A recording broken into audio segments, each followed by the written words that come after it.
Somehow,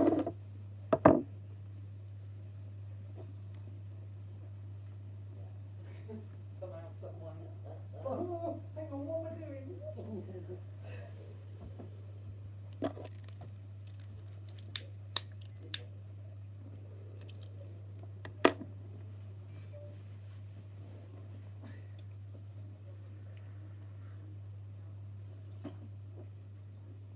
Are you on?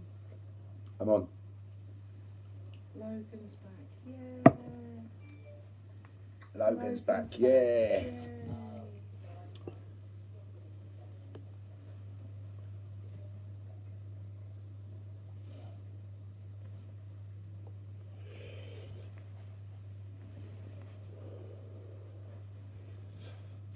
Well, good morning. First like from Disney Princess. Thank you very much, my lovely.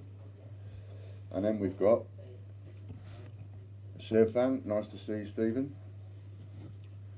Could do with maybe raising that up a little bit.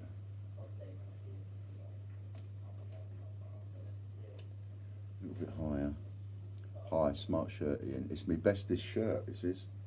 It's my bestest shirt. Hello, Chloe. And my Frankensteins. What do you think? Do you like them? Nice. Just got it right there. Pretty cool, aren't they? Very well, thank you, Chloe. I hope you're okay today. Thank you, Angela. They are. I love them. And I feel very special. Ha ha ha ha. Fran says because I am special. Don't know what she means by that sometimes. You are special. But good. Glad everybody's okay. Hope you had a nice weekend. Hello there, Chris. Stephen as well. Hello, Stephen.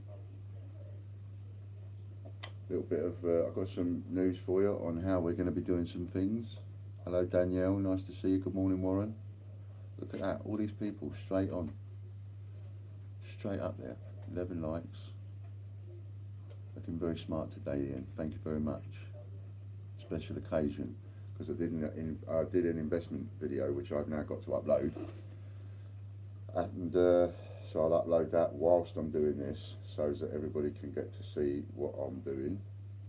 And so it's an investment update that I've been working on this morning. Thank you very much, Chloe. She's liked already.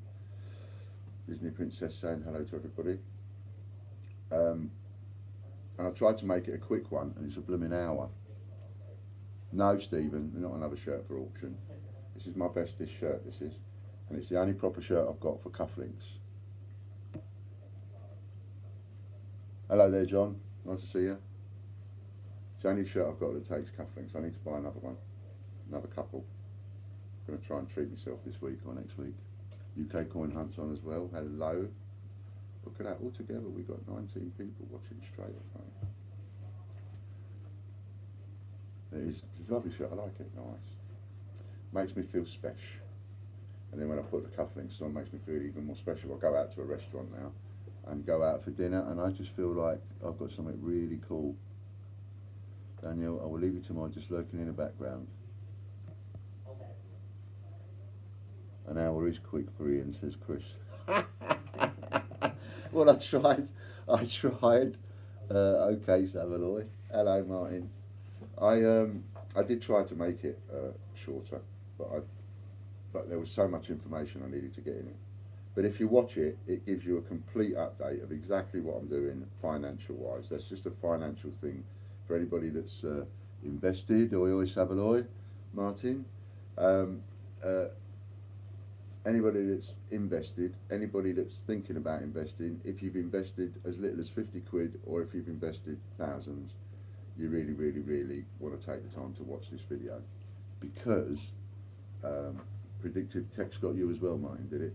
Because it gives you a synopsis, if you like, of why I've done what I've done, exactly what we're doing, and exactly what we're doing financially in the future. Now I'm going to talk about a lot of that today, no doubt, but that video sort of tries to condense it all down a bit. And like I say, even then, it ran on and ran on and ran on.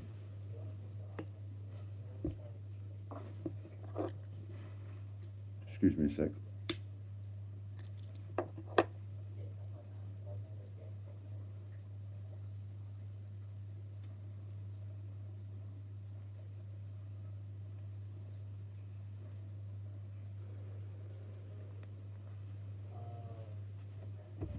Alright, so 24 people on. So yeah, so I'm going to be working on that. So done, investment update. Now we have to save it.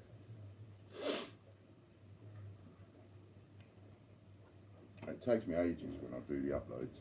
You'll see how long it takes, because now we've got to, first of all, we've got to export it. So I've got something to talk to you about. So I'll talk to you about what's going on in this investment update, if that's all right. No doubt they're going to bring me in some orders to do. There was a shed load of orders went out. Some of you, a lot of you, must have got a parcel Saturday morning. If not, you're going to be getting a parcel this morning if you haven't had it already. So that's for definite. There ain't that many left. There's some to go out. There's some we haven't done yet.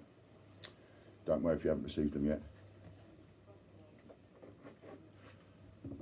John RMS says, I have multiple investments going on. I sold all my crypto before it dropped. Now buying some. What I cover on there is, it's a very interesting thing John's saying there. A couple of people have done that. They've moved money around to invest in us because they've seen exactly what we're doing. And they've got it straight away. Regardless of where you are on the subject. Hi Lorna. Lorna says she's not worried. Good girl. So, I was going to say, while we're on the subject, still all the time I look down and see a comment. Parcels come when they come. Good girl. And they will. Right, so, good point John was making there. Hello David. Good job, good point John was making there about the investments. If you're going to invest in somebody, when's the best time to invest in them? Is the best time to invest in them when they're starting off, which is when our investors first started investing in us, right? Or is it a good time, if you haven't invested, is it a good time to invest when a company goes psh, and that's exactly what's happening at the moment. We're going psh, we're going up there. It's a bit like stocks and shares. When a company goes psh, and it starts going up and up and up in value, the shares start to become more and more expensive. You know, it costs you, hello Carl, nice to see you. It starts becoming more and more expensive to buy into that business. If you want to buy into Apple or you want to buy into eBay or anything like that, hello Jack, nice to see you Jack. If you want to buy into any of these things, it costs you more and more money as the company becomes more and more successful because the price of their shares go up and up and up. Now with us, it will be very similar. The cost won't go up, it's just that the percentage will come down. As we get to a point where we don't need any more money, that's when the percentages start coming down. Hi Ali. And so, you know, we'll drop from 25% to 20%, and then we'll drop to 15%, then we'll drop to 10%, whatever. We'll bring it down as we need the money less. So, pardon me, there will be no need to give as big a deal. So the people that are invested with us in the beginning, excuse me 1 second. If you're watching Amy, yes. I can't answer your text, of course, but yes. Picture of the coin will do. I'll tell them about that in a minute. So we've got all of this publicity going on, and we've now hit over 50 online newspapers, could be 60 for all I know. There's more and more websites picking it up, journalistic websites. Exactly, John says, I buy my bullion when it drops to X amount, then I resell X amount. That's far I've made a fair profit. That's how you do it. Now our investors, in a little sort of similar way, they get a good return on their money. We pay 25%, as you know. So if we get to a point where we're suddenly making more money, and we don't really need that investment, then there's no point letting people invest. So we'll drop the percentage down, and then we'll drop the percentage down again. That's how we'll come down away from the investments. is the percentages will go down and down and down and down and down. Hi Marie. So at the moment we're off there, and the investments, your share prices, if you like, are the same as they was last year. It's exactly the same. It's 25%. So anybody that comes in now, they're going to come in now at the price that we've got whilst we're in the throes of taking off. So, excuse me, Stiffy. So, that's where we are on that. And that's information that I've been giving in the investment video, just letting people know what we're up to. Now, what's come about with all of the stuff that we've been doing? Yeah, again, as John says there, you're spot on. Don't be greedy, then you have a safe zone, you know. And we're not greedy. That's why we give such a good deal away to people, because we're just not greedy. Ian, did you get your PC? No, I didn't. Let's digress a bit. I'll come back to the other bit. I didn't get the PC because the laptop that I want is £1,100, the one that I want to do the job. We need an i7, and the only i7 that they had was a monster, and it's too big a laptop for me. I don't want something like that. I want a small laptop, but then you have to go up in price. So the one I want is £1,100. So I'll probably look at getting that maybe towards the end of this week. I just didn't buy it then. I thought I'll have a little think about it, might have a little look online, see what's about, but now I know the machine that I want, so I'll probably have that for next week. But I've got some other things going on that might change a little bit as far as our streaming goes, because I might yet be getting somebody to take over from the streaming side of things so I can get on with other work.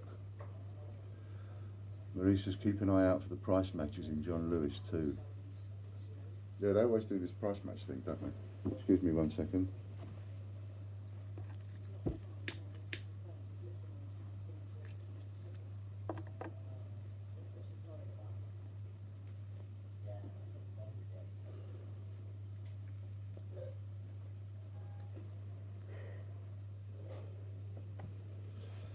So, what's happened is, you, all of you, and other people, but all of you people watching right now, because you've all been part of this, you've been sort of, like me, slowly getting addicted for somehow, some way into these streams and the videos that I do and one thing or another. But you and me essentially invented a completely new collectible commodity. That's what we've done. People that go off and go, oh, I'm going to make a limited edition this and I'm going to make a limited edition that. Well, because of the stunt that we pulled, because of everything that came together in order to pull that stunt, and let's remember, very clear about this, if it wasn't for the issues with the Mint and Change Checker 288 Group, if it wasn't for those issues, the stunt with Peter Rabbit would never have come about. And if that never came about, then we would still be in the same problem that we were before, which is we've got this massive problem of how do we compete in a market that's monopolised and run by Cartel. It's impossible. So what we did was we essentially invented a whole new commodity. 2 of them. Actually, 3 of them. Hello, Suzanne. We've invented 3 collectible commodities that did not exist before that weekend. Did not exist. Or before I started on the Peter Rabbit. Did not exist. One commodity that we've created is the 50p coins that people are putting out into the circulation. That is a commodity that nobody can deny. And the reason it's a commodity that nobody can deny is because those coins have already started turning up on eBay. Whether or not they are the actual coins, for the purposes of this, makes no difference. Those coins are appearing on eBay, and I saw one sell for 22 quid that somebody had found in change. Now, you know, just take that for a second. Let's say that person did find it in change, because it's not right to just automatically assume suspicion. Let's just assume for a second that the story was true, that the granny found it in change, gave it to the grandson sold it, got 22 quid, right? They found the 50p that's cost them 50p that they've got 22 quid for. What's wrong with that? That's a commodity right there. That's an economy right there. That is a profit-making situation right there. That is somebody in the country has now profited by £21.50 minus your eBay fees and your postage. What's wrong with that? We've made a commodity. That commodity, 400 of those 50p's, they will be found, some will go into collections and some of them will be sold. That is something that you and I invented together. The knock-on effect of that was that we also invented a commodity in the packaging, because now that packaging becomes collectible. And you know, you could take ephemera to the nth degree. For example, I bet none of you realised who put these out into a supermarket where you got a receipt, or a change machine where you got a receipt, or even a parking meter where you got a receipt, and you've got that receipt on video. So you've got the proof on video that that piece of paper, that receipt, is to do with these coins. Absolute cast iron proof. You've got it there on your video. Did you stop to think for 1 millisecond that that bit of paper would be worth any money? I bet not one of you gave that bit of paper a second glance. Not one of you. I bet I'm the only person out of all of you that actually sees that that receipt that you got from Tesco's for putting that 50p in for that can of baked beans, right? That receipt's worth money. Now, supposing your chosen project is a little hospice. That receipt, I guarantee you that receipt's worth a fiver, a minimum of a fiver, if not a tenner. But if you've got the actual proof that that receipt came from putting out one of those 50p's, and you could prove that, and with my help you can, you could list that on eBay, and I absolutely would stake money on it. I'd stake anything on it, that you could sell that for a fiver, a tenner. You know, thank you very much, Phil. You're Frankenstein. Says my cufflinks look well smart. I absolutely guarantee you that that receipt is worth money. Now, there's only so many degrees, you know, I take it myself, but I understand all the degrees that goes to. Every piece of a physical item to do with putting out these coins, whether that be a receipt or the empty packaging, is ephemera. And if you ask any serious authority on ephemera, of which I am not, but a proper authority on ephemera, they will tell you that. Every piece of hard anything, every piece of paper, anything that goes along with these coins is actually worth money. And the receipts for the coins will become worth more money as long as they have the proof. And I could probably even do you a letter of provenance to go with that receipt if you wanted to take me up on that. No charge, I'll do it for free. But every single one of them will have a value, and most of the people that collected those receipts have thrown them away. And if you've thrown that receipt away, well, then there's only, if half the people threw it away, then there's only half of those receipts actually alive, if you like, because the rest are already rubbish, like a bus ticket, already rubbish in the bin. And these are things like that we maybe would think of again for the next one and the next one and the next one. I want to make them better and improve each and every one. You know, there are ways. So if you've got a little hospice, you could take that receipt, you could raise a fiver for them, raise a tenner for them, get a letter of provenance off of me for that receipt, and you could put it up, you could sell it for a tenner, and you could put that tenner towards whatever your chosen charity is. If you put 10 of those out and you've got 10 receipts, 10 times 10 is 100. You can raise 100 quid just like that, so easily for your little project, out of the rubbish that you would ordinarily have thrown away that has no value to you whatsoever. But someone that collects ephemera would be very interested in that receipt to add to their collection. Gave parking tickets to others and binned any receipts. You see? Now there's one of the 40 gone. Now there's only 39. right? So out of 400 possible receipts, 10 are gone, because RJ Coins just said, oh, you didn't save any, so 10 are gone. That's 390 left. And you go down and down and down and down and down.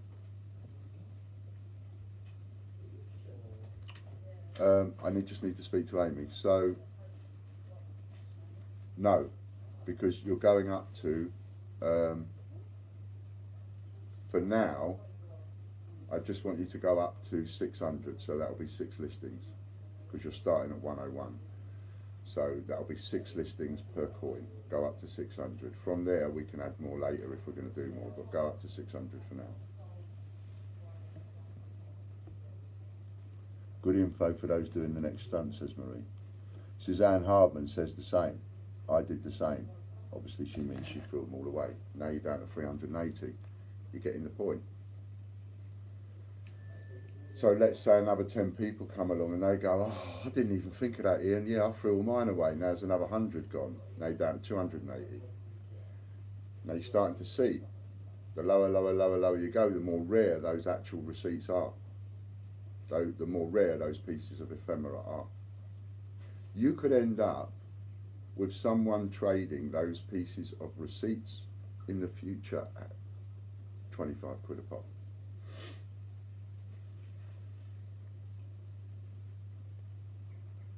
See the latest raffle, £600 worth of reward points. It's actually not £600 for reward points. I think that's £600 voucher to spend on prints, all the vintage prints.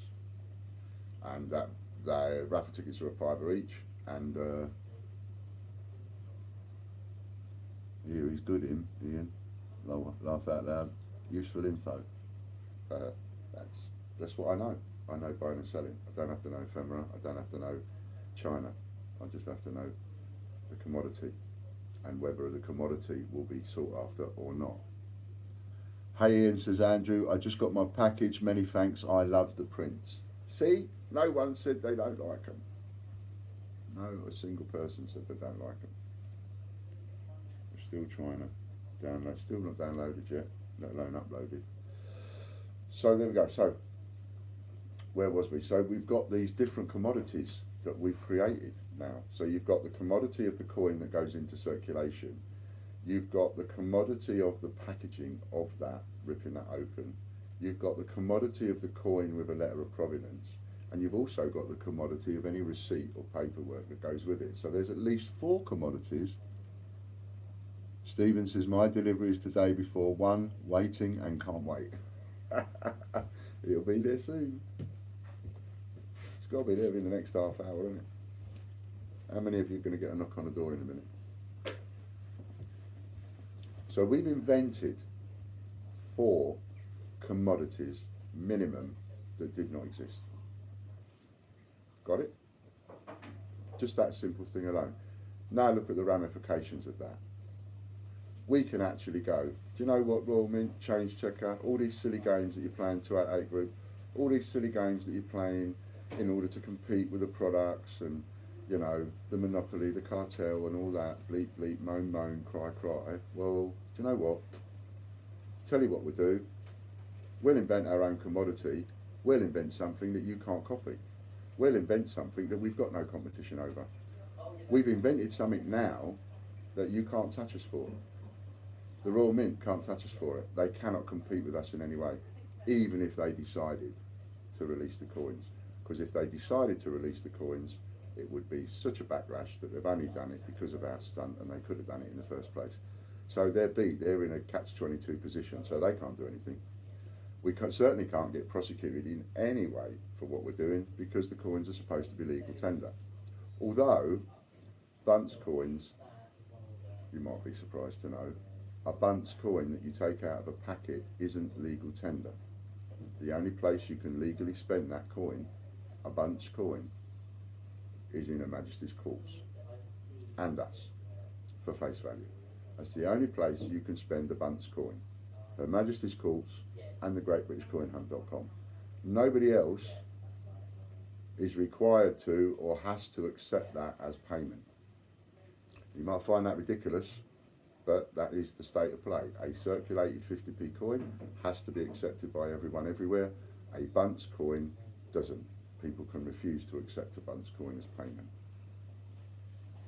Can't see how you can class it as a different coin, but that's the rules and the laws and whatever it is that they've all set up and policies that they've all set up. That's the way it is, nothing to do with it. So what we're doing, we're just taking all their rules and all the things, and we're putting it in our own little package, and we're going, okay, this is what we're going to do. So we've got all these commodities created through nothing more than an idea on being able to put coins into circulation.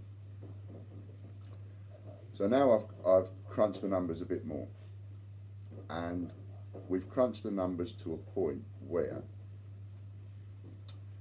we can give away as many coins as we want to give away. But in order to do that, one of two things must happen. Either number one, we must have a advertiser or a partner that's got very long pockets and wants to throw a lot of money at advertising. Earn a nice profit out of that. We've got a setup, we've already got a system in place to get the agents. It would make sense for us to run it if somebody else wanted to do it, and they could get involved with our permission and they could pay us. So that would work. We can then put however many coins into circulation that company's got the budget to spend, because it won't be costing us anything. That's one way of doing it. Another way of doing it is to try and crunch the numbers and work out a cost, so that every time you sell a coin, that's one for you, one for free, one for you, one for free. One as a sale, also pays for one for free. Essentially, what we've worked out is if we sell X amount, we can give X amount away. So with the Peter Rabbit, we only sold 100. That was just a publicity stunt. We paid, if you like, $3 grand for the publicity stunt, and it worked, and it got us in every newspaper in the country, online, and a few newspapers in hard copy. Pardon me. So that side of it works. That's what we'd intended to do. With the Gruffalo, we've already put the Gruffalo in motion, and we've said how many we're going to put out there for free and how many we're going to sell. I also factored into that the cost of the packaging, etc., and then I made the packaging a lot more worthwhile. I'm going to change all of that, but no to woe to the people that bought the packaging on that. They're going to get seriously looked after. They get what they bought anyway, and they get all the extras. But I'm going to relook at that because I needed to test various sides of it, right? So what we've realised is that the packaging, although it is ephemera and it is collectible and people are buying into that and buying the packaging, they're obviously not going to buy the packaging as fast as they buy the coin, because not everybody's into a bit of collectible ephemera. You're all into the coin because you're all coin people. It's just that some of you also collect china, some of you also collect stamps, some of you also collect ephemera. So you'll want it. Those of you that don't, won't. So that'll be a slower seller. So we need to factor that out of the equation of covering the cost of putting the coin into circulation. I suppose, if anything, the packaging needs to be a bonus. That needs to be a bonus for us. I think we need to look at that as like any packaging we sell is a bonus for us. That's how we need to look at it. So if we're going to make a bonus anywhere, we'll make a bonus out of the packaging. Or maybe we'll figure out some way of using that packaging for good and someone can get something out of that. You're going to get two £50 draws at the o'clock. So you'll have one at, so when we get up to 1 o'clock, you'll get a £50 draw for those people that are online and a £50 draw for the database. Hello, Mark, nice to see you. So where does that leave us? Right, so let me just have a little slug of my tea.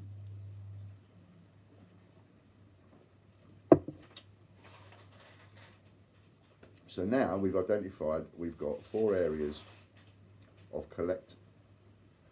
Good name, 288 Group, their new company, Collectology. We've invented 4 areas of collectology. We've invented the receipts, the ephemera, the packaging, the coin in circulation, and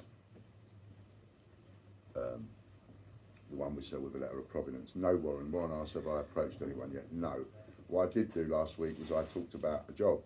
You know, there are jobs available. I haven't got the time to do all of the jobs that need doing. We need people. We need boots on the ground, people making phone calls, people making appointments, people going to see heads of businesses and marketing departments of businesses to say, listen, this is a great idea, and I'm working for the Great British Coin Hunt, and I can get you in. Hello, Mark's British Coin. So, so I'm looking for people to do that, and I'm looking for people to do it on commission. But bear in mind, they've only got to reel in one heavy, long-pocketed advertiser, and that person's wages for doing that job, they could get covered their wages for an entire year just doing that job. I mean, this is a job somebody could do full time and earn bloody good money out of, and they would only be working a few weeks out of a year for the time that they actually sold the product, as it were.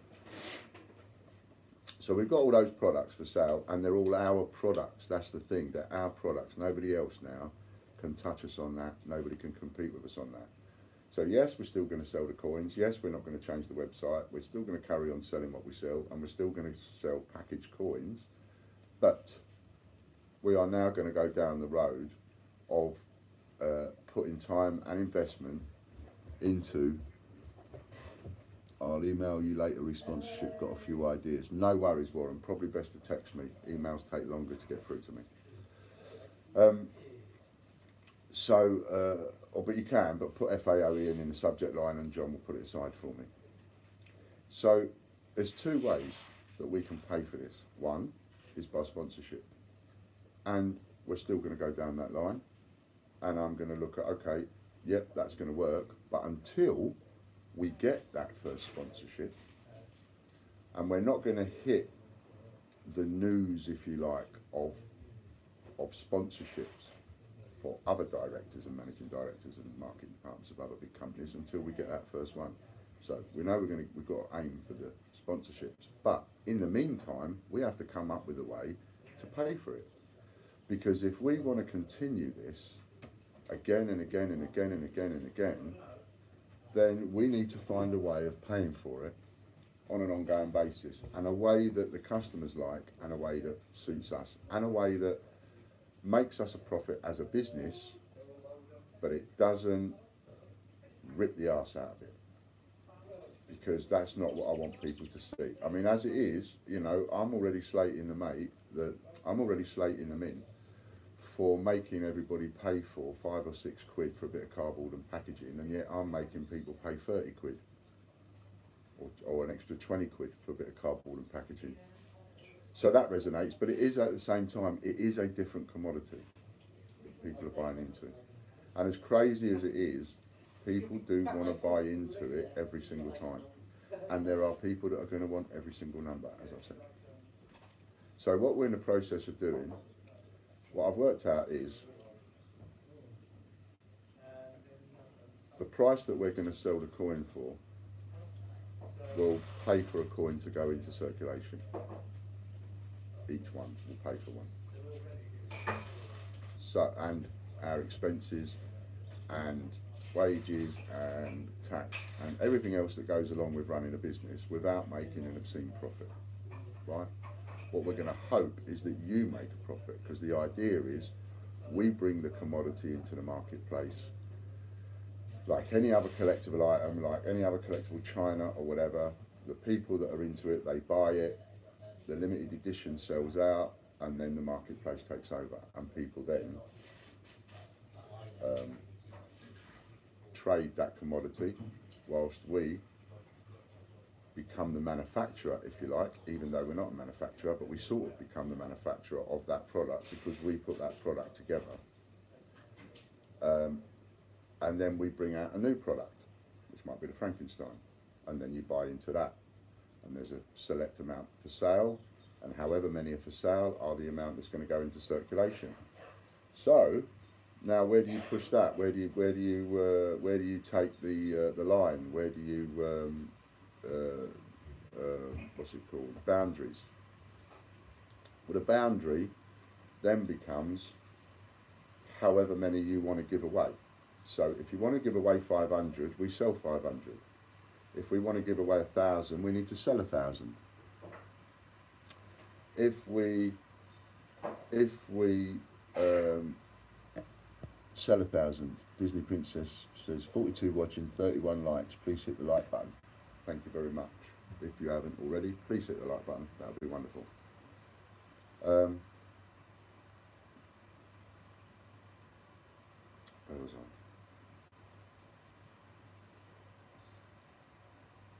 Yeah, so we're taking it. I forgot what I got up to there, but you get the point, I'm sure.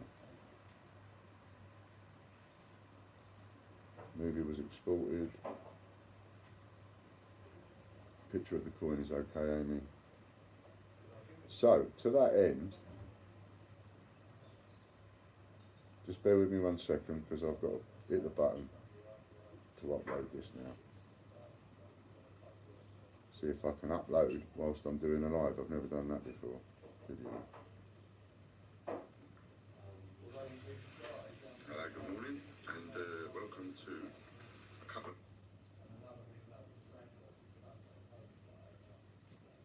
Investment update, 30th of September 2019. That's what you're looking for.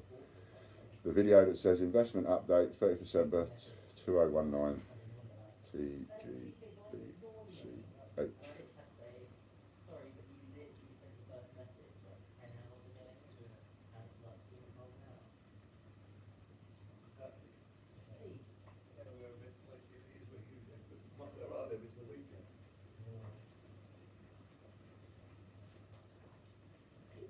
What's your John? G'day.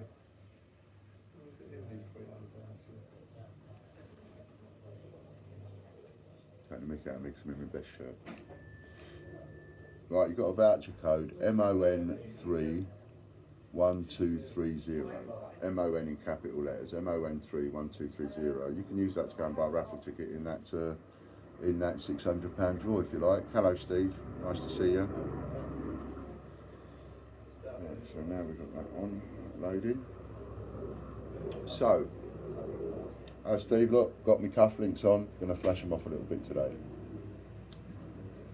So we've got all these new commodities that we've now invented, and we can produce letters of provenance for them. But even crappy as they are, they're our letters of provenance. They can't be forged. My signature can't be forged. Stephen, yes, order here. Prints are lush, nice quality. Have you missed the silver coin? I won an auction. It's on the receipt here, but no coin in. Or is that coming separate? Ah, that would be the coin, wouldn't it, Steve? In that when I did them silver coins that time. Yes, I missed it off. I forgot yours. I got Jamie's. I got Barbara's. I think I've missed off Carl's, and I think I've missed off yours. They're not gone. They'll still be here, but just send me a text, Steve, and to remind me, and I will find that for you and get that sent off for you, so don't worry about that. But yeah, glad you got the prints, glad you like the prints. Lovely quality, aren't they? You know, it was so difficult to try and get across to people the quality of those prints, and it's not until you've got them in your hand that you can actually feel the paper and sort of go, oh yeah, you know, this is a piece of quality. Do you know what I mean? Give me 1 second.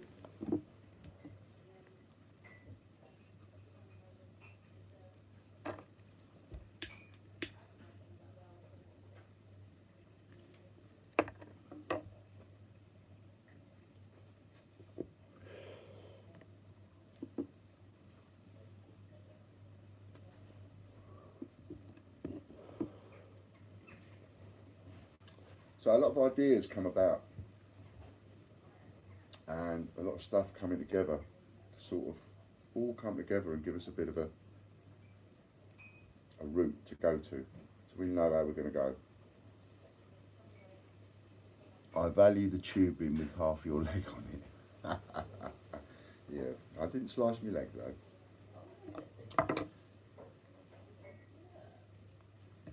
I was out this morning at work, got a red slip through the postie. My items, I look forward to picking them up from the depot tomorrow. Excellent. Lovely, thank you, Amy. So now I'm talking to people, and people are saying to me, you know, I really want to know when you're going to do the coins. Can you put me down for the numbers and so on? I really want the same numbers and everything else. Can't do that. What I can do though is we can go back to what we used to do before, but on our own commodity. There's no one can touch us when it comes to advance orders. A lot of you that have been with us from the beginning know that you know, I've got advance orders. I've still got people that have got advance orders in the bin for 3 years, you know, and I'm still working on them for the Kew Gardens. I had the undated 20p, I had orders for 2 years, people waiting for them. Then all of a sudden, I managed to get a parcel, cleared the decks, everybody got their coin. Every single person that thought I'm never going to get my coin and I might be ripped off, but I don't want to come out the list just in case, every single one of them suddenly went, got it. Even after all this time, I got it. Hello Lee, nice to see you. So we are, if I was going to pat myself on the back over anything, we are kings of the advance orders. I don't think anybody can touch us for that. We know what we're doing with advance orders, and we've had a lot of experience in what goes wrong with advance orders and what goes right with advance orders. But the key thing is we know what to do. We know the job inside out. And now we've made our own commodity. So what we're going to do is, in order to stick our fingers up in so many different ways, is we're now going to list those on the website in advance. So that all of these people that are coming to me saying, I want a specific number, I want a specific number, they can have their specific number and they can buy it in advance. And it will be classed as an advance order. And every time we get a sale on any one of these coins, we will take the coin and we will put it in the box. And if we haven't got it, we'll order some. And if we can't do that, we'll buy it off eBay. But it's all priced to allow us to do that.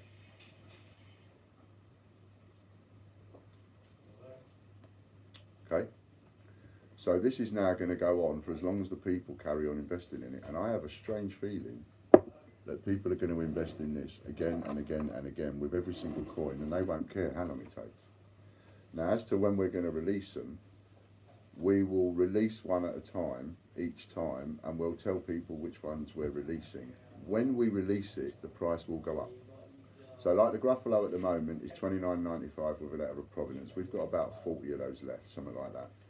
We'll be launching the Gruffalo soon, within a few weeks, and we'll be dealing with, and we're working with Bungle Collects on that, remember. So it's us in association with Bungle Collects Coins on YouTube. We're doing it in association with him. If you don't know who Bungle Collects is, then, you know, if you're part of us, please be part of him, because he's doing it with us. So please go across and just search him on YouTube. Bungle Collects Coins, that's all you've got to search, and you'll find him. Or go to our playlists and you'll see one for Bungle on there, and just go over and subscribe to him. Let's help him get into his 1,000. We've already got him past his 500. We give him a little bit of help there, and a lot of other people give him a little bit of help, and woof, he got past his 500, so he needs getting past his 1,000 now. And if, like I say, he's part of us, he's going to be part of us for this next stunt, for the Gruffalo, so you're part of us, be part of him as well, okay? He's going to be doing an awful lot of work, you know, and the appreciation we can all give him is to go and subscribe to his channel, right? That's the appreciation that we can give Bungle. Bungle is great, gave me a shout out last video. Oh, that's wonderful. That's wonderful, Disney Princess. He's a very nice bloke. I'm still collecting strong, mate. Stutch says, Wallace and Gromit, can't wait. Good afternoon all. So we're listing the Wallace and Gromit and so on, so you can still buy those on advance order till we get them. They're available now to go and buy. And the price, including postage, is cheaper than you'll get off of Change Checker and the Raw Mint. So all those new ones coming out, the new Gruffalo, the new Wallace and Gromit and all that, you can still go and buy all of those, no problem at all. Right, so now getting back to this. So whilst, are there more new coins coming out of the Royal Mint this year? Yes, there are, Lee, and we've listed a couple of them. You've got the Gruffalo and the Wallace and Gromit and something else, I think, and you get them in the advance order section, so they should be there. Now the other one we're doing is we're starting to list now the other coins in advance, and then we will tell everybody what the next coin is. Nobody, and we're going to do it exactly like the Gruffalo, nobody will get sent the coin until we launch. Once we launch, then we'll send everybody their coins. When the volunteers get their coins for putting them out, and they actually put them out, that's when all the people that have purchased the Gruffalo with the package and the coin with a letter of provenance will get their coins. That makes it fairer for everybody, but it makes it safer for you, because you don't want people getting older. If we send it out now, some of those people will put them up for sale now, and you'll just destroy your own values. Silly. Wait, send them to you when we launch, then you can put them up for sale or do what you like with them. And we're going to do that on every single coin. So when we launch it, that's when we send it. And when we launch it, we send it to the people that have purchased. And then the price goes up because it's now launched and it's going to be out there in the public eye and all the rest of it, just like the Gruffalo. So when the Gruffalo gets launched, it's going to go up from $29.95 to $49.95 for one with a letter of provenance, because there won't be that many left. Now it'll be the same with all of the other coins. The amount of all the other coins that we're going to put into circulation, we don't know yet. We're going to see what the response is, right?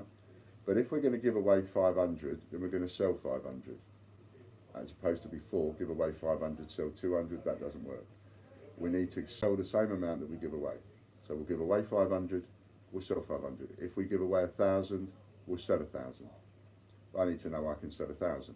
So those will change, and those will, that is an ongoing thing that will morph and evolve and get made better and better. It's possible, for example, that we could give away 2,000 coins. Imagine if we gave away 2,000 coins for every coin. 35 coins, 2,000 coins, that's something like 70,000 coins. Now you're in the position of, there's people going to find them all over the place, as well as the ones that you give with a letter of provenance. See what I mean? So those coins with a letter of provenance, they are actually worth money, because people will want the coin that was involved in the actual stunt for some strange reason. Just like, weird and wacky right out there, you see a football team on the top of a bus and they've just won the Premier Division or whatever, and it's worth millions and millions of pounds and all the rest of it, right? If you took the seats from the top of that bus that those players sat on and auctioned them off, people would buy them. People want something that is associated with something. Go back as many years as you like. People will buy the running shoes off of Mo Farah. They'll buy his vest, his shorts, his socks. Put them up for sale, somebody would buy them. People want what is associated with something else. Got me? And that's what makes all of these things collectible, because people want what is associated with something else. So, Amy's role, and you'll notice that Amy is not on as much, because Amy's now got a really big role, as well as helping me with the lives, etc. She's now doing those listings and organising those listings. She's done the first one. So the first one is Stephen Hawkins. That's the first one that she's done. She's done both the packaging and the coin. Now this is what we've worked out. We need about 30 quid a coin for the 50p. So we've made the packaging $3.99. So that ephemera for the packaging starting on Stephen Hawkins will be $3.99. Signed and numbered, letter of provenance with it, right? The coin will start off at $24.95, a fiver cheaper than the Gruffalo. There's going to be more of them. So we'll start off at $24.95. I still think that by the time we launch Stephen Hawkins, when we launch Stephen Hawkins, the price on Stephen Hawkins will then go up to 50 quid, because there won't be many left. And the 50 quid price point for the coin, when it's being launched, the Peter Rabbit proved it, that is its price point. No matter what people say about it, that's its price point. And if they all sell out, then people are happy to pay that price point, and they did. So that's the point at which they'll go up. And of course, we'll make a little bit of extra profit at that point. But the whole point of putting the price up is also to make your investment in that coin, to make it worthwhile. If we put the price up, the price is up. People can sell their letter of provenance coin cheaper if they want, but our price will be 50 quid, and you'll have paid 25 or 30 quid for it, like the Gruffalo. So you immediately you make a £20 profit. You can put one up on eBay. You can buy it off us, put it on eBay.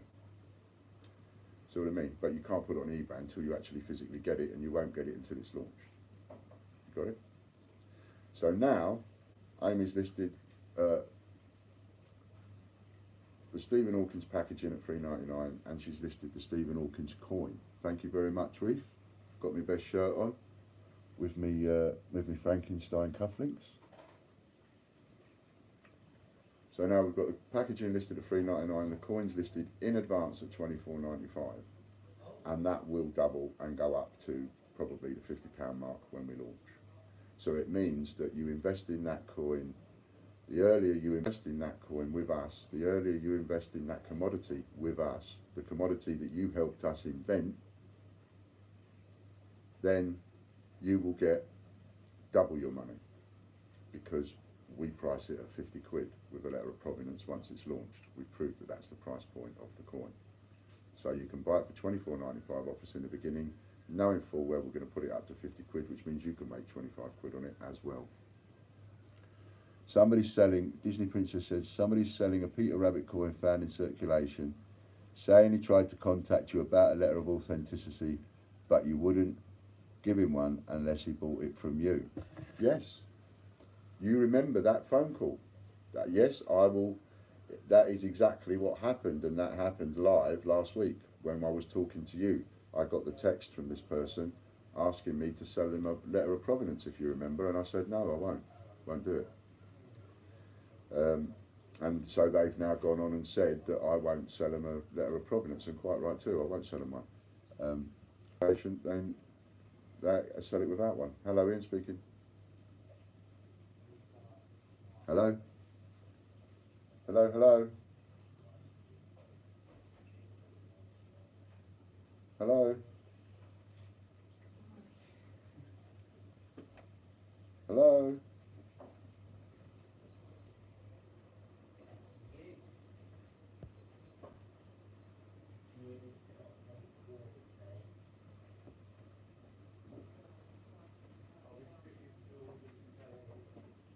My friend got one from the bank in Manchester, maybe yours may not be.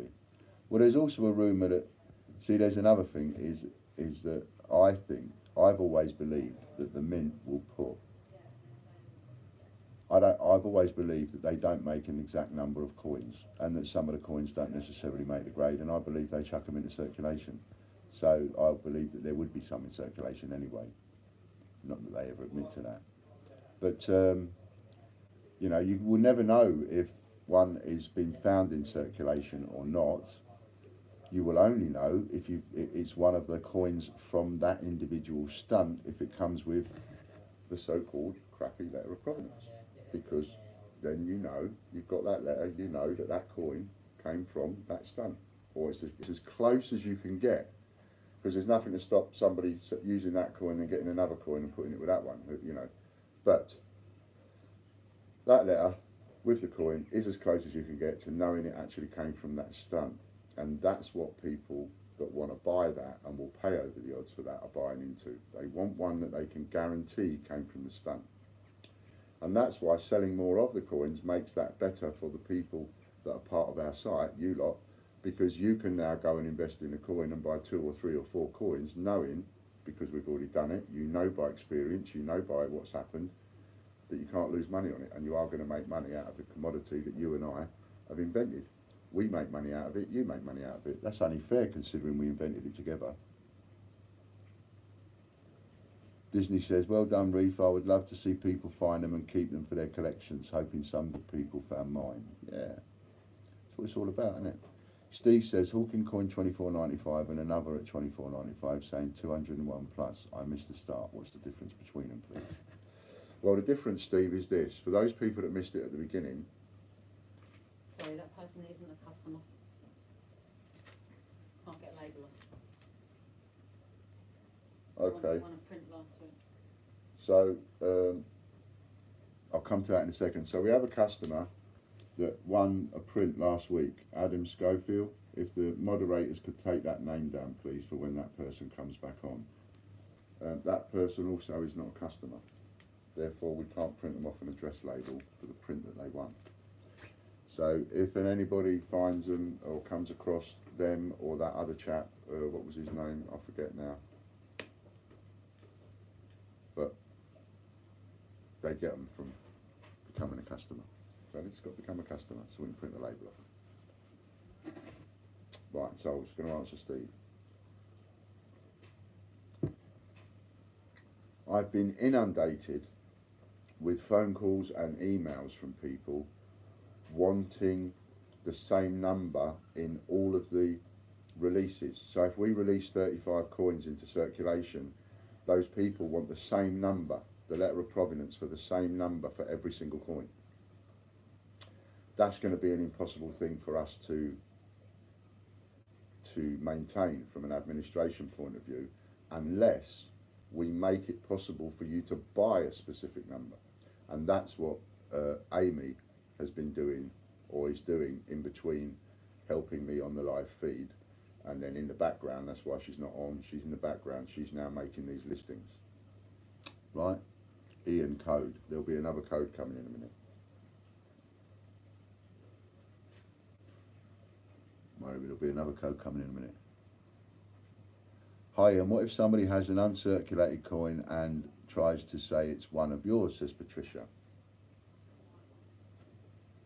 You shrugging your shoulders, same me shrugging mine. It's like, what can you do? There's nothing you can do, and that is part of the point of all of this, is to say that when you make these coins so rare, the price of the coin initially goes up far in excess of the value of an ordinary brand new coin, which in itself is just bats. It's just ridiculous. But I see the commodity side of it and why people would buy into it, because it's part of a stunt. It's the stunt that makes it worthwhile. Ripping a coin open, dirtying it up, and putting a letter of provenance with it and selling it for 30 or 50 quid is never going to sell. No one is ever going to buy into that. What people are buying into is the fact that you've done it with all of these coins, knackered them all, you've made them all the same, and you've put X amount into circulation for free and the rest are left over to sell. Now they become a sought after commodity. You're going to get what happens with people saying they found it when they didn't, and all of that will go on, and there's nothing anybody can do about that. You just leave it as it is. Somebody put a coin up recently, they sold it for 22 quid. Good luck to them. They sold a coin for 22 quid. You know, they said they found it. If they did find it, then they've made £21.50 profit. That's what part of this is about. Good luck to them. If they don't want to put it in their collection, well, they don't. They sell it. But that's just bought them something. You know, it's bought them a pair of shoes, it's bought them a pair of jeans, it's bought them a shirt. It's done something that ordinarily it would never have done. But from a trading and commodity point of view, you have to buy one with a letter of provenance. Otherwise, you can't know that it is from the stunt.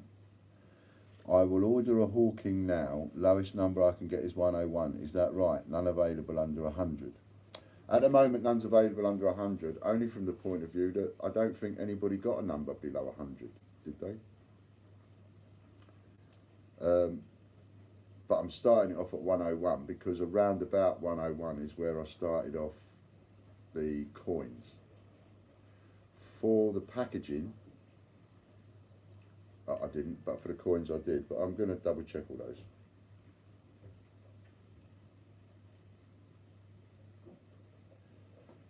Sorry, it's Chris. Funny. 2 listings shown on TGBCH, but same number on both.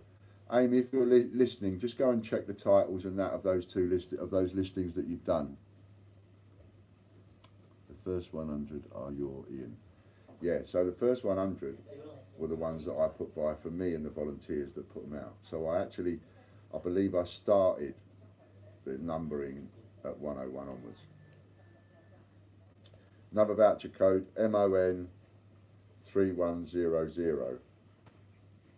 And please double check listings to make sure titles are different, etc. So what you can do now is you can go along and you can now buy. So supposing you got number 168. So if you've got number 168, you might decide, well, being as I've got 168, I want the same number in every single one. You may decide, I just want number 150 in every single one, or whatever. Code MON 3100. Right? Yeah, sorry, do you want to think in the garage? Ask Fran. If Fran does, I do. Take the money out of the jar. There isn't any money in the jar. Isn't there? I'll give you my Where card is then. Fran then? I thought she was here. Oh, we are. What do you want? I'll have. She'll have a cheese pasty thing. What, the cheese and ham ones? Yeah. Yeah. She'll have one of those, and I'll have the bacon and cheese. Right. Or a pasty if they haven't got one. I am, thank you, received 10p passport. There was one album missing, one random alphabet letter, which normally comes free with album. No worries, Javid. Just make, anybody that's got anything missing, just wait until the end of the week. Make sure you haven't got another parcel coming. Do you know what I mean? Oh, look, I bet that's...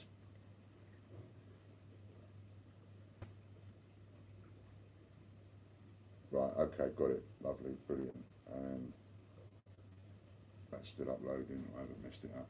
Right, when that goes off, I sometimes mess it up.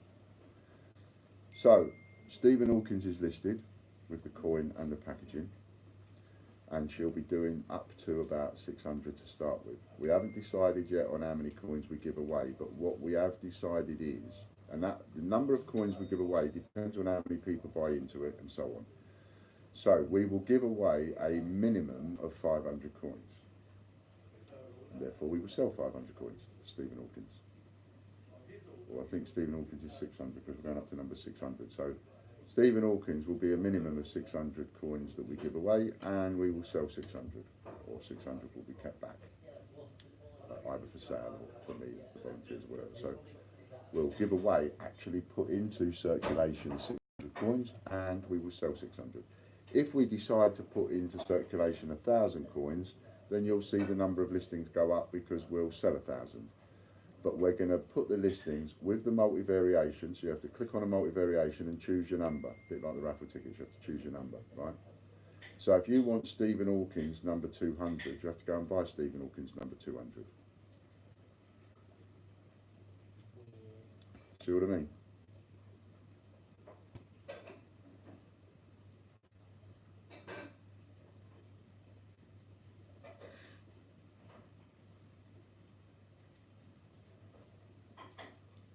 I will read that a little bit later, but thank you very much. That's just come in, and I will read that into the check. I'll put it in there. There we go. We've just sold. Well done, Steve. We've just sold the first Stephen Hawkins in advance, $24.95, just like I knew we would. Thank you very much. Oh, I've just sent out to get you and me a pasty. Oh, have you? All right. Yeah, because she couldn't find you. I said, go and ask Fran. If Fran says yes, we'll have one, but she couldn't find you. She was perhaps upstairs. Cheese and ham. I thought cheese and ham was a good choice. I'll see what's like. All right. Thank you. Danielle, who's modding? Yeah, I've got it, Warren, thank you, and I will read it after. I mean, I'm sure we can do something on that. Absolutely bang on. Mr. Fraser, you got me skinned. Haha, he can't keep up. So now, someone's just bought one there, right? And they've chosen a number. So this time, whereas before with a Peter Rabbit, you just bought one. You didn't know what number you was getting. With the Gruffalo, you just bought one. You don't know what number you're getting. From Stephen Hawkins onwards, you now can. They've got a cheese and onion pasty, but not a cheese turnover. Have they got a chicken and mushroom? Chicken and Or chicken? mushroom or chicken. Usually chicken. Forgot what I was saying now. Oh yeah, so he's just chosen a number. So now remember, Amy's doing this, right? If someone bank transfers like I wanted to, you will get the same duplicate number issue that caused your chaos with the raffles. Yeah, best to pay with a card, you know. Because it's a large amount, 25 quid, right? And that kind of area, pay for it immediately. Don't wait until you've bought something else. If you're going to pay by bank transfer, pay immediately. But it would be much safer to pay with your card. much safer. Go on. To secure the number, pay for your card. All I can do is, if somebody ends up buying a duplicate number, which, as he just pointed out, is quite possible to happen, because there's going to be people that don't read into this, that don't watch the video, and they're going to go and buy it, and then they're going to pay by bank transfer, and somebody else would have bought the same number. If that happens, all we can do is contact the people that have bought the same number, and we'll just contact both of you and try and get one of you to change for a different number. That's all we can do. So I think you're much better off by going in and picking the number. If you really, really, really want the number, pay for it by card, and then you're guaranteed then, isn't it? You know, no one else can buy that same number unless somebody else has already bought it and they're flipping paid by bank transfer.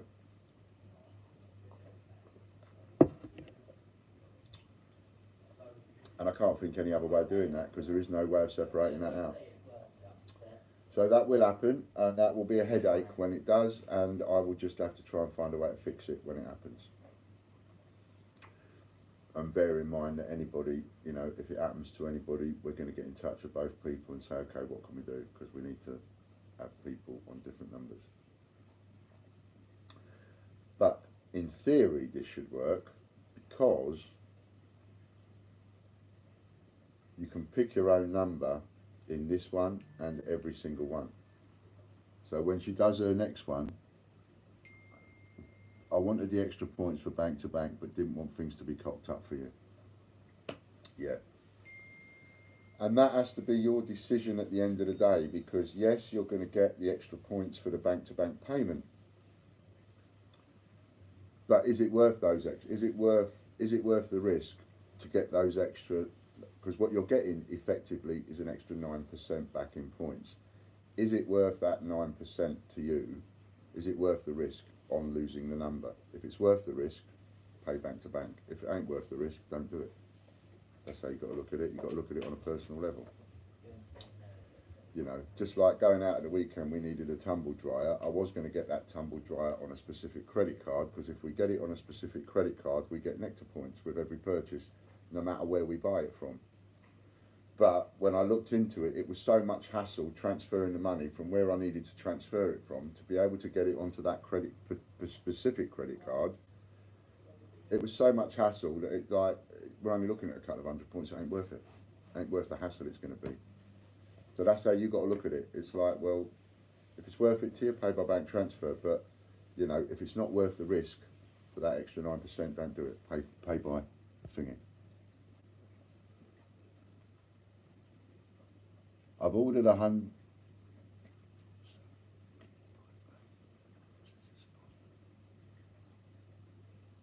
Have paid by bank before you mentioned it.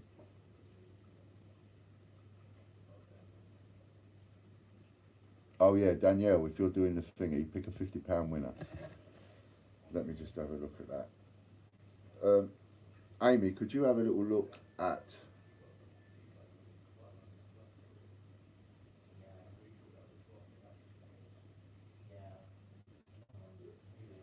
Can you just have a look at 147 on the Stephen Hawking? Because I know Danielle likes 147 and she elected to pay by bank. So can you just make sure that Stephen Hawking 147 is not gone?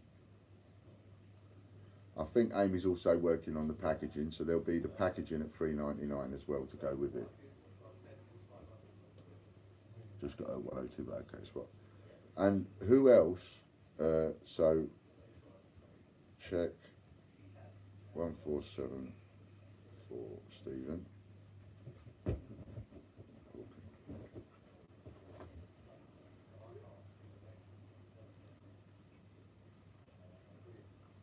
And we'll have a little work around.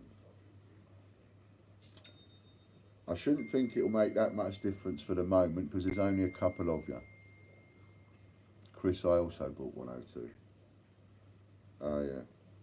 There's me going, I ain't going to cause a problem immediately because like she's just put up 600 numbers. None of you are going to buy the same number immediately. Blimey. And two of you just did.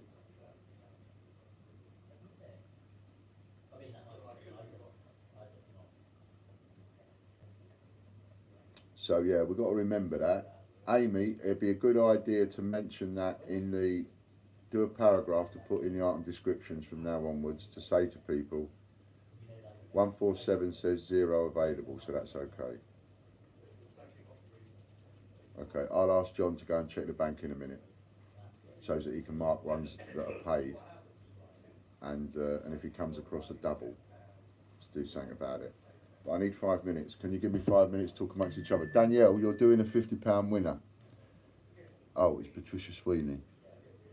Okay, the £50 winner, 102, not so good. Fortunately, we fixed 102 because they've just been discussing themselves. Yeah, it is, Warren, it's Danielle. So, Patricia Sweeney, you've just won 50 quid. Amy, put 50 quid in Patricia Sweeney's account, please. And I need to let you watch, I'll let you watch Casper. How's that? While I just go for a wee. I'm going to be about 10, 15 minutes. Casper, come over here. Come. Take Daddy's place. Here.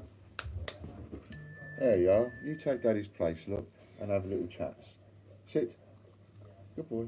There you are. No, not that way. You're going to fall off. Come here. See? Fall off. Here. Here. Here. Casper. No. This way. Come here. Right. Up here. Here. Good boy. Yes. That's it. That's it. Good boy. Stay.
I'm letting everybody know what we're talking about.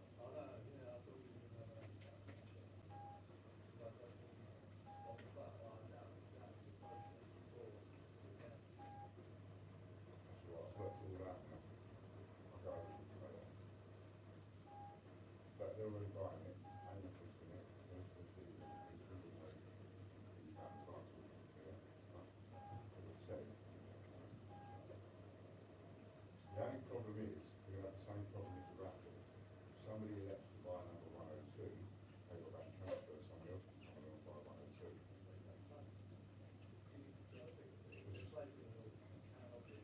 Which is just happened. I'm telling people, but I can't. There's going to be loads of people that won't hear the video, they will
supposed to get that test back, but I think she heard me anyway, so that was handy. I just need to mention something. You know, how can I put it? Sometimes when you empty a bin, the bin that you put your household rubbish in, the bin that's in the kitchen, right? Okay. I'm sure everybody does. Right, sometimes when you empty stuff in the bin, you come round to empty nothing, you take out the black bag, if you put the wrong shit in there, you end up with juice and water and skanky stuff all the bottom. And that's exactly what I had in the bin when I emptied it. So the wrong stuff, in the bin in the corner in the kitchen. So the wrong stuff's going in there. So any plastics, food waste like that, rinse it first, put it in the plastic. Okay? When you finish with it, just I don't know what's going in the bin, but something's going in the bin.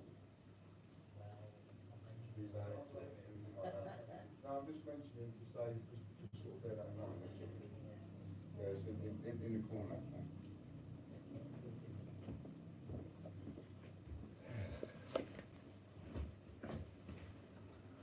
You got fed up quick then, Caspers. Apologies for that.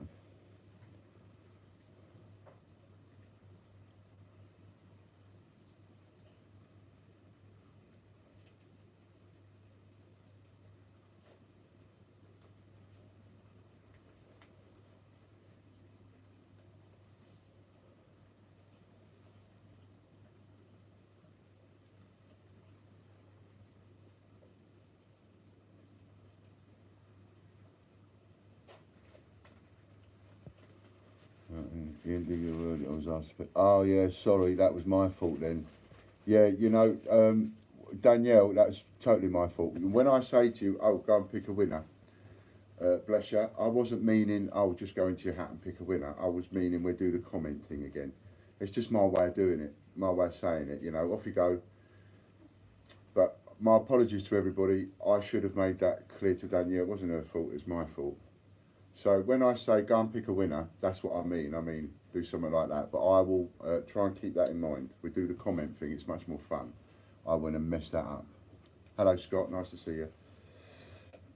So, to recap, we have got one person, those two chaps that just bought the same number. I've asked John to go into he's going to go into the bank in a minute and go and sort that out. Apologies, Daniel.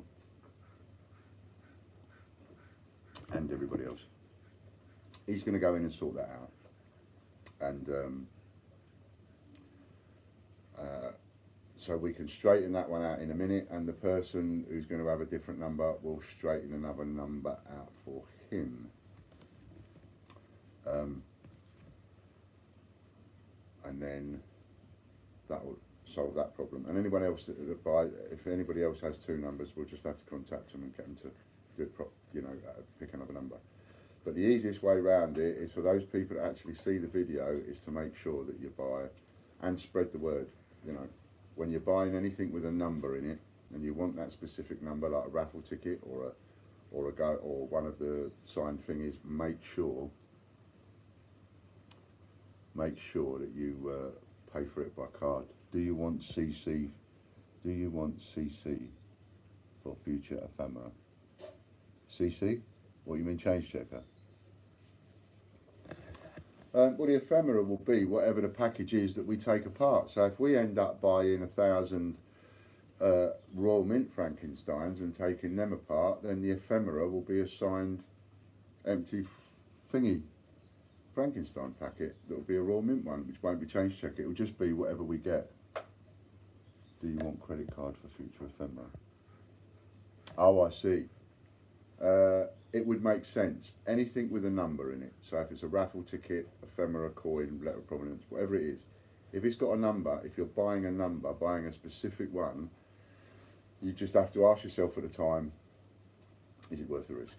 You know, because I might lose the number. So you want to try not. Got my lunch. It's either I eat my lunch or do I need a bib? Posh shirt. Well, I think I might need something.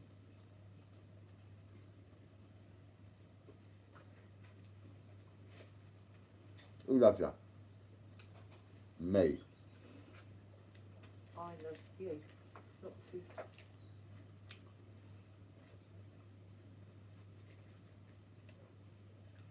And this, let's make no mistake about it, this is going to drive Ian Glenn, Mr. McDade, Chris Hinson, head of legal at Royal Mint, McDade, the boss of the Royal Mint, Ian Glenn, the boss of 288 Group, which is the boss of Change Checker and Westminster Collection and Collectology. It's going to drive them nuts. It's going to drive them absolutely nuts. And there ain't nothing they can do about it.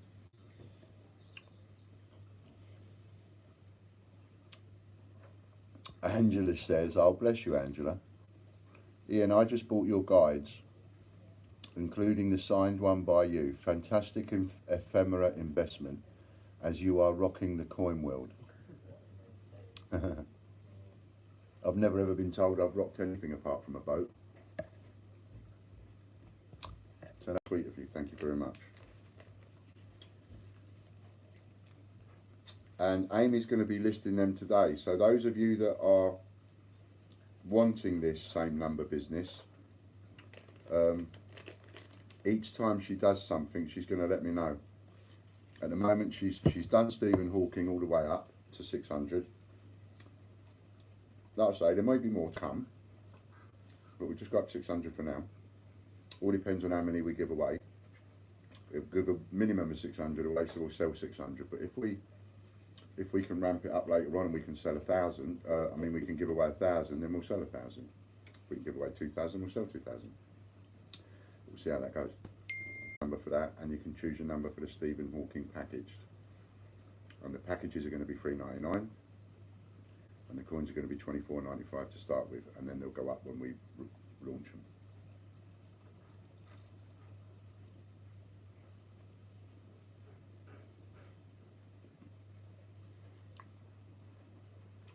She's doing the last 100 now. She's done the first 500 of the packaging, I think.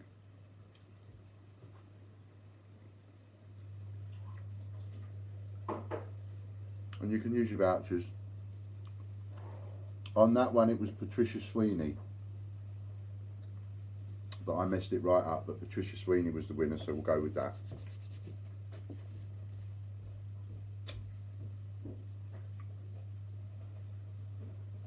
Thank you. I think she's taking a mickey out of it. I think she's like that.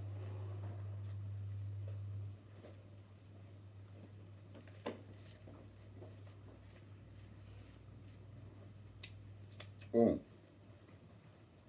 the upload, it's going to mess up.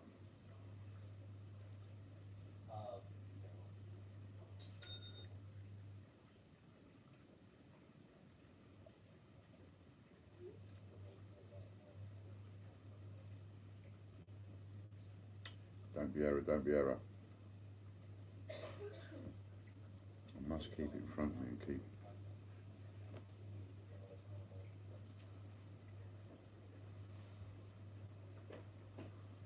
Greasy pies with me new shirt.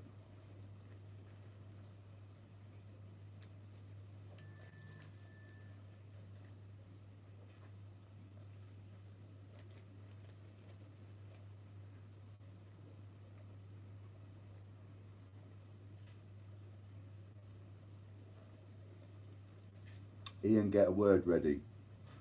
All right then.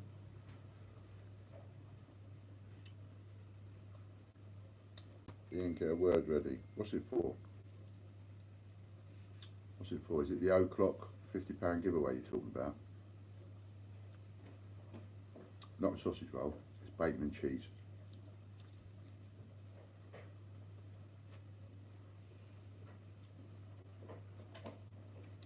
We've done that one, Danielle. It's not till the o'clock, it's not ready yet.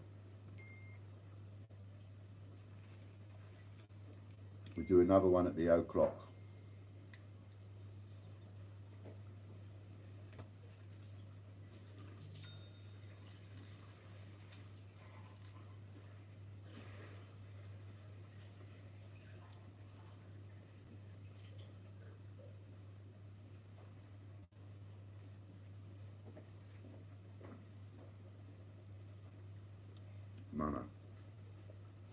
That was last week because we tried giving the 25 pounders away. So going on the £100 an hour, instead of giving £100 to one person, we're going to give £50 to one person and £50 to somebody that's online.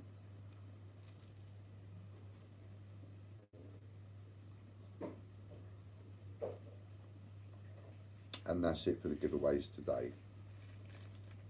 Only because I ain't got time for it all today.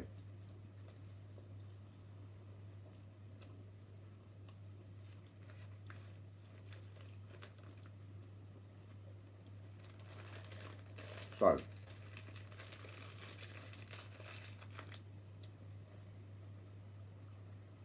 to be clear, on the giveaway, there's going to be two £50 giveaways on the o'clock. £50 for somebody that's one of you that's actually online, which will give a word and Danielle will do. That's where I just ballsed it up with Patricia Sweeney. I just messed it right up, didn't I? So that's what we do for that. So £50 for one of you online and £50 for somebody that will be on the whole database that Amy will pick. So Amy will pick one, Danielle will pick the other one. Danielle will pick the winner that's online. Amy will pick the winner overall. So two people, £50. That gives me then time to, and not doing any others at the moment, likes and watches and all that sort of thing. Not today. Only because, you know, we don't just want the channel to just be about that, do we? It's not just about just give away. Although I don't care how many of them prints I give away, to be honest, but I will do. We'll have more. Ah, sorry. Yeah, well, it was well, not your fault, Warren. It's me keep changing things. I expect people to keep up with me. Do you know what I mean? Changing things all the time.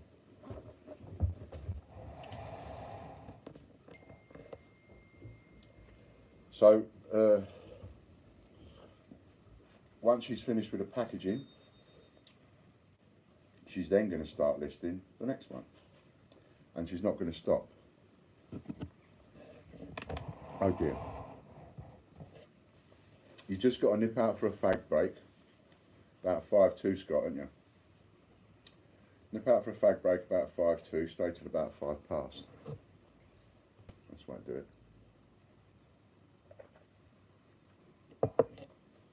Now, I think I only got one done at 1 o'clock. Yeah, we gave one to Patricia Sweeney, and we gave one to Amy did one.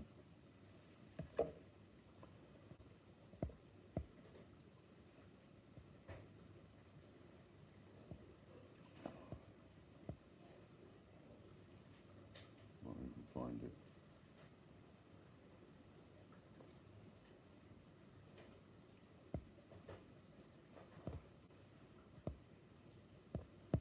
Can't find it. You did one, didn't you, Amy?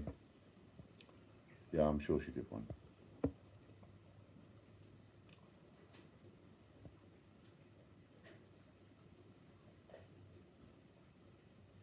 Yeah.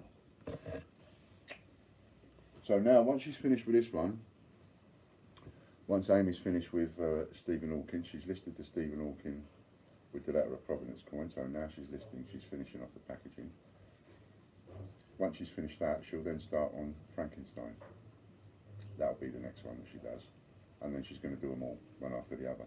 Now, the order in which we list them isn't necessarily going to be the order in which we launch them.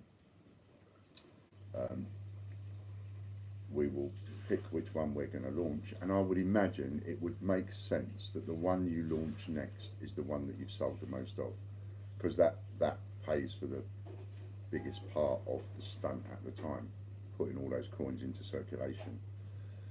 So the order at which we're listing them isn't necessarily the order at which we're going to release them. It's likely, it would make sense, it would make common sense, it would make financial sense, business sense. When we finish with the Gruffalo, we're then looking at releasing the next coin, whichever coin that is, we look at which one has sold the most, sold the most in advance, and that's the one probably that we'll release. And it'll probably be the one that gets the most publicity, so it makes sense in a lot of ways. So that's what we're going to plan for doing. Try and keep it as simple as possible. I need to keep things as simple as possible. Keep the costs down. If I keep the costs down, then I'm not going to charge too much. And everybody enjoys buying into the new commodity. If you make it too expensive, then they won't. And we've got to make it right so that people can double their money, I reckon. I think that's an important thing. You know, people need to be able to invest in something that they've got and that they can double their money in. And maybe we can even get to a point where we can send them out early, but send them out early with a instruction that you can't sell it yet, or something like that. That might even be possible, but we'll see how that goes. You know, the letter of provenance, there's no reason why that can't be better quality. We get them printed, and all I've got to do is sign and date them.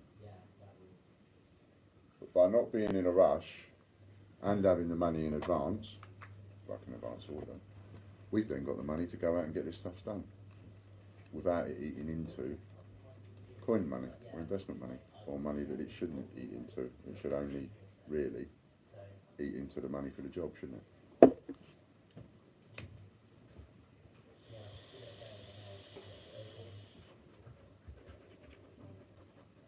Right, Caspers? Getting excited now, you're going out for a walk.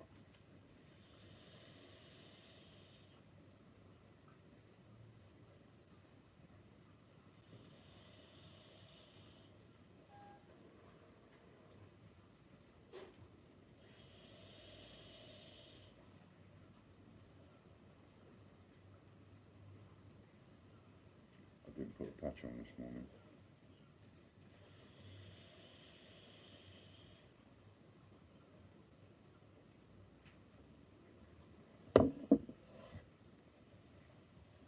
So, any questions so far from any of you 33 people watching? Anything that you didn't quite get? So you know where we are. Hello Judith, nice to see you.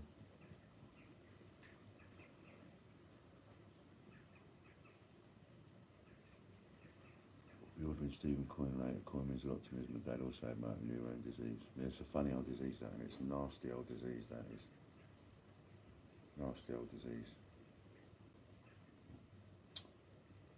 There's an awful lot being done as well. You know, there's an awful lot of good being done with these coins. And there's an awful lot I think we can capitalise on. I think we can look at that and go, okay, how can we make this better? Not just from a business point of view, not just from a money-making point of view, but you can look at it and go, okay, look at how much exposure all of these different projects and places had, and one thing and another.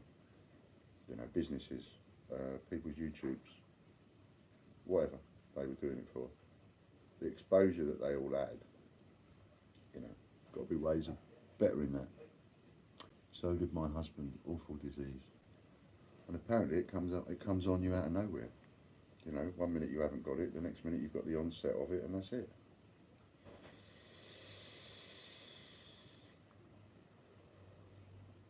And I worry about my health issues. Oh dear.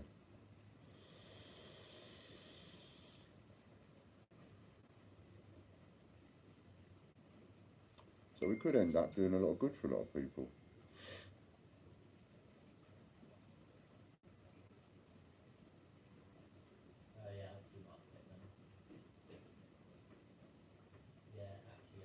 What number did you buy?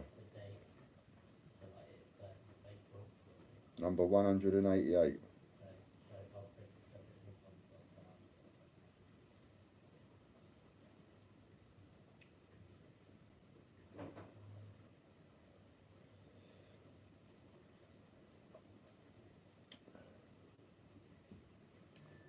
Do you think they will release more author-related coins? Do you know what? I think they're going to release any coin that they think they can earn money out of.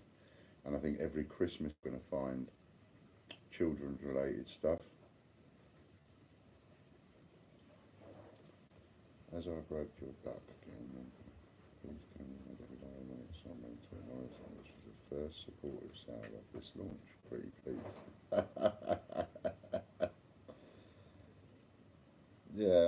that, Steve. Why not? Why not? I mean, it's just different angle. Do you know what I mean? You know, there's so many different angles. I don't think Steve will mind me saying this to you. You put, as I broke your duck, getting number 101, because when I mentioned that this is what we're doing, and I told you all, the first one we're putting up is the Stephen Hawking. Steve went straight in there and bought the lowest number available, 101, before I'd even explained it to you all. So he said, please can you add a line on it somewhere to acknowledge that this was the first supportive sale of this launch, of Stephen Hawking launch. And I think, well, you know, you see what I mean? When you come up with a new commodity, there are all different ways of looking at it, you know. And Steve saw something there that I didn't see as I was explaining it, which is that, you know, there could be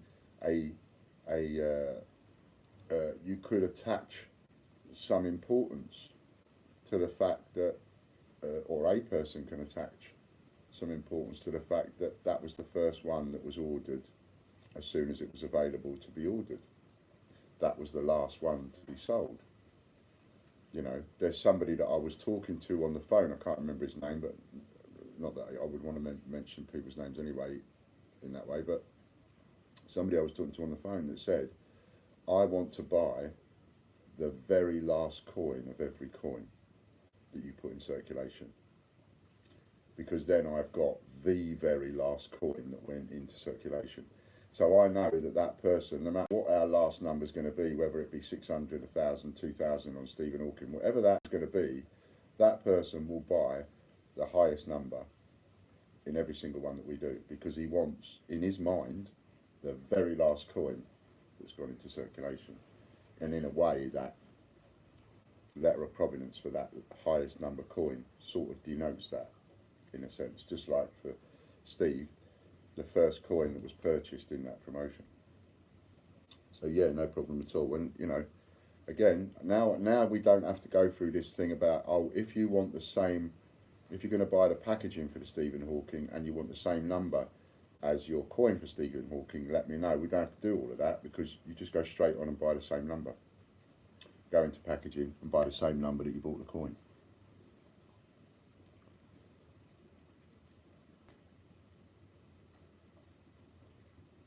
Natasha got her parcel today in. How happy are you, Natasha? Did you have any prints? Do you like them? Excellent. I mean, you know, Chris Spree says, I'll buy 288 and see if I can sell it onto that group. I mean, again, when you think about that, you know, I would imagine that Ian Glenn around his home and the directors around their home have got various things with the number 288 on them, like Danielle collects 147. You know, so even though they might hate what we're doing, like Mum might, they may very well want to buy that off of Chris because they weren't here to buy it themselves.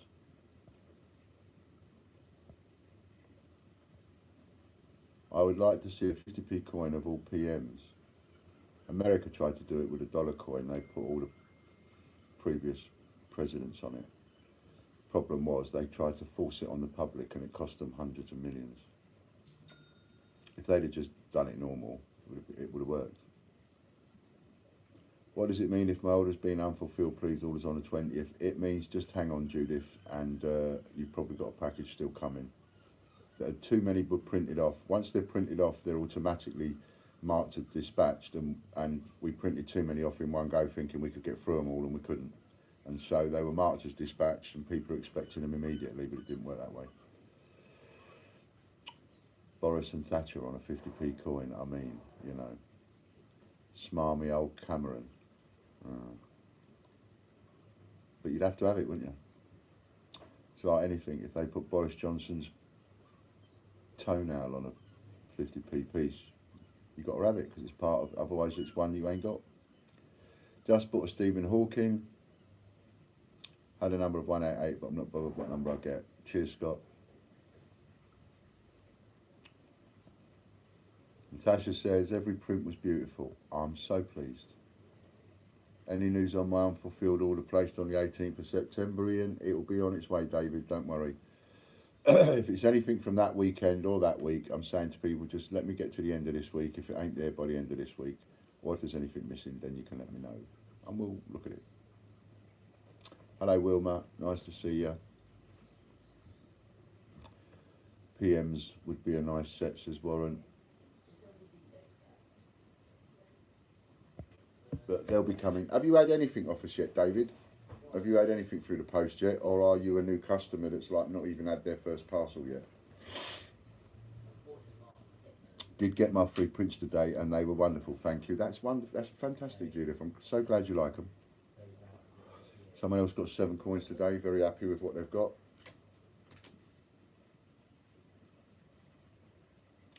Now that's not bad going, is it? Look at that. We've got 35 people watching and 47 likes. So we've got people coming in and out, and they're coming in and just kindly for us, they're clicking the like. And that's wonderful. That's absolutely wonderful, that is.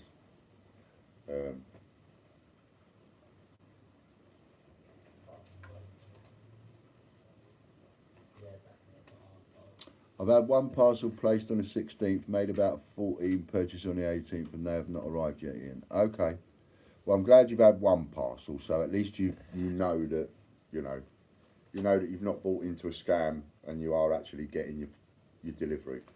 It's just that everything from that week, David, it was so manic, and I created over 1,100 orders on the system, so it is taking us a little while to sort of get through it.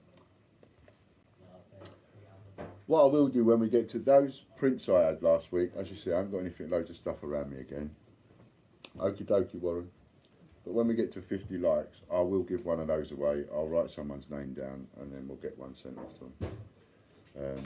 4 furrows. I will use that one again, only because I know exactly where they are.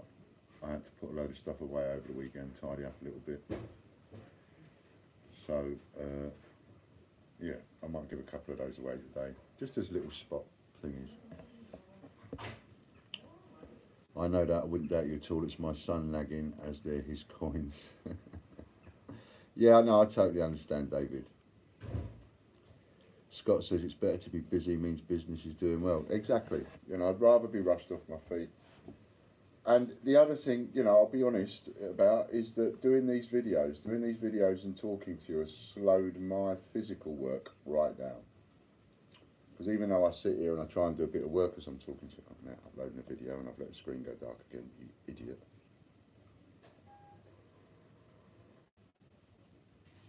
Don't error me. Let the screen go dark and then it comes out with an error message. Ah, that's what you see when you're live. I did wonder. That's why it's taking so long to upload, because I'm doing a live. Okay, that's good. That's good. That's good. Lorna says she can't wait for her prints to come. Oh, they're going to be there any day, Lorna. They will. Any day.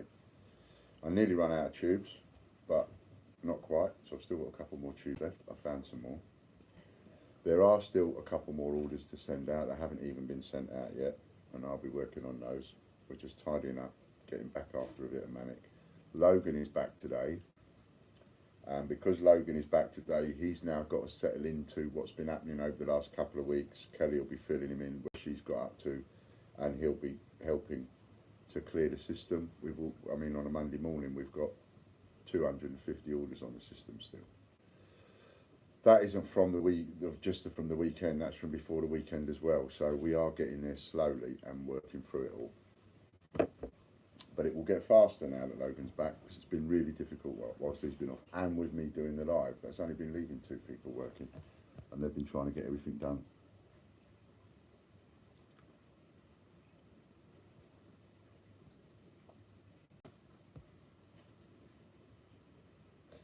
And I'm going to have a little sip of my tea. In fact, I need to make a cup of tea. So would you excuse me for a minute? While I go and make a cup of tea. What I would say is, remember, please don't post any of my links on Royal Mint or Change Checker or Westminster Collection or the new Collectology or anything to do with the Royal Mint or 288 Group's social media. I say that because Reef did it. He will tell you. He posted a link and they banned him. They chucked him off, told him he couldn't use them for a week. And I don't want that happening to anybody. So please go and post the link. If you go and post the link, share, and then also put in hashtag watch out for the wabbit. And with the number 4 and a W, watch out for the wabbit, because that is now starting to go up there. If you've got a Twitter account, please go onto Twitter and search hashtag watch out for the wabbit. And then when you get the list of them up, click the heart button, click the retweet button on as many as you possibly can. It could just help us get that tweet out there going viral. If we can force, if it's possible to force anything going viral, let's force this into the viral sphere a bit. So that'd be great. So if you won't mind ever so much doing a little bit of that, whilst I go and make a cup of tea, and then when I come back, we'll probably be up to over 50 likes, in which case I'll give a print away. And very soon, Amy will be on the next one, and you can, if you want to, get your numbers in for the next one, if you want to secure the number. And that's how it is, you see, that's how we get the people in. That's how we turn a non-existent commodity into a collectible commodity, because people come along and go, yeah, I'm waiting. As soon as that Frankenstein's listed, I'm having that same number. And as soon as the next one's listed, I'm having the same number. That's what's going to happen. Can I ask you what it is you ask the bank when you want old coins or notes? Ever so easy, Mark. You just go into the bank and you say to the cashier, and if they give you the runaround or they give you the off, right, you ask to speak to a manager. And you politely ask them, old money that you normally send back, have you got any, please?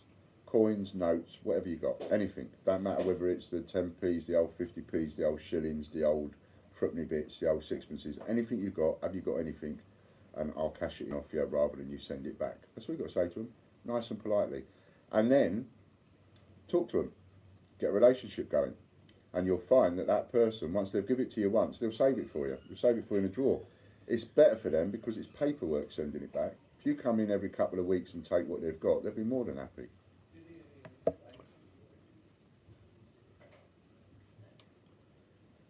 Patricia says, thank you, just purchased Stephen Hawkins coin and used my birthday bonus. Then I win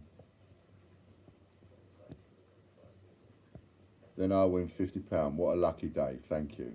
You're more than welcome, Patricia.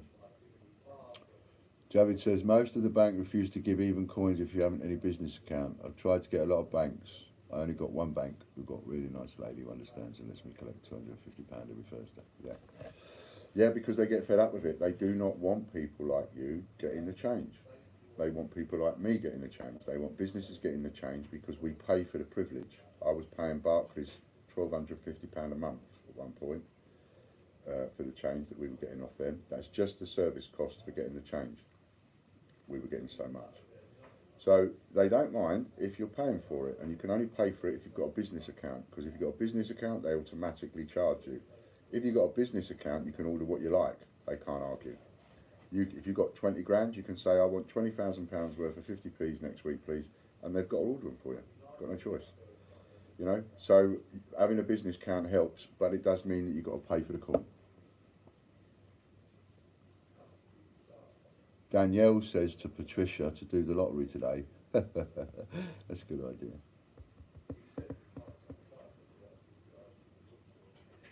I'm holiday and give it a try in Arbroath. Yeah, I mean, you know, you're up Arbroath, that's Scotland, isn't it? You see, that's a good idea, Danielle. Give me a couple of minutes. Yes, you know, you've got two ways of scoring, Mark, whilst you're up there in Arbroath. Number one, you want any old shrapnel, any old money, and you're in Scotland, so now you've got the chance of possibility of old English money that people have taken in, plus you might get some old Scottish notes. So that could work in your favour. And also, because you're in Scotland, try and get uncirculated and different Scottish notes. I've already proved to you and everybody else when you was with me in my holiday in Scotland that they're sellable, and I sold them. It's just that I couldn't deliver what I sold because it was nicked. And I keep saying to people, I'm going to tell you what happened. when I came back, I had my man bag. Fran bought me a man bag, lovely, beautiful leather man bag. It's only small, but it's for all my stoma stuff. So that because I've got a bag given to me by the hospital, but you go out with that bag, and you know everybody knows what's. If anybody knows anything about stomas, they know exactly what that bag's for, and I don't want that. You know, so she got me this nice little leather man bag. It was very expensive, but it was lovely, and it was a nice present. And I took it with me everywhere. And it's just got a few bits and pieces in it, so that if I have a medical emergency while I'm out, I've got my stuff with me, I can deal with it, and it's just a nice little bag. No one knows what's in it. And I took with me some Peter Rabbits and some packaged Peter Rabbits and stuff with me, which I had in the bag, because I thought I might bump into people, get into conversation, give them a coin for their kids, something like that. So I took some of them with me. And all those hundreds of, well not hundreds, but all those like 200, 300, 400 quid worth of Scottish notes that I got at the time were also in the bag.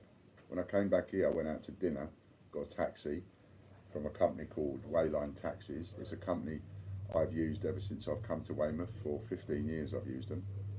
And Wayline, they've got so big over the last 15 years, they were just one of the small taxi companies. They've now bought out most of the taxi companies. So really, even though you've got half a dozen different taxi names down here, they're all owned by Wayline except one, which is Fleetline, a company called Fleetline, who I now use. And I won't touch any of the others because they're owned by Wayline. And this time I went out, we got a taxi to the restaurant, and I always give a good tip. I always give a very good tip, because I used to be a taxi driver, so I know what the job is like. So I always give a very good tip. And we got the taxi from the restaurant back home again, and then I realised next day my bag's not here, so I've left it in a taxi. And I've contacted the taxi company, they've contacted the driver, who said, no, he never left anything in my taxi. And if it wasn't, I just think if it wasn't for the fact that there was like 300 or 400 quid in it, and you know, cufflinks and money and stuff like that, that bag would have been handed in. But it had a load of money in it, it had a load of valuable stuff in it, as well as the crap medical stuff in it, and so they decided to keep it, and that made me really angry. So I told them I won't use them again, and I'll never use them again. I'll use Fleetline, I'll never use Wayline again, ever. Because you've got to be able to trust the taxi driver. You know, I remember from when I did the job, you've got to be able to trust them. Otherwise, you know, you can never trust that taxi driver again. And if you can't trust the taxi driver again, you can't trust the company again. Simple as that. And to be honest, when I complained to the taxi driver, I didn't make a scene or anything like that. But I said, you know, this is why I'm not going to use you ever again, because I shouldn't have lost this. My own fault for leaving it in a taxi, but you do trust that the person you're paying and looking after with a decent tip is going to look after your stuff. It would be in that taxi driver, that taxi company owner's interest to come to a customer like me and say, I'm really sorry about that, I don't want to lose your business, I'm going to buy you a new bag. Something. Give you something. Instead of just going, sorry, not our business, not our fault, nothing to do with us. And so I thought, well, okay then, you don't want my money anymore, so I won't give it to you. So because they didn't even care, they ain't getting another penny off me ever again. Which is much more than if they'd have shown a little bit of caring. That's what's wrong with business, see? As soon as you get big, that is, as soon as you get big.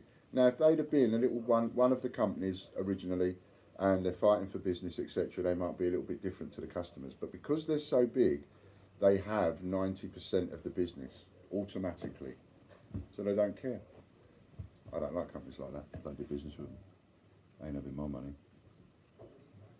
I'm in Scotland too. Our broker isn't far from me. So, you know, Scottish notes uncirculated. You'll sell a fiver for 15 quid, a tenner for 30 quid if it's uncirculated. So we can't do every day. So I've got a deal comes this week. You've got a blinding deal. If they let you have it, you've done well. Codian. Right, let's do that. So, what are we doing it for? Oh yes, we're doing it for the £50 live that you lot have got while I go and make a cup of tea, right? Right, so you can do Cup of Rosie, C-U-P-P-A. Next word, R-O-S-E-Y, Cup of Rosie, Rosie Lee, tea. See, right, Rosie Lee or Cup of Rosie, and you'll be entered in the draw for 50 quid. And you've got a little voucher here for MON 3200. MON 3200. So right, cup of Rosie or Rosie Lee for tea, either of those two, and you're entered into the draw while I get a cup of Rosies. If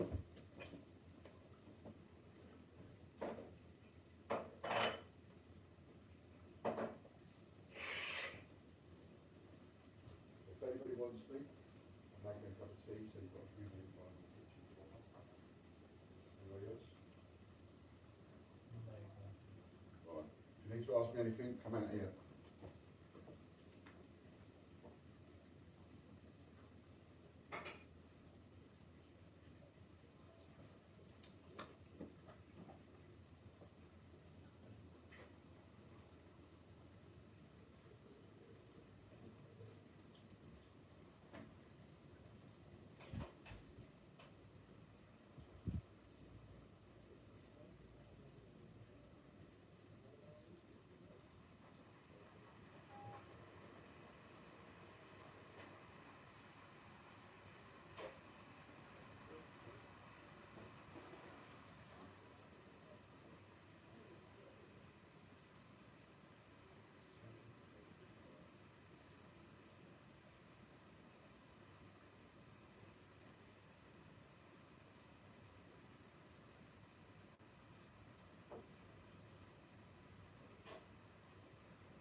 John, do you mind explaining to those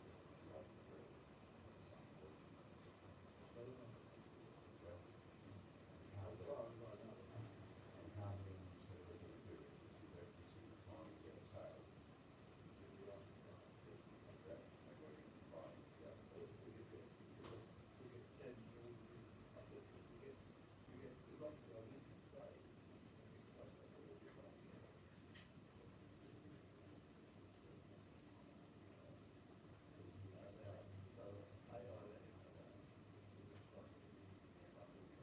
Yeah, maybe we should come up with something. I've got the invoice of the person in there.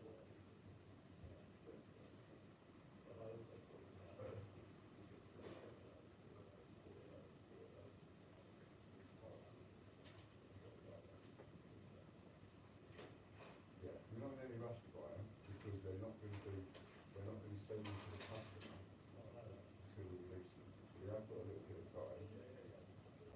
If we get like 100, we haven't got them, we'll buy them coming up.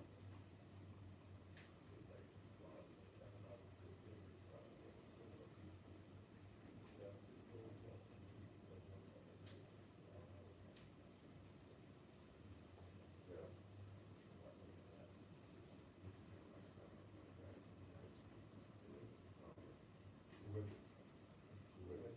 We're buying them. A couple of you just need to do that, but I'll say that I'll sometime, so that's kind of, I think I've got about 10. We've only listed one point. Yeah? No, she's doing one at a time, she's doing 600 of each one to start with, 1 to 600. So that's 2 numbers. Yeah, no, we will have, and we will organise all of that because we're not under any stress or rush to sort that out. Right, the only thing that we need to do, that Logan will need to do,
So, just to keep you on your toes, right, look at that, it's nearly 50.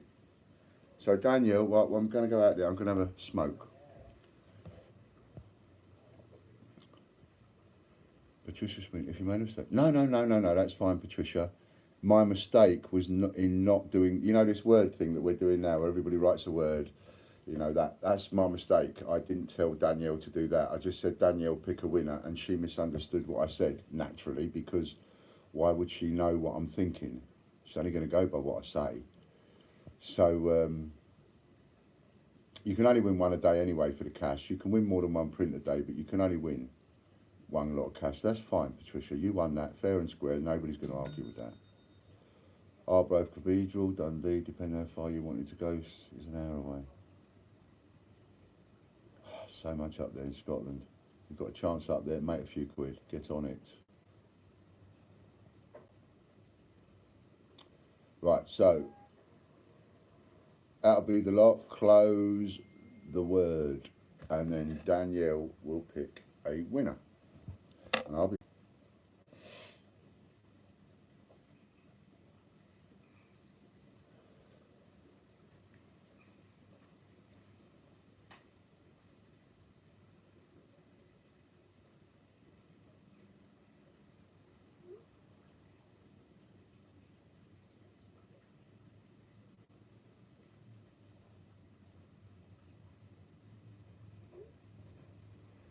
right. Amy has now done up to 600. Remember, we don't know where we're going to stop yet, but for the moment we'll stop at 600. So she's done up to 600 of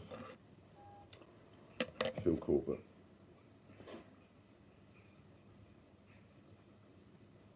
Well done, Phil. She's done up to 600 on Stephen Hawking. Pardon me, on the coin with the letter and the packaging with the letter. So of course, remember, if you want the packaging, the same number as well, then get in there, because they're all numbered as well. So you don't have to let me know anymore. You just go in and buy the packaging that you want. Okay? We've reorganised how we're going to do the advance orders on it. We won't be printing off the labels, so they won't be marked as shipped, like the mistake we made before. We're going to print off the invoices, and we'll be storing them in the order of invoices. Then that way we're not going to print off multiple address labels that we're not going to use and not waste anything, whereas you will get every single invoice. That makes sense. So that's what we're going to do with that. Well done, Phil. Okay. So the next coin that she's now working on is Frankenstein. So those of you that will want that same number with Frankenstein, she's actually working on that now. In the meantime, let's see. So,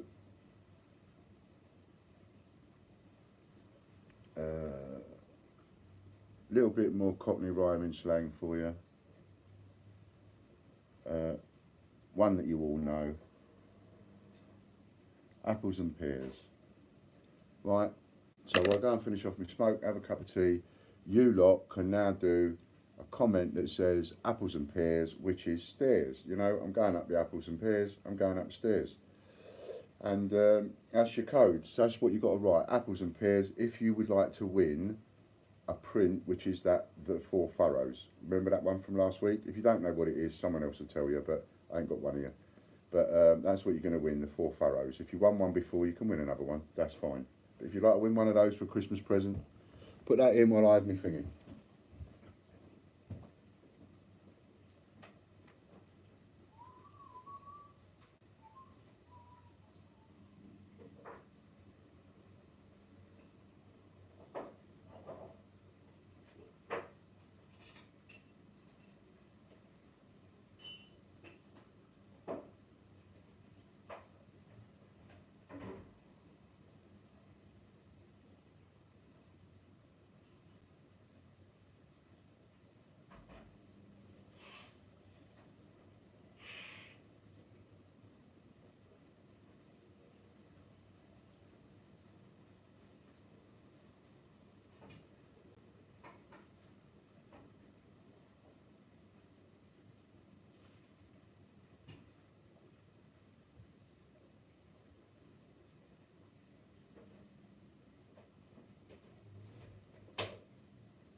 do. Yeah, if it needs a print and you can't do it,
so Frankenstein started,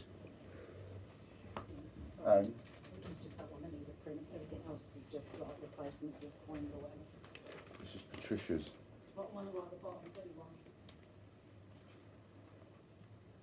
What's the print?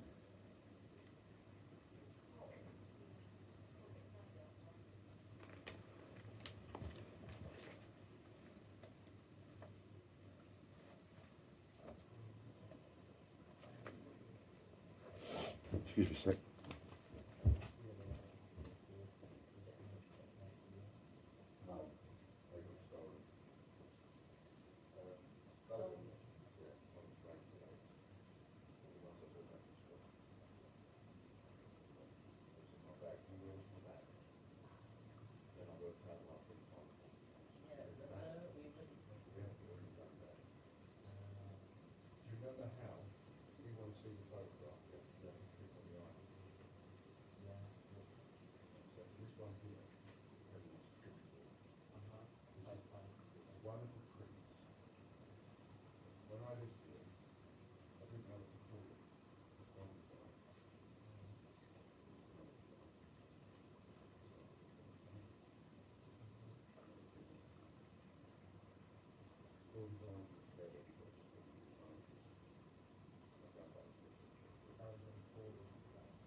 Yeah, I was just saying the Frankenstein. Amy's listing that now, and someone's already in there and buying that one in advance. We're making the £2 coins £5 dearer than the 50p coins. We make the £2 coins 29.95, 50p coins 24.95. That's the price we're setting at the moment, and that's trying to cut it to the bone as much as possible. We want to show people that we're not out to fleece everybody and make loads of money, but the money that comes in from this is actually going into the deal. Right, let's have the name of the person that won the print so I can write that down.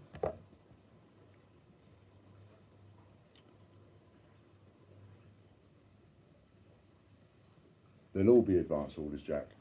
What Amy's doing is she's going to list them all, the entire lot, because we've been telling people we're going to do all of them anyway, so we are, and they're all going to be advanced orders. And only buy into them well in advance if you want that number. Because I've had an inordinate amount of phone calls, Jack, about people saying, whenever you release whichever one you're going to release next, the Armistice, the this, the that, whatever, I want the same number. That's impossible. But the one way we can do it is we can get the listings up there. The listings can be up there. It doesn't matter how far in advance we sell them, the listings are up there. We're not going to send the coin until we launch it each time. So we launch a coin, then we send it. I would rather do Frankenstein next, to be honest, or a £2 coin next. I'd rather do a £2 coin next because we've done 250p's. So I would rather do a £2 coin, and I would like to try and organise Frankenstein for Halloween. Would be really good. Frankenstein goes with Halloween. So, but I have no idea. First of all, we do the Gruffalo. Once we've done the Gruffalo, then Lucy Ann Darby. Thank you. Derby. Hopefully you're a customer, Lucy Ann. I think I recognise your name. So your name is put down for one of those.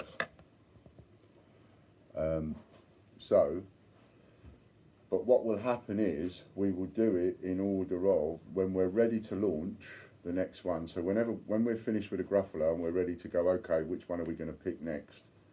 We'll look at it and see which one has sold the most. Whichever one has sold the most, then that's the one that's been contributed to the most. So it would make sense, business sense, and sense for everybody else to launch that one next. So we'll never know from 1 month to the next really what the next coin's going to be, which is pretty good because that'll keep everybody on their toes, including me. But we will only do them one at a time. We will do them in some kind of an order. But we are going to have the numbers available for people to buy in advance. Because we know, as I've been told, that there are people that want the same number all the way through and they will buy those numbers as fast as possible. So we might as well have that money in the bin now and it's using it to contribute towards the cost of everything. As well as our business and running business and paying wages and one thing and another. And we've calculated it in at approximately £30 a coin for the 50p's and approximately £35 a coin for the £2. So by splitting the packaging and doing that separate, we do the packaging for a price, we can bring the cost of the coin down a bit. And that's why on this one, from now on, it's one of the reasons why the 50p will be priced at £24.95 to start with and the £2 £29.95 to start with, because we can bring the cost down a bit because we will be giving more away. And if we're giving more away, we will be selling more to pay for that. So the cost can come down a little bit, which is where it is. And I honestly believe, based on what's happened so far, that anybody that buys a coin at £24.95 or the £2 coin, they will double their money when we look from the launch date onwards. They've doubled their money immediately. They could list it for sale and they'll have got double their money. That's what I believe. So I believe that if you want to double your money, buy as many of them as you want, list them at the right time, you will double your money, and if you don't double your money, I will give you your money back. Now that is a guarantee that nobody, not Change Checker, not the Royal Mint, not anybody will give you. If the product you buy from me does not double in money, double in value, within 12 months of purchase, of us launching it, not of purchase but of launch, right? If you haven't doubled your money within 12 months of launch, I'll give you your money back. I don't think there's a collectible seller in the world that would give you that kind of guarantee. And I reckon I can guarantee that, 100% guarantee that, because of everything I've ever learned about buying and selling and supply and demand. It's all wrapped up in that one little commodity, or those 35 commodities.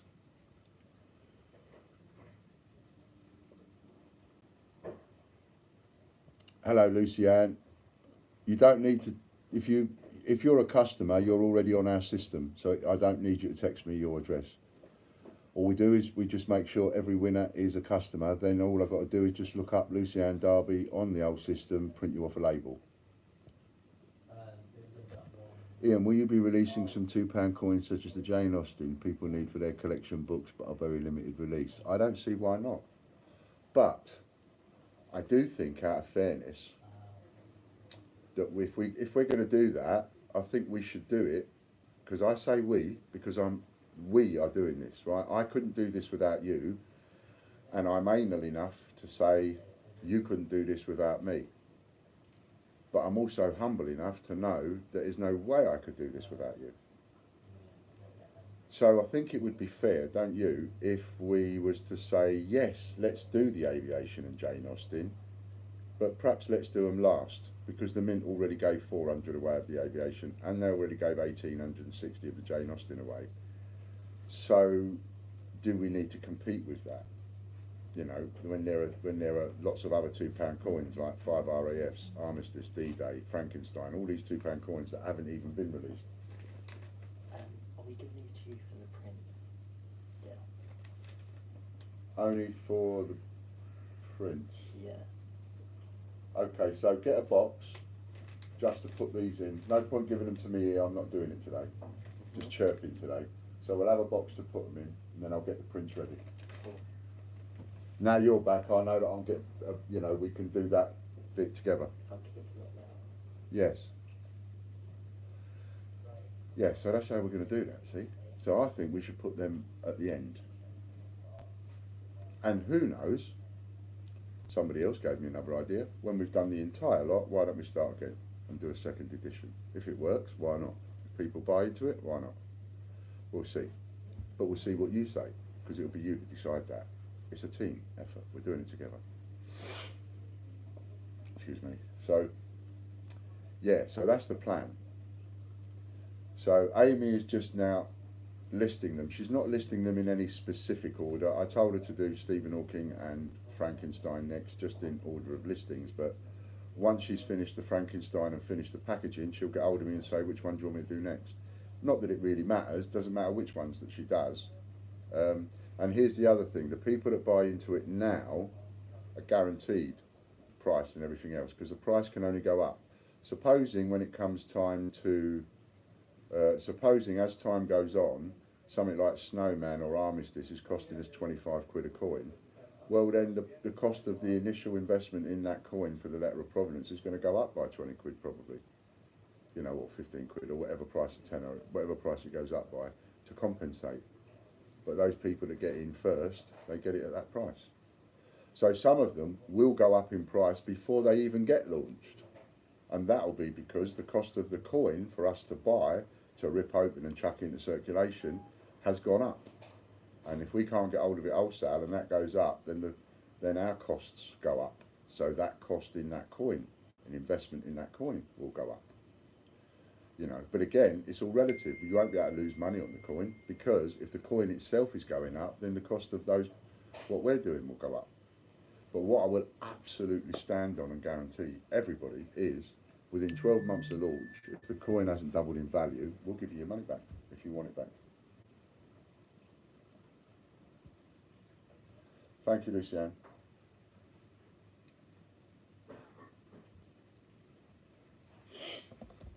And I don't think anybody, and I've been around collectibles for many years of one sort or another, every collectible you can think of really. And little toy cars, trains, China, you name it, ephemera, various stuff.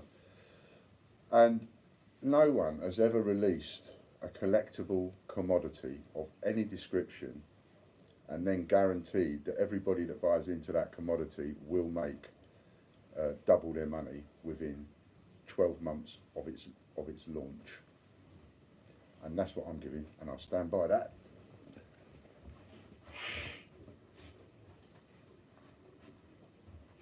Oh, I just got to see if my washing's done. I've got to do my job.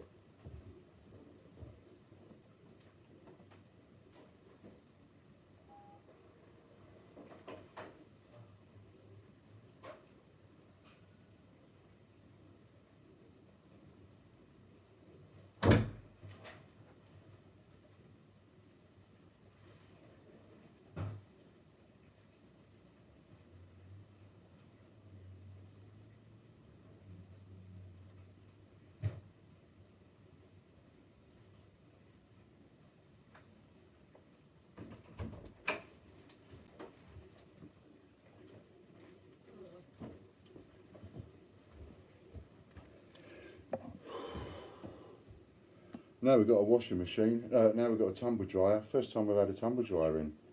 We've been together 20 years. We've never had a tumble dryer, and all the time we've been together, just always dried them on the radiators. So when I bought one at the weekend, now we've got a tumble dryer, I've got no excuse for not getting my jobs done, have I? My chores.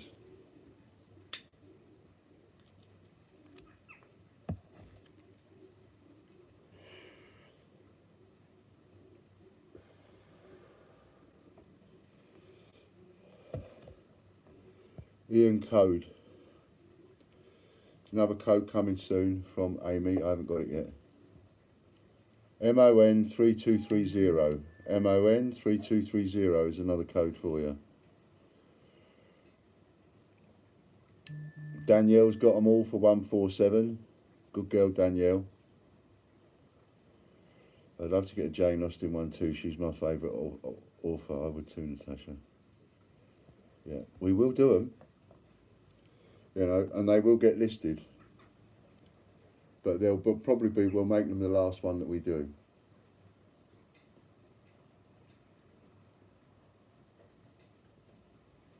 And by the time we do them, it wouldn't surprise me if the cost of the coin's up to about 40 quid.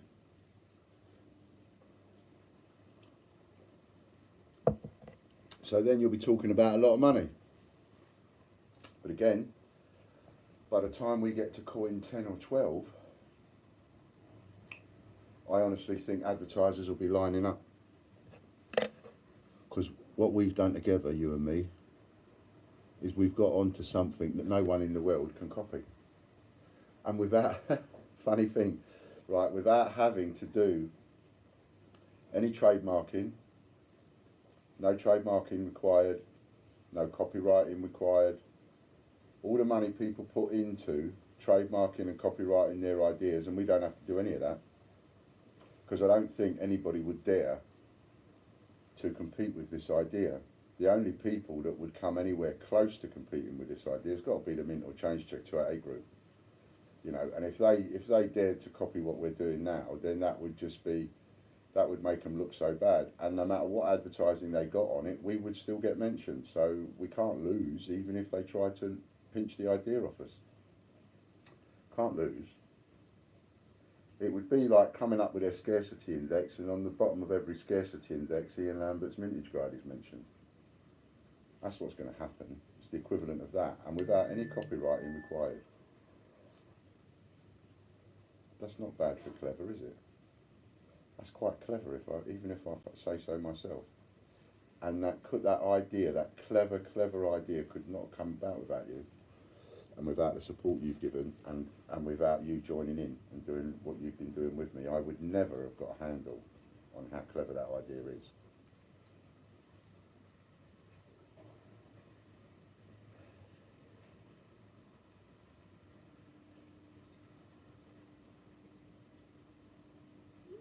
You're doing well, Amy. Don't worry, you're doing well. You're doing all right, you are.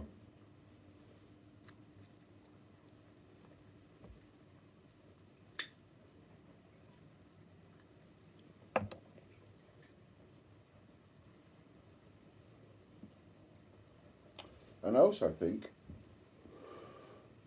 it's got to be the fairest way that anybody could do it, isn't it? Is to say, well, okay, the number of coins that we give away for free is literally dependent on the number of coins that we decide to sell, or vice versa. The number of coins we decide to sell is literally dependent upon the number of coins we give away free. This will be the price regardless. I think that's a brilliant way to do it, because now you can tap into quite a market. And I've also got an idea on how that can be sold on eBay as it goes. Yeah, I've had a clever idea on how that can be sold on eBay, but I've got to think about that. You've got to be careful on eBay, because you can't sell advance orders longer than 30 days.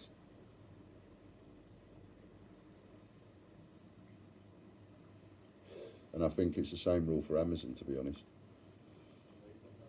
I don't think you can sell an advance order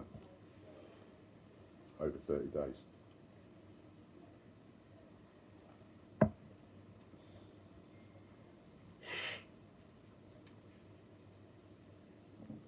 Hello, Chloe.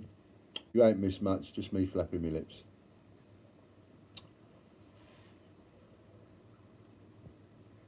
Ian, is the Cook Designs $9.95 for 3 coins or each? No, they're each. And they're going to be changed soon. If they're priced at $9.95, they're priced wrong, so they're going to be changed. That'll only be the ones that's advance order, which now will be 2020. That's all.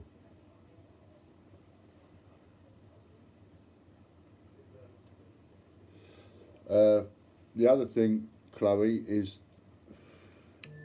we've just listed Frankenstein as well. So the numbers for Frankenstein are up. Okay, all the Frankensteins are done. She's going to work on the packaging next for Frankenstein. However, she is off to the vets in 15 minutes. So I would ask everybody to be patient with Amy and codes.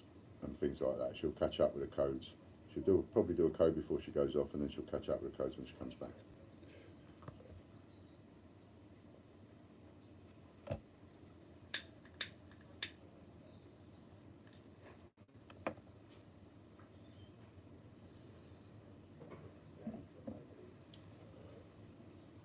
My sister-in-law and my brother they had a Beauty, a black Labrador, and Bella, a lurcher, golden lurcher, and Beauty died about a year or so ago.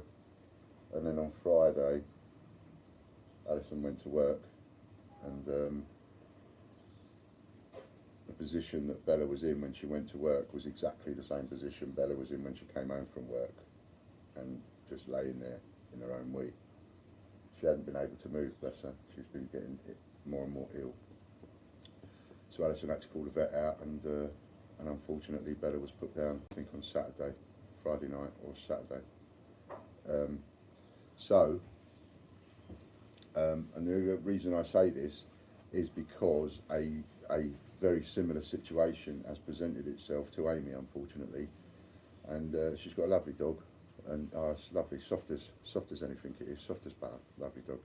She's been here a few times, and she's got to go to the vets, so you know, we're keeping sort of fingers crossed for Amy and hoping that everything will be all right. So she will be trying to keep up, and she will be trying to keep on top of all what's going on, but she has got that to deal with, and quite naturally I've said you've got to deal with whatever you've got to deal with, and we'll just do this around what's going on, and you can catch up when you catch up, no problem.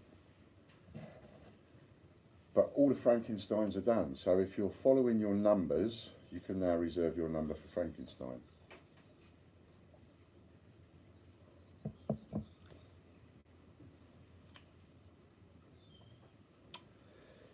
Yeah, Judith says hope all goes well, so yes, we do hope all goes well for Amy, and do you know what, I've forgotten the blooming dog's name now, how bad is that?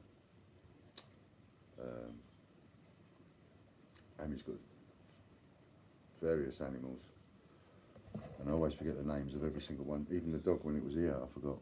Hello Andy. Bailey, thank you. It's Bailey. Lovely Bailey.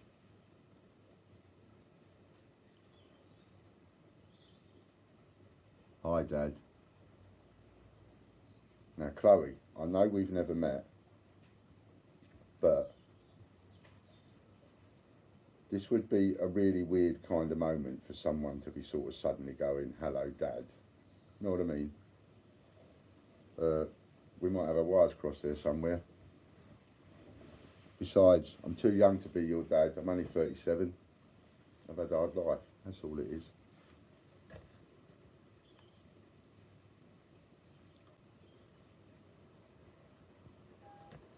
Did you get my text, Ian?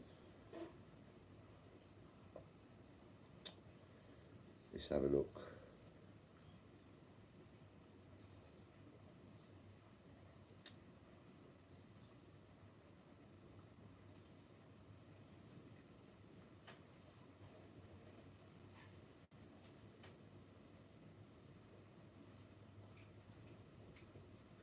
Normal text or WhatsApp, or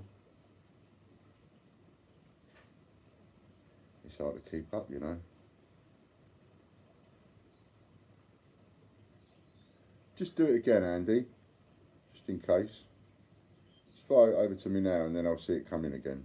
Just go to the text you sent me, hold your finger on it, copy, and then paste it again. And now I just fell in. How embarrassing. Chloe was talking to Andy Walton, I bet. Yeah, there it is. I was talking to Andy, and yeah, of course. You know. Cool. I mean, you see a comment, it goes, hi Dad. I mean, what do you expect? We're trying to do, I just had a couple of heart attacks, trying to give me another one. Cool. Send it Saturday in by text message. One of the reasons, if someone sends me a text message and I don't answer you, one of the reasons could be because I want to leave it live. And it looks like what I've done in Andy's case, is I might have read it, now it's not live, it's not got the dot on it showing that I haven't read it. See? And now I bet I've lost it. So, Andy, just fire it over to me again. Because I'm not seeing an Andy here.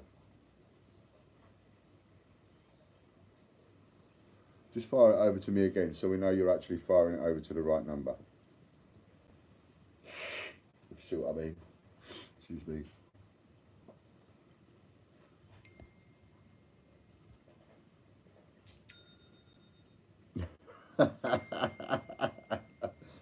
Chris is going, hi granddad. Yeah, like you're young enough to be my grandson. Ah, that's got to be you.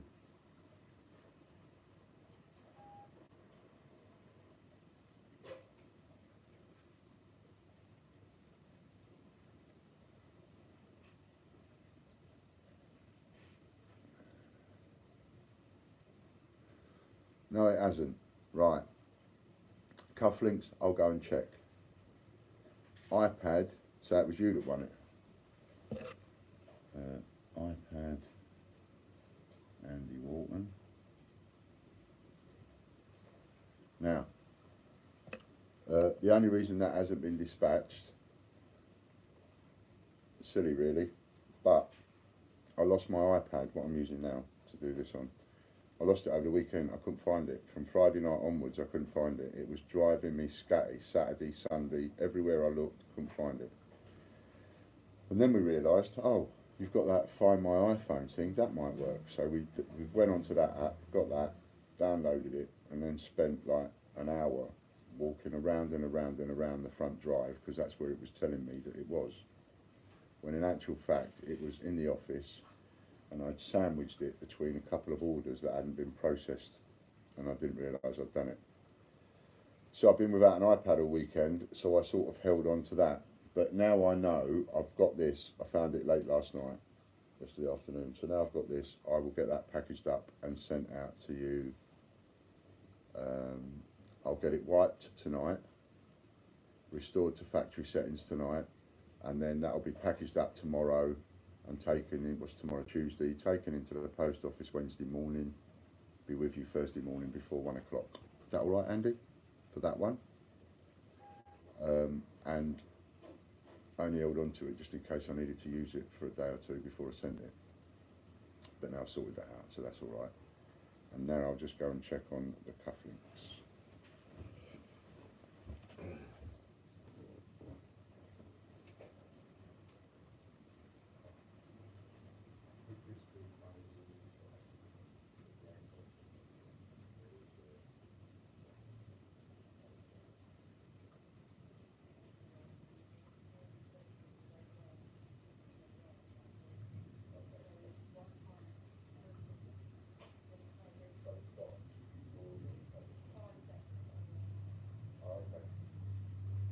Thank you.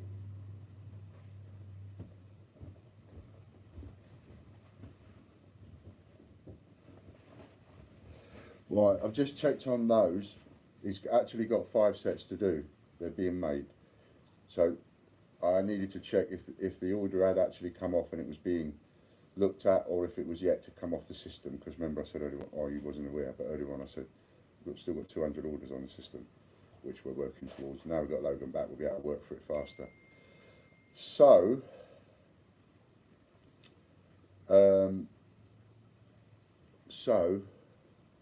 he's got those 5, but he's not been very well. So he's working on them. So we should be all right for the date. But I will keep you appraised of that. Feel free to ask me again in a couple of days. Just make sure he's all right. But they should be done in a few days with any luck.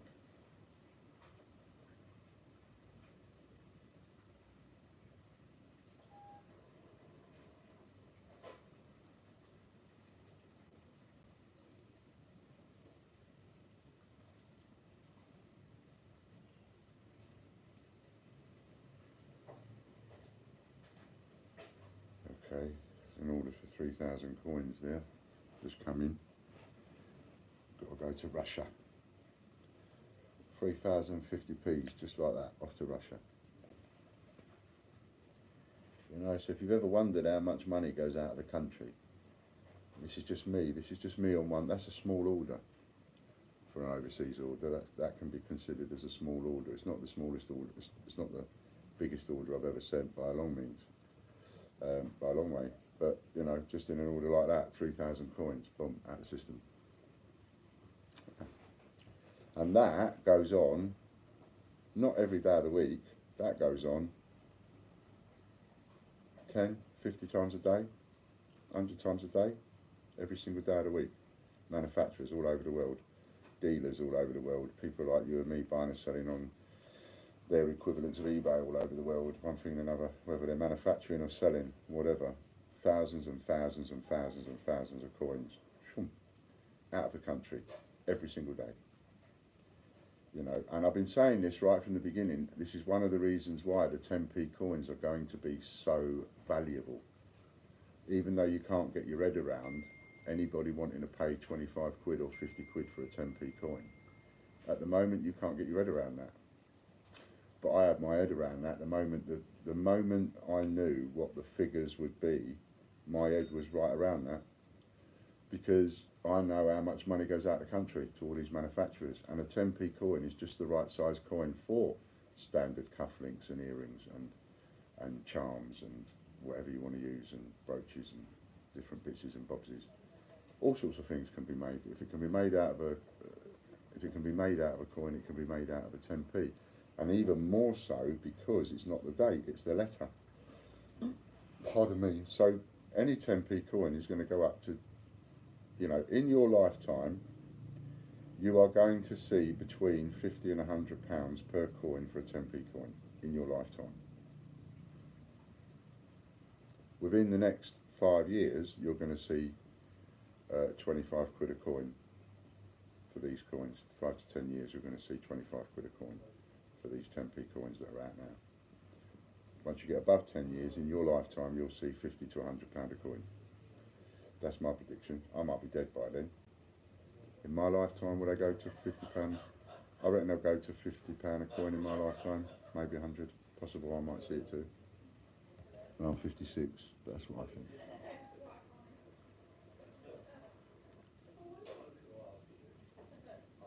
No worries. To Chloe, you didn't give me a cardiac, so I'm alright. Fulfilled from 18th of September. Don't worry about it, Reef. Like I said, and anything from that week, you know, let's wait till the end of this week before anybody worries about what they're missing. You're more than welcome, Andy. Our 10p mintage figures all the same? Well, no. Julie's done a few names for prezzies. Yeah, you see, I mean, people buy names just because they want to buy their name. They don't care about collecting coins. You know, we've sold it for people buying names, pet names. People buy it for pet names. And someone will buy like me, might buy K-A-S-P-A. Don't know what to do with it. Might put it on something around his collar, might put it on something, might just put it in a tin. Some people just put it away and just shows they've got that name.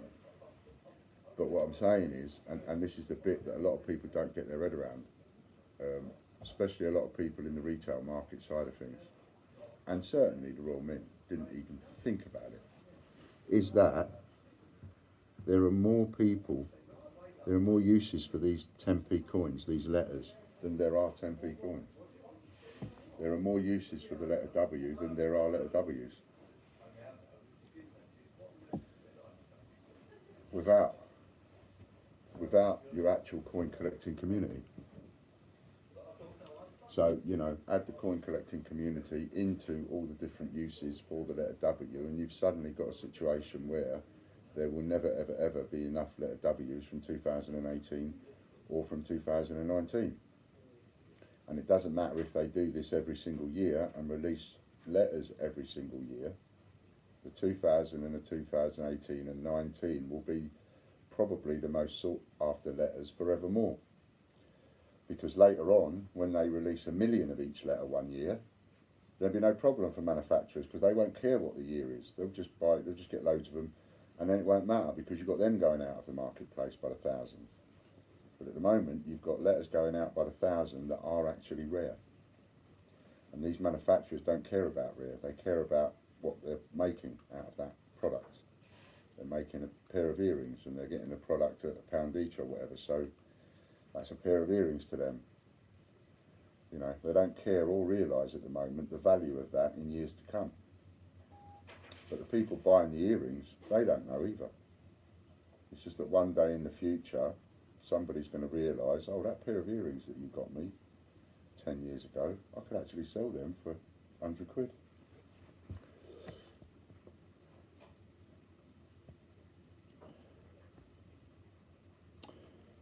Frame and display, nice in a frame. Absolutely, lots of things look nice in a frame, but that's where people like you come in, Mr. Frame and Display. I keep having people suggest to me over and over again, Ian, why don't you offer this? Why don't you do this way? Your letter of provenances and your coin, why don't you put that in a frame? It will look really nice on somebody's wall. It might do, very nice, and I agree with it. But there are people like that chap out there. You know, what's his name called? His name's called Frame and Display. Obviously, that means his business must have something to do with framing and displaying in some capacity or another. I don't want to encroach on your business. Not interested in encroaching on your business. What I want to do is I want to sell to the people in your business. That's what I've always set my stall out to be. I don't want to make earrings. I'm only making cufflinks because I'm doing that as a bit of a protest, if you like, because cufflink manufacturers won't make big cufflinks. And I say there's a market for them, so I'm proving that there is a market for them.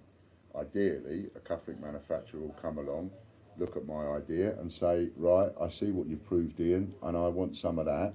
I'll make the cufflinks, you sell me the coins. That's what I want. I don't want to be a cufflink manufacturer forever. I want to be a cufflink manufacturer for as long as it takes a cufflink manufacturer to realise that he's missing out on a good idea, and this is a good idea, and he can take that idea off me and run with it, and I'll sell him the coins. And anybody that comes up with a brilliant idea of what you can do with coins, I'm totally up for that. I'll even help you. But I ain't making it. You make it, I'll supply the coins. I think your cufflinks are fab, says Natasha. Yeah, I love my cufflinks. I do. Absolutely love my cufflinks. We'll have a couple of raffles for cufflinks. Not going to do it today because Amy's quite busy today. She's got a thing going on with her vets and she's setting up these listings for me and everything. But for an idea for little raffles, that's a little idea that we can do. I need to not necessarily just have big raffles, but we could just have like something where I know that in a live session we're absolutely guaranteed to sell all the tickets. And then we can sell all the tickets, have a winner live on air there and then, same day.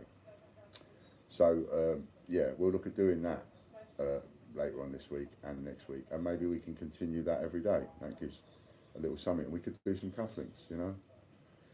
But I'm hanging on to them as long as I can at the moment because I'm the only person in the world with a set of Frankenstein cufflinks or a set of Jane Austen cufflinks, and that makes me feel quite tops when I go out to dinner. I wear this shirt, a pair of my cufflinks. I think no one else has got what I've got on. I don't need £600 trainers to make me stand out. I don't need a £2,000 shirt to make me feel like I've got a designer something on. I only need them, and I know I'm the only one in the world. The only one in the world that's got a pair of them on right now. Special. Now, the minute one of you go and buy a Frankenstein cufflink off me, that's it, innit? No longer am I special. I've got one of only two. Well, still feel a bit special, but not as special as having the only one. When I hunt 10p on average, I find one every 200 poundish. Yep, but that's because you're hunting the wrong 10p's. You need to look at Bungle's video. If you haven't seen Bungle's 10p video, now that he's revamped it, we've had a chat, look at Bungle's 10p video, and he'll tell you what you need to be saving. Everybody's just looking for the letters, the letters, the letters. Oh, the letters, the letters. It's not all about the letters. You know, you find a letter, you've got a couple of quid. Big deal.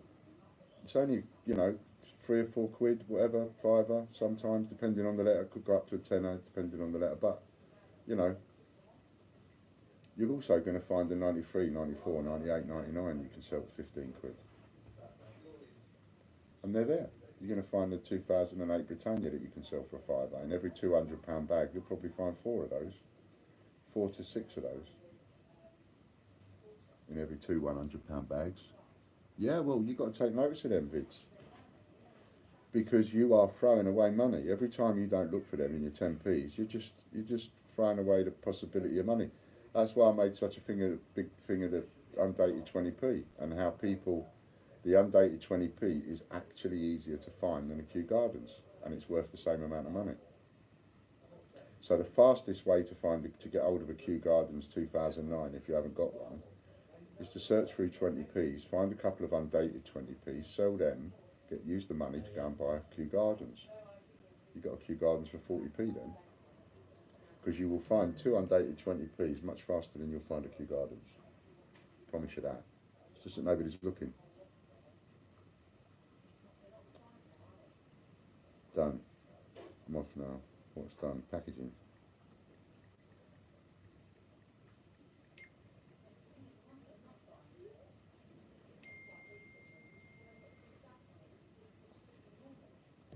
So that's now the Frankenstein packaging done. So we've now got the Peter Rabbit coin is sold out, packaging still available. Gruffalo coin still available, packaging still available, and now we've got Frankenstein and Stephen Hawking's coin and packaging available to reserve. But remember, you're reserving your number, and it won't be sent out until we actually launch that particular coin. Otherwise, it will devalue your investment, and you don't want that.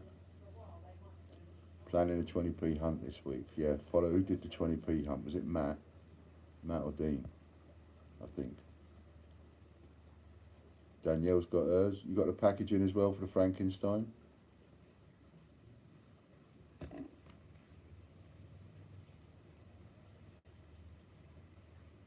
Right, we'll do it, but the money won't get added yet because Amy's just going off to the vets. How many Gruffalos do you need to sell before launch? With the Gruffalos, it's done a different way. So it's not so much as need to sell the Gruffalos before launch. It's more a case of wanting to get the rest of the Peter Rabbit videos up before launch. And we'll need to do that with each coin. There's no point launching the Gruffalo before all the Peter Rabbit videos have been up that prove that we've actually got rid of 400 Peter Rabbits into circulation. So we need all the rest of the videos to come in and go up. Once that last video's gone up, then we launch the Gruffalo. And then, when the last video has gone up of the Gruffalo and we go to launch the next coin, then what we need to look at is which coin has sold the most. Because whichever coin has sold the most in advance, that coin has had help to be given away. Do you see what I mean? We've had help with the money to give it away. And then at that point we put the price up of the coin, which gets in a bit extra money. And also protects your investment, because if we put the price up of that coin, immediately the coin that you bought off us, even though you haven't even had it by this time, has doubled in value. Because now when you receive it, you receive the coin and we've got it priced at double the value. And people will buy it at double the value. Javid says, I received my Peter Rabbit Bunts 2019 with 10p albums, was so happy with. Excellent, fantastic, glad you're happy. How about cufflinks for the word? That's a very good idea. So what we're going to do is, we're going to do one now, which Danielle's going to do in a minute. And when we get a winner of this one, I'm going to have to write it down because Amy's nipped off to the vet, so she won't be able to add it yet. Okay.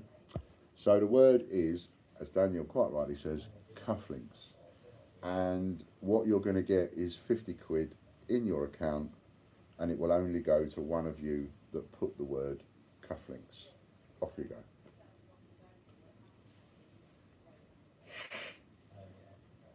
You do that.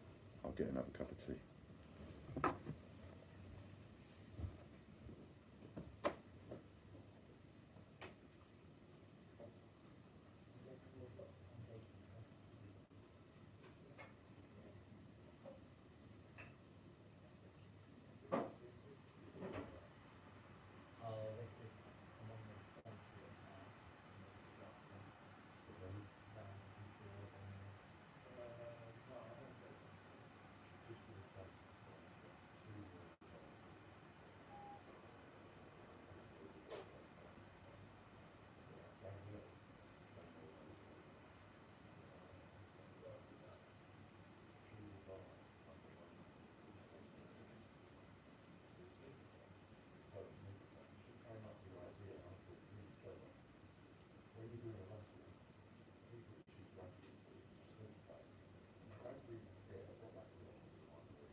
So, who won the, let's have a little looky.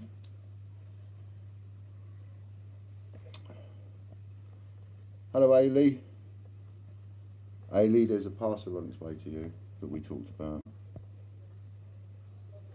Okay, so we've done with the cufflinks. No one else online that wants to mention the word cufflinks in order to win 50 quid. So, close.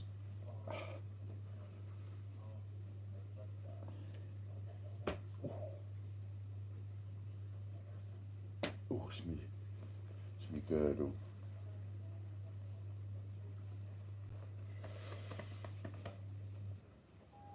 Winner Jeff Harrison. That was for the £50.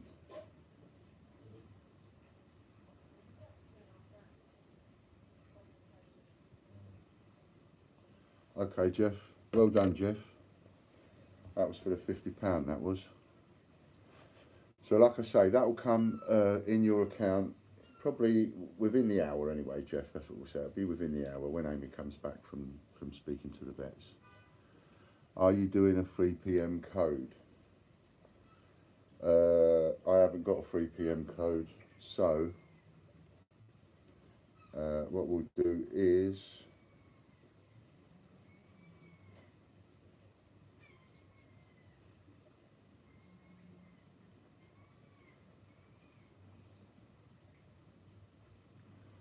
I reckon it will be 3300, 3200, 3230, 3300. That's what I reckon the code is for 3 o'clock. 3300. That's my guess. Tell me if it don't work. So we've got Andy Walton's going to get the iPad. Got to sort that out for him. Lucianne, she won the 4 furrows.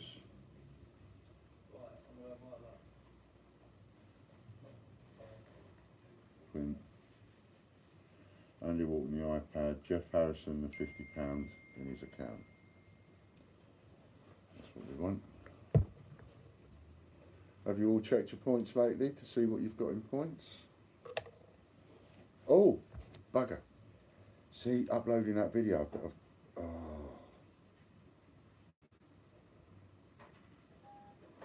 17%. How long have I been on now? The video still ain't uploaded. This is why it takes me ages to upload videos sometimes. It can take me all day to do a half-hour video, and then this one's an hour, and then upload it.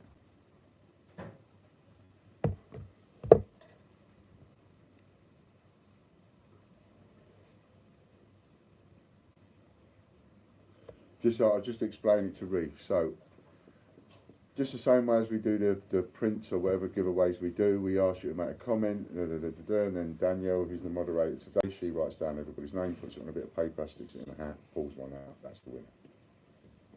That winner, 50 quid in their account. What Amy will do is she will go to random.org, it's not live, it's not proven, it's just completely on trust. Amy will go to random.org, she will put the parameters in of the first order number and the latest order number, hit the button, it will pick a number, whatever order number matches that number wins the 50 quid, whoever that is, in the entire database. So you've got one going to a winner in the entire database, which means the more orders you've got, the more order numbers you've got, and therefore the more chances you're going to get picked out. And one little 50 quid every hour goes out to somebody that's actually online and watching. So, best of both worlds.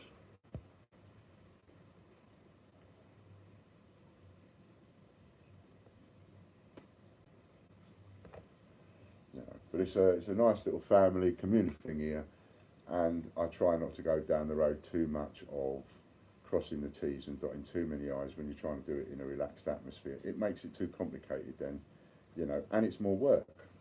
Whereas we've got a nice little trusty thing going on here, and I think it works.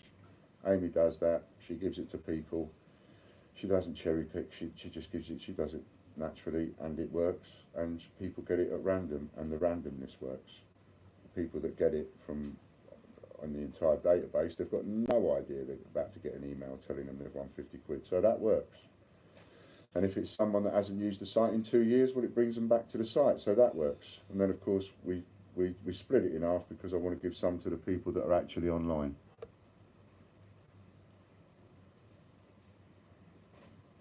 we are his pirates and his bandits. Easier for the mods.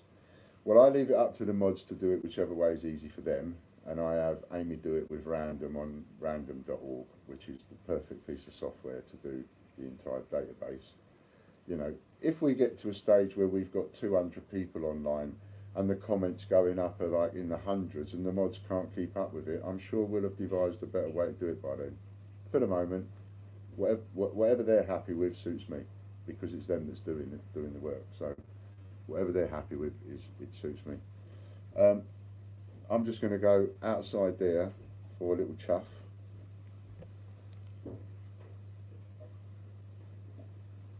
Change Checker released a new video about collecting circulated 50p, so I asked if they were including the Peter Rabbit. I like it a lot. I like it, I do. I like it a lot. Now, so, I'm going to go out there for a chuff and a little chat with my mate John and have my cup of tea. And in the meantime, I'm just going to give one of those 4 furrows prints away because I can. So if you'd like one, don't matter if you've already won one, don't matter if you want another one, whatever, you can still enter for another go. Do you know what I mean? The print is completely different to the cash points price. So if you want to win another one, if you don't want it, then don't enter. But if you saw it last week, you know what it is. It's the four furrows by R. Bolton, I think it is. And in the spirit of non-discrimination, type the words change checker. Whenever you're ready, whenever Danielle says go, change checker, write the words change checker in a comment, nothing else, and you'll be added into the draw for another one of those 4 furrows prints that you could use as a fantastic Christmas present. It's a good 30 to £50 Christmas present. Back in a bit.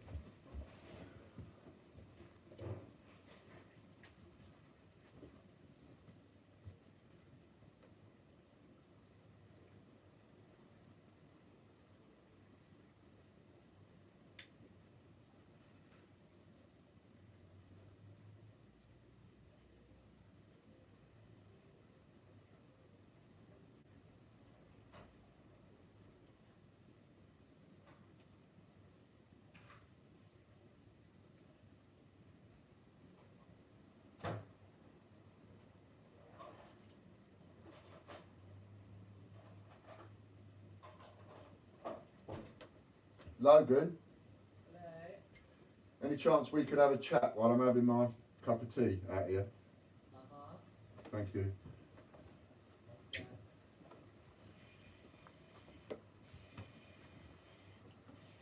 thought he was waiting to see me. I didn't realise he was waiting for you to dig.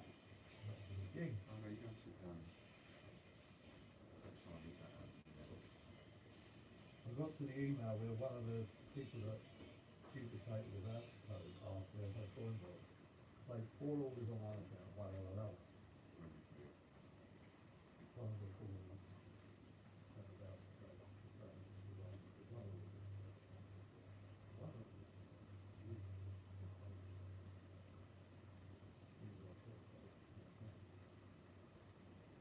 So I've asked them, do you want to that? And I said,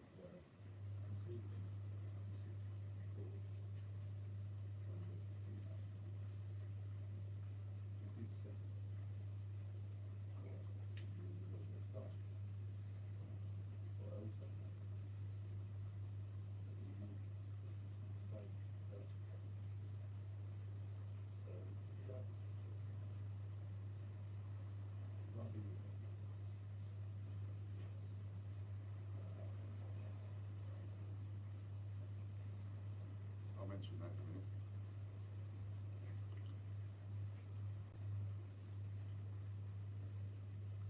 I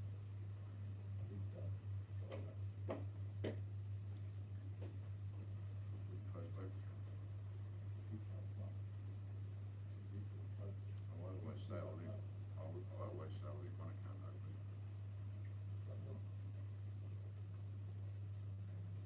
you only have an order on the 15th.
by the end of this week.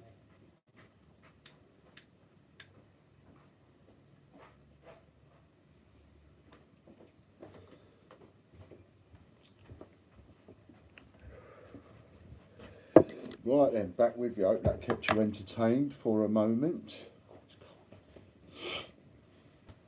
Let's have a little look.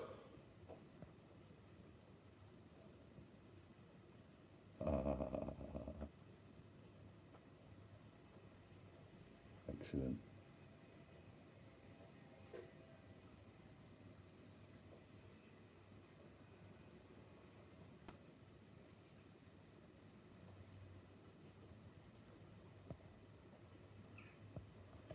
I mean, what we do know, Reef, just answering his question a little while ago, finishing off that, what we do know is that the way that we've got this working, and the way that Lighty and Danielle and Andrew organises this, if they get to a point where it starts to become a bit difficult for them, I am fully expecting them to just pull me aside, talk to me on the phone, send me a text and say, we need to talk, this is getting a little bit difficult now because there's far too many people.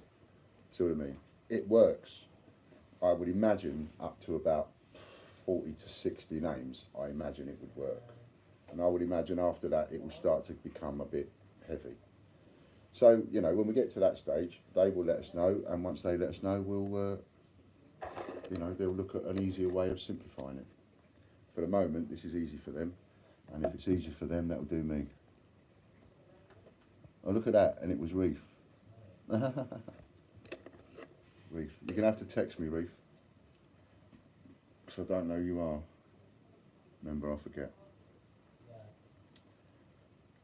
The 4 furrows. Reef. Which is, text me. I just need your full name and postcode.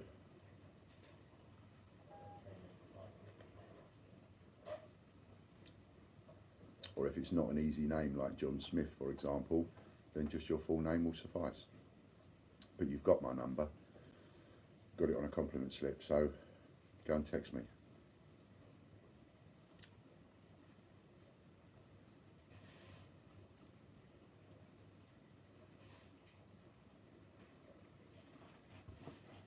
If you haven't won one of these already, you'll like it.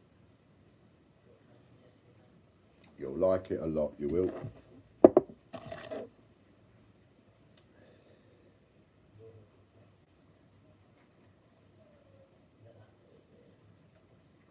I'm also working on something that will keep the live streams going. Maybe working on someone to be able to take over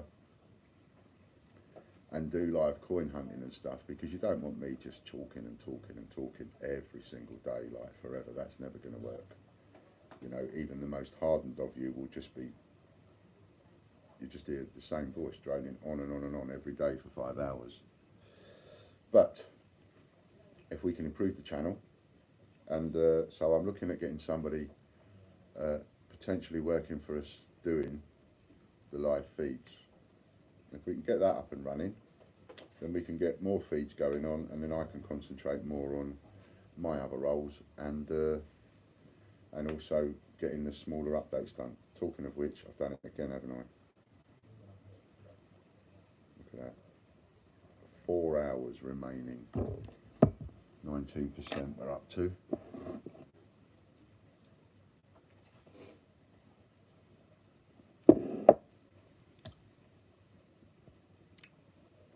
Like he says, believe it or not, I think a lot of people tune in to watch you and learn from you. That's very nice.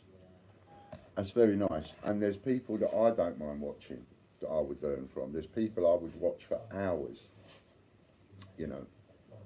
But could I watch and listen to those people for 5 hours every single day, or for 3 hours every single day, forever? It's like, oh, it's almost like it's almost like tuning into the Terry Wogan show without any music. And it really, it's a bit like that really. But I do appreciate that sentiment, but I just don't know if I I can find enough to be able to continue talking about that would be interesting. I mean, the only ongoing interesting thing is the issues between the Mint and Change Checker. That's what sort of makes it all exciting. If it wasn't for that, we'd just be running a boring business like anybody else. You know, we'd be coming into work every day, sending off coins every day, and not doing anything different to anybody else. But it's because of that that we've ended up going down this road, and now this has taken us into a completely new world, isn't it?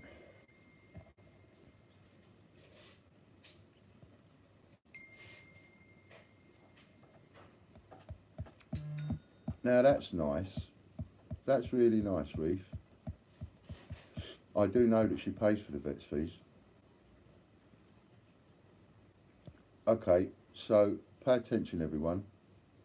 No, I think I ought to make a special point of going and getting the print now that Reef said what he said. Reef just won that print, and he said that he would donate the print to Amy's vet fees for Bailey. So I'm going to go and get the print so I can show you the print again, and then we'll auction it off.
So this is the 4 furrows.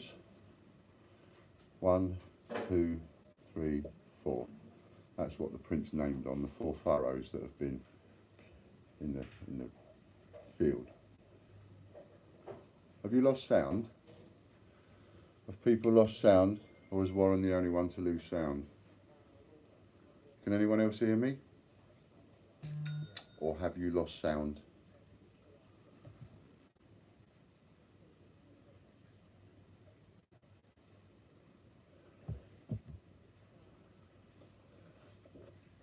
Right, so now look, that's the print. Reef just won this, and he's offering to just give it up and give it to Amy, right? So fair's fair, I went and got another one. They're exactly the same, it's the same print, but you can have a pair. So you can either have a pair of the same print, or you can give them away as Christmas presents, yeah? But Reef's put his prize up, so we'll add one to it as well. And, or, what we could do is, the winner can choose whether they have one of these and Reef's print, or whether they have 2 of these, right? So whoever wins can choose. You either have 2 of these, or 1 of these, and 1 of these. Actually, being as it's for Amy's dog Bailey, let's just hold on a minute.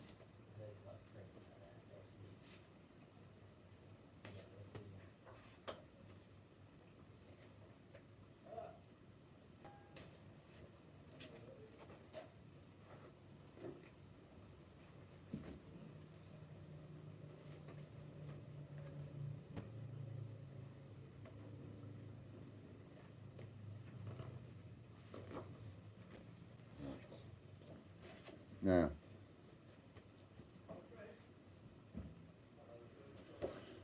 don't do anything yet. we're going to put this up for auction while Amy's not watching. Right, whatever money we make, and the bids are going to be in pound units, and I'll tell you why they're going to be in pound units. And don't forget you got pound delivery, right? Don't be bidding yet. Stop your bidding. Stop your bidding. Danielle, just write stop bidding. Stop bidding. Watch Ian. Listen to Ian. Nothing's happened yet. So just stop bidding, right?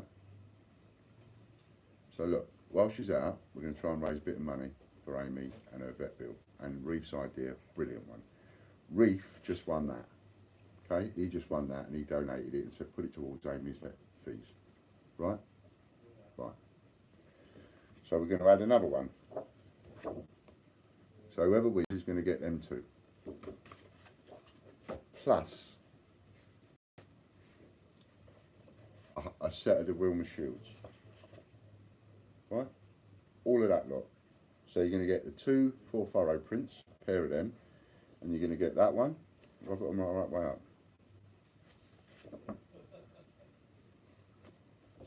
You get that one. And you're going to get that one.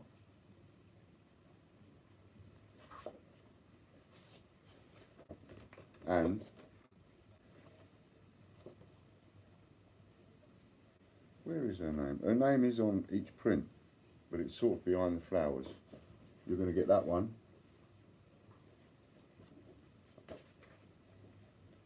And you can get that one. So you're going to get the lot, right? All of them. And they'll all be sent proper sign for delivery, and you're absolutely guaranteed to get them. And if our Ben Bendy person down at wherever, the pool sorting office or wherever, nicks it, I will replace it. Don't worry about that. You're going to get the whole lot, right? 6 prints, that's what you're going to get. And it all goes towards. Now it's going to be in pound units because whoever wins it, I'm going to ask you to go to a specific listing, which will be that listing we've got up that says admin listing, do not buy it unless you've been directed to do so, blah, blah, blah. So you'll go there and that's how you'll pay us, all right? Exactly, as Warren just said. So you will be bidding from a total of 6 prints with the money raised going towards Amy's vet fees. Exactly. Right, so every penny that's raised, we will fire over to Amy immediately. I will ask John to fire that over immediately, however much it raises. So by the time she comes back from the vets, the money will be in her bank account. Got it? That fast. Okay, in lots of £1. Go. So Andy's gone £3. We'll see how we go from there. Thank you, Andy, very much. Appreciate that. Chloe's gone a £5. Lorna Jones has gone up to 25. Jack. Hello, Jack. Amy's had to go to the vets. It's quite likely the dog's going to be put down today or if not soon. And so we're having a little raffle here to raise some money to go towards her vet fees. And it's those 6 prints. And Christ on a bike, Chris Dyer's up to 40 quid. Chris Spree's up to 41. That is incredible. Can't thank you enough. That is just immense. That's marvellous. That's absolutely marvellous, that is. I can't believe that.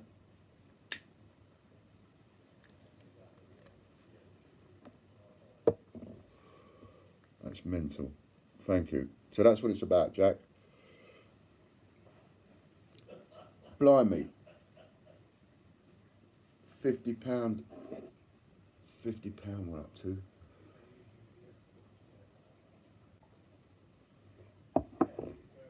£55 we're up to. No, he's quite old and he's been getting poorly for a while, but it's a very similar thing that happened to my brother and his wife on Friday, as it happens. Coincidence, this has happened at the same time, took almost the same days apart, with between Amy's Bailey and Bella, who was here in the summer. We had her for a few weeks.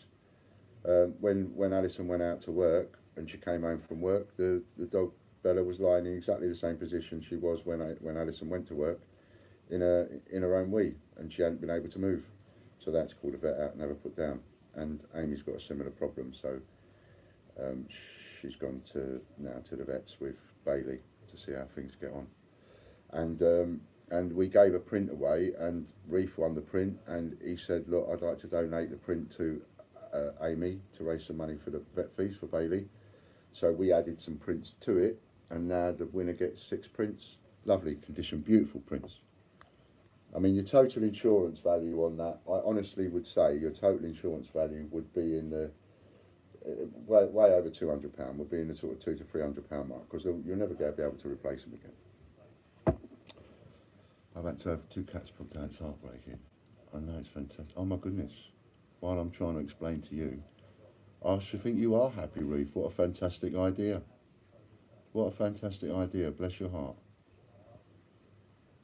You haven't missed anything, Marie. We're just auctioning off 6 prints to go towards Amy's vet bills when she comes back from the vets. She don't know we're doing it, and once we finish doing it, the money will be in her account before she gets back. So we've got that one donated by Reef. We put that one in, so you get 2 of those, and then you get that one, Wilma Shields, and that one, Wilma Shields. A whole set of 4 Wilma Shields. I love the way that her artwork goes over the frame of the picture. She does that in every picture, just goes over the frame, and her name's under here somewhere.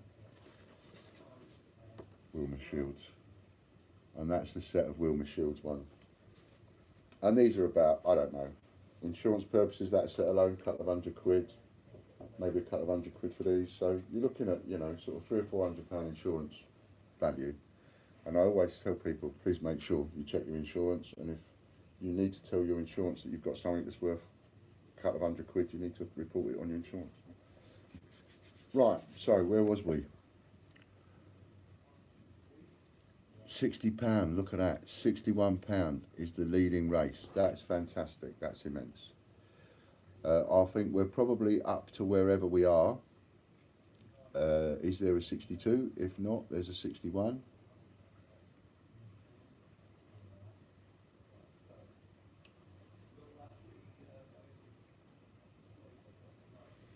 Just bear with me a second.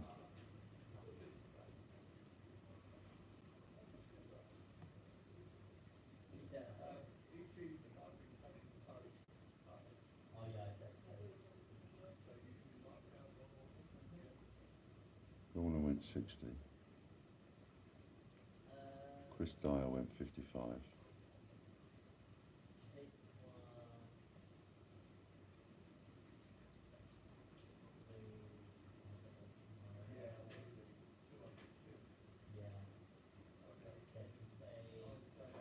Do you know what? There is an opportunity here. God, my head, eh? My head just seizes on opportunities like you wouldn't believe. Okay, it looks like to me, unless I've got this wrong, we've got about 5 or 6 people that have bid, right? We've got about 5 or 6 people that have bid here. And it's gone up to 61.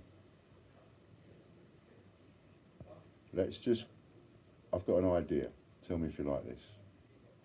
We're bidding on a set of 6 prints, and the money of which is going to go towards Amy's vet fees. Right. There's about,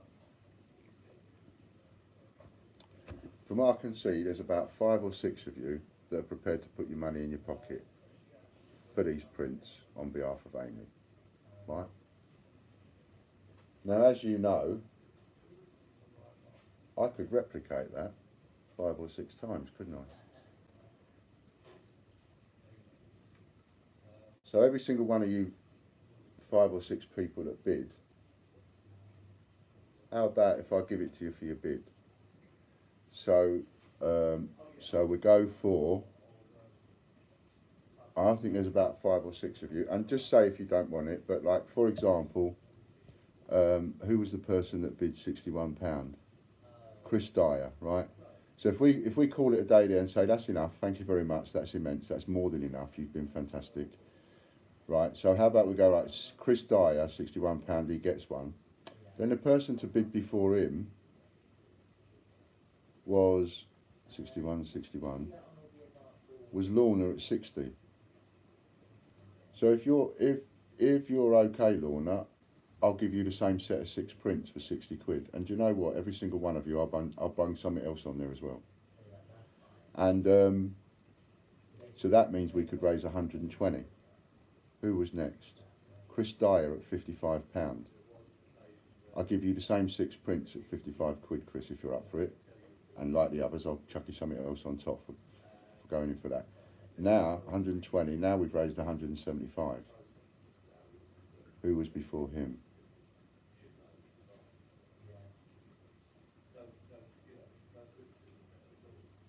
The one before him was Chris Spree at 41. I'll do the same for you, Chris Spree. That's 4 of you. That becomes 100 and, what did I say, 175. We're now in the position of being able to raise over 200 quid, probably clear a vet bill. If you're up for it. If you're up for it, we'll do that.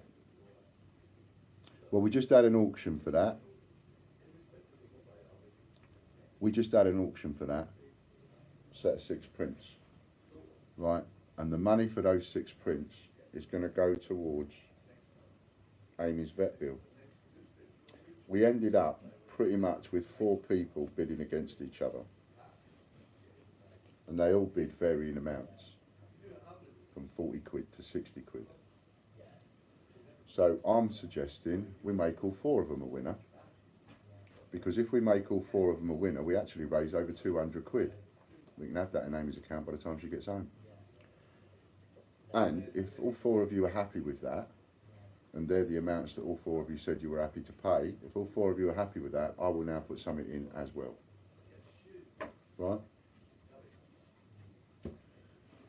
So, we end up raising over 200 quid. So, you know what the 4 of you, was it 4 or 5 of you, you know what your bids were.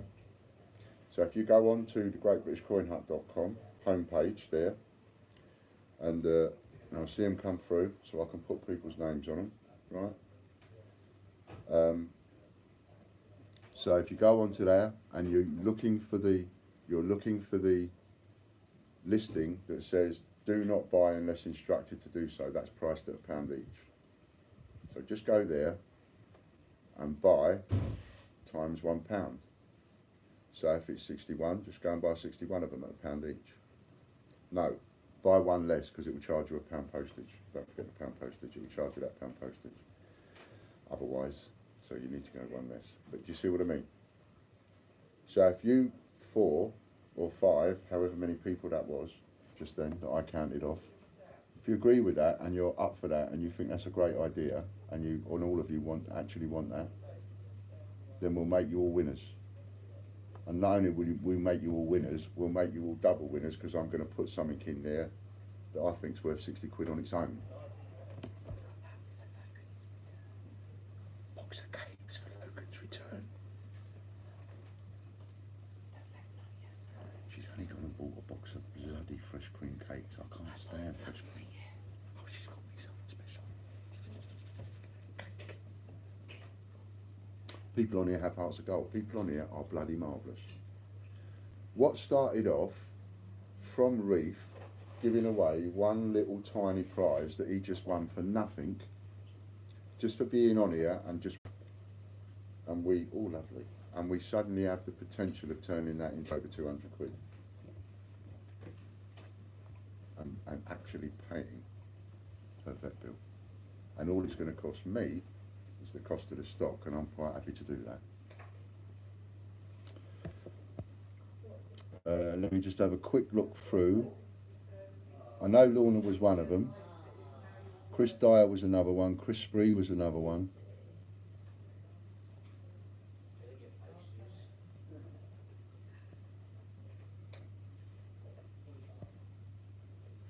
Chris Dyer, Lorna, Chris Spree. I think it was 3 of them. And how about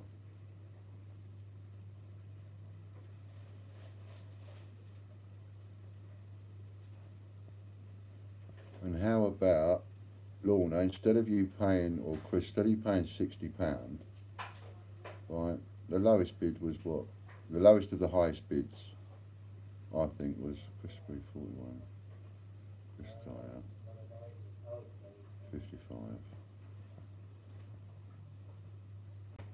How about you just pay 45 quid each? That'll work. Just go and pay 45 quid each. So even though Lorna, you was happy to pay 60, go and pay 45 quid. Go and buy 45 of that. It's 45 times 3, over the moon with that, 120, 135 quid. And if anybody else wants to bung in 45 quid towards Amy's vet fees before she gets back, if anybody else wants to bung that in, I will give you the same 6 prints, plus I am going to put in something else on top, something else that's going to be a bit nice. A little set of something, a nice set of little prints I'll put in on top as well. Just to make it to make you feel absolutely tops about the fact that you've done something good. Why not? Thanks, Lorna. You happy with that, Lorna? And Chris, you all happy with that?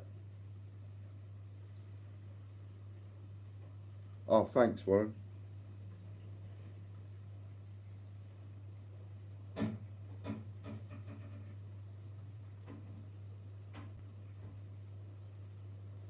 And if anybody else would like to do it, that was a great bit of fun, really enjoyed that. If anybody else would like to do it, just go to that link, and if you pay 45 quid, you will get that parcel of prints with a nice little bit extra, and every single penny of what you give us for that 45 quid will go towards Amy and Bailey.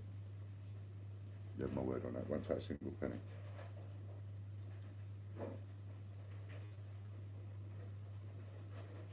Thank you very much, Chris.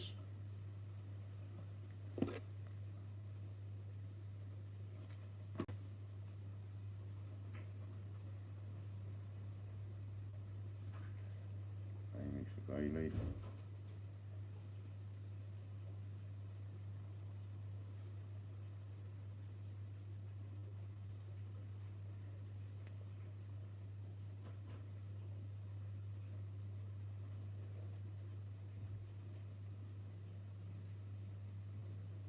Just mark that as fulfilled.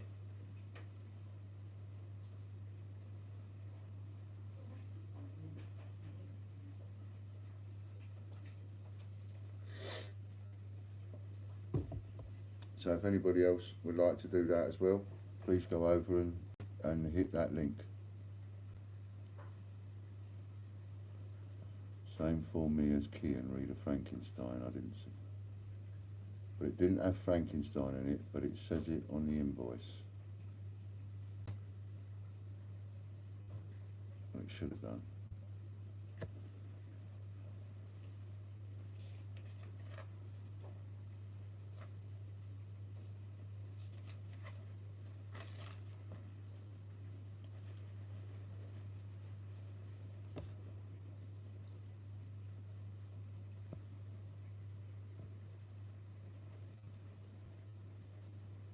Where's he gone now? Right, Kian,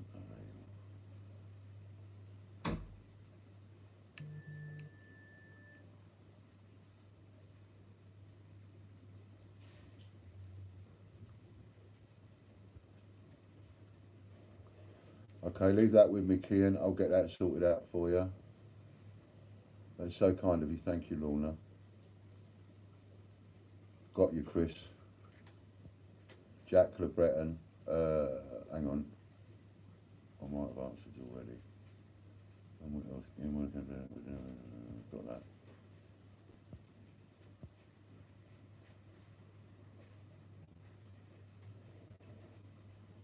You have the 2 sets of prints now, just beautiful. Excellent, Julie says.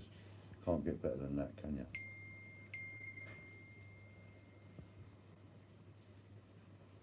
Which section is the do not buy list? And we've got it up there now. It's all right, you've done it. Kian, I've done yours.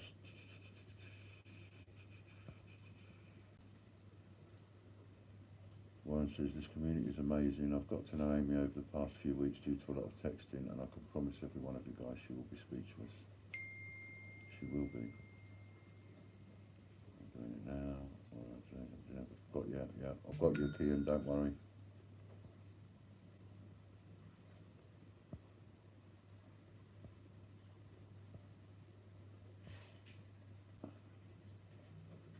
You know,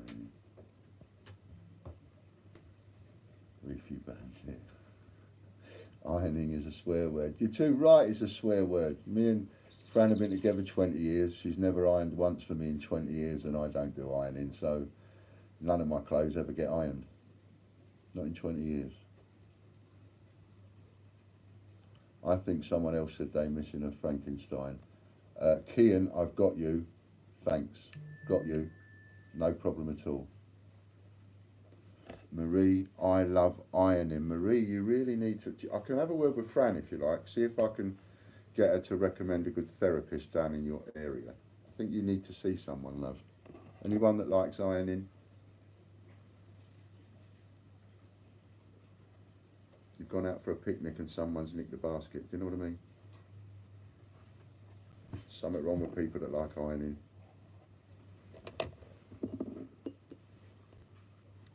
It's like one of those jobs that doesn't have to exist, but we make it exist. Can't do trousers though. Do you know, he's absolutely right. Look at that. I actually don't appreciate it's ready anyway to donate £5. Yes, that is fine, Judith. Thank you very much. I'll see it come through now and I'll write it down and we'll get it over. No problem at all. If you just want to donate a couple of quid, that's lovely. Thank you. Warren says, usually you're all robbing pirates, but today shows what a great bunch you are. That's just fantastic. Jack says she don't even possess an iron. No, my iron and ironing board, they don't come out ever. I'm an ex-soldier. I'm an expert in ironing. Yeah, you've got to be as a soldier, isn't they? They teach you that well. Joe says, I got my coins today, all amazing. Plus, as there wasn't any stock for one of my order, Ian swapped it for something I asked for, and even put in a Peter Rabbit to make it up to the value. True, Jen. Nice.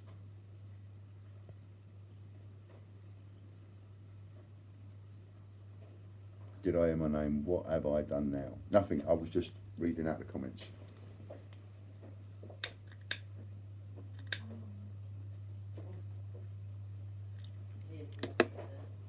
Right, let me just have a look at this. So we have £61 from Lorna. That's fantastic. She is. You are a darling, you are. It's £100 right there.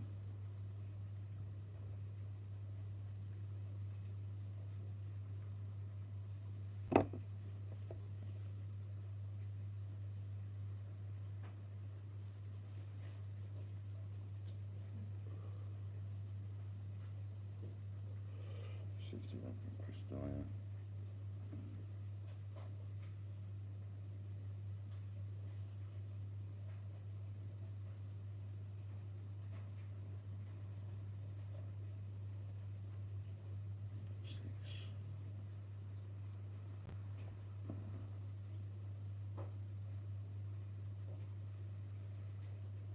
Hello, Andrew.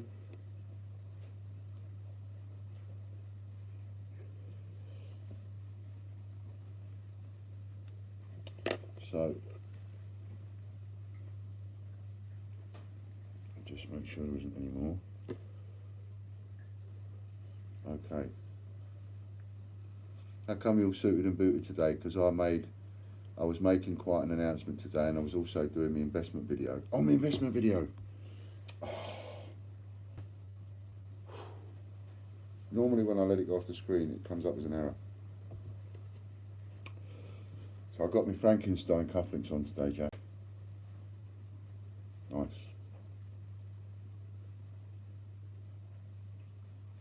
I think they make great cufflinks, the Frankenstein. 6, 7, 12. Carry 1. 10, 11, 15. Now,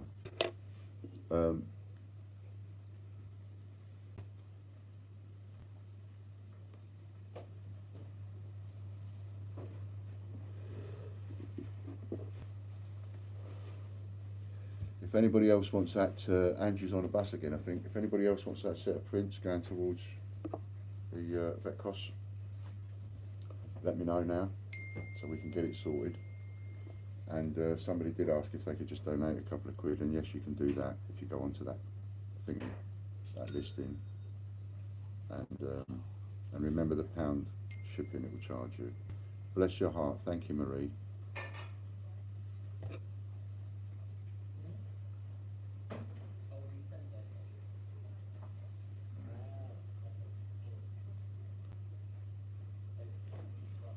Right, and I'll go and tell John to send all that lot over. So, guess what we raised? We raised 157 quid. Got it, Marie, thank you. Unless she wants a knickers ironing. Yeah.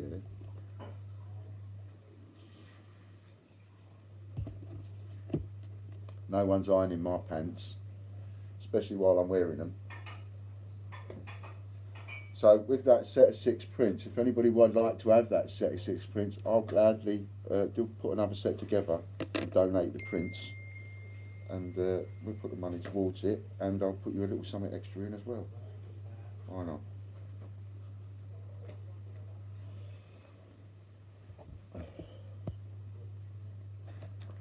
As I was saying to Fran, as a man, I actually know what you women go through in a little bit of a way with the old brassiere and all that, and where you go to undo the clasp, and you must go, oh, as you get it off, and oh. Well, it's the same with a bloody girdle, so I sort of get it. You have a man here that understands.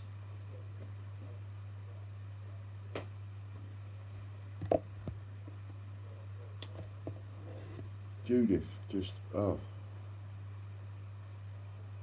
Let's put one in it. Oh my goodness. Judith, thank you. That's amazing. Absolutely amazing. Wonderful.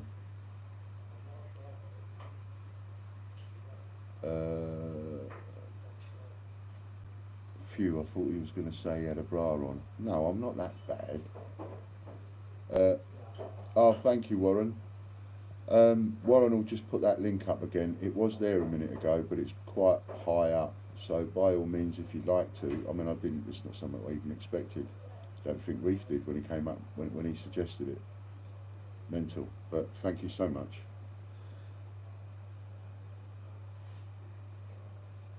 Just could be, Kian says, what does it mean if there's a star next to something on the invoice? Well, it could be them ticking it off slowly in, it could be somebody ticking it off of what they're as they're packing it or something. You know, there was like 3 or 4 of us making marks on the invoices as we're going through them, me adding pictures and one thing and another. So if there is anything missing, obviously let us know, but make sure you have a good check and make sure you haven't got anything that's over, because some people, remember, I just went through at speed and said, as of now I'm just putting stuff in, I'll make up the parcel. So before you go, oh, I've got something missing, it's not on the invoice, just make sure you've laid everything out, checked everything off against the invoice and see what's left over. What's left over should, more than retail, add up to what it is that's missing. There shouldn't be any missing items. Alright? So double check before you say there's anything missing. If there is something missing, don't worry, we'll replace it. But there shouldn't be anything missing. There shouldn't be many customers say there's something missing, to be honest.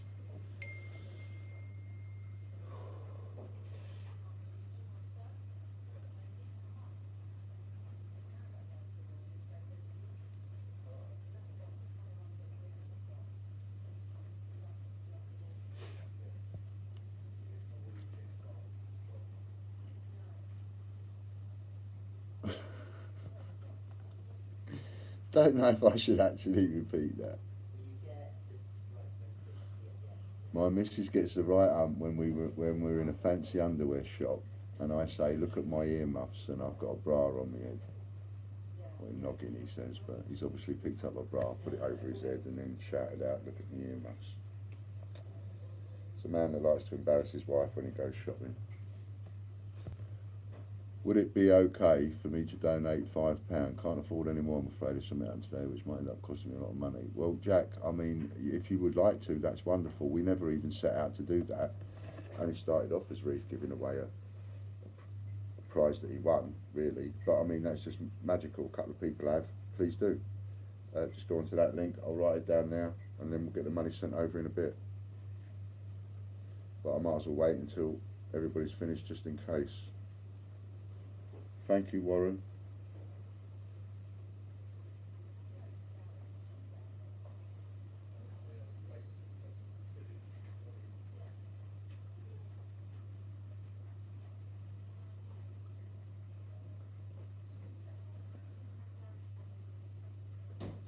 I'm just marking them as fulfilled.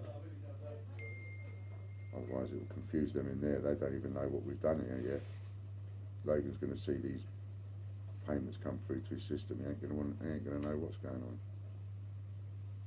Oh, bless you, Will. Thank you. Can I interrupt you? Yeah. I need a Peter packaging with letter. A Peter packaging with letter. There is.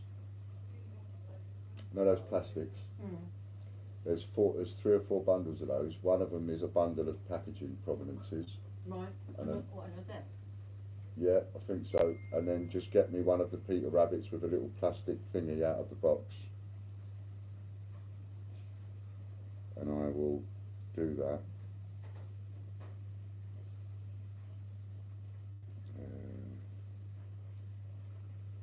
Made. Markers fulfilled. Fulfill items. So that's that one done. Will I've just done.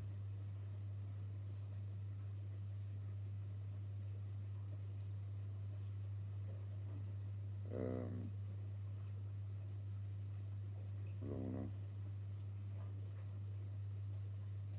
That was fulfilled.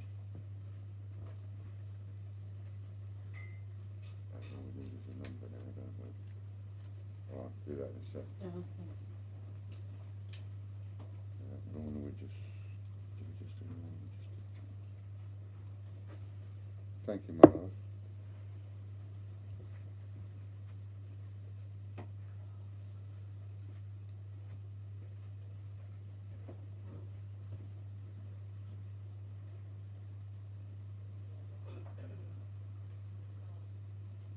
So we're all done.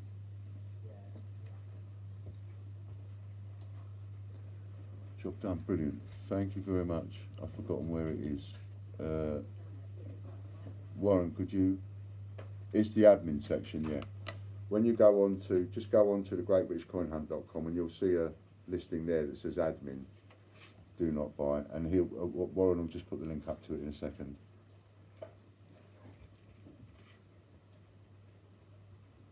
Hello Hannah, nice to see you. We was just, we started off, we did an auction for some prints and, oh there we go.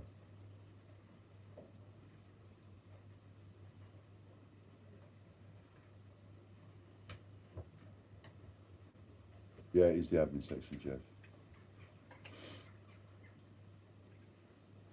I think, or is it in the upgrade section? It's on the page as you go onto it, isn't it? If not, it's in the upgrade section, but Warren's got a thing there. And, you know, if anybody wants that whole, what we auctioned off, there's a set of 6 prints with some extras that I'm going to throw on top. Then we'll just do a straight sale on that and you can buy a set. Oh dear. She brought half the wood with her. Brought half the wood with you.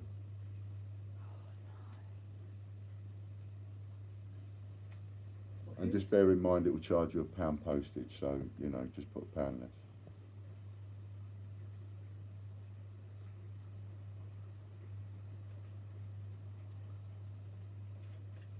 Ruth says, I know how it feels with vet bills. My staffy has cancer. She's happy as a chappie. Bob's around like a kangaroo, but I know soon will be the time. Yeah. It's not nice, is it? If the link doesn't work for any reason, it's under upgrade. So you go on your left hand side there, look at the upgrades category, click on that and boom, you'll see it.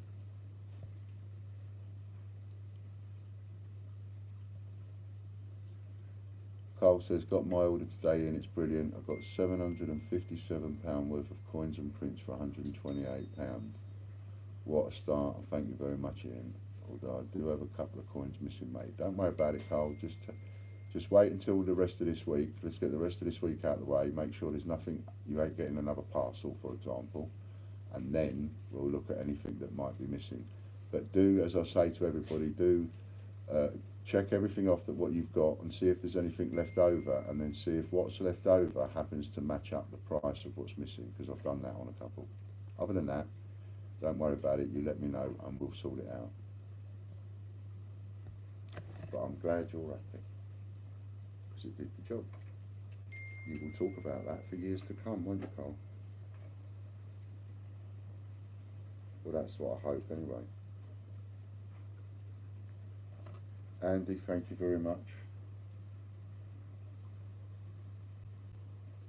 You're never going to believe what's happened, fam, since you've been out. Tell me what's happened there since I've been out. £5 from Jeff. Thank you very much, Jeff. Well, I put up a print as a prize.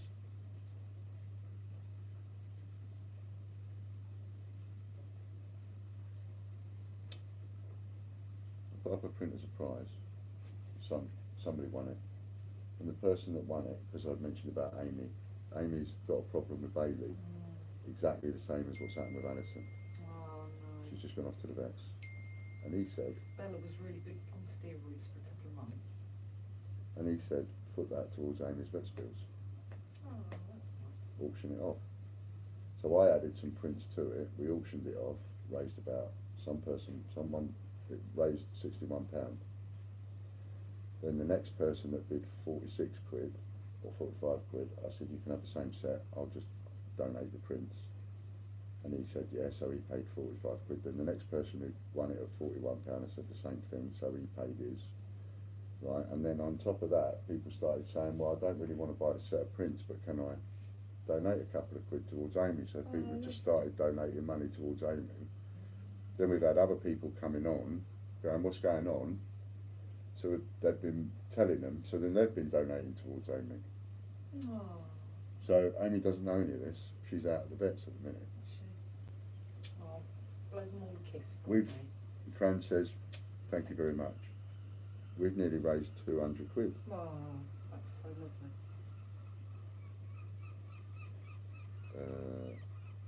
Oh, Jack, thank you very much.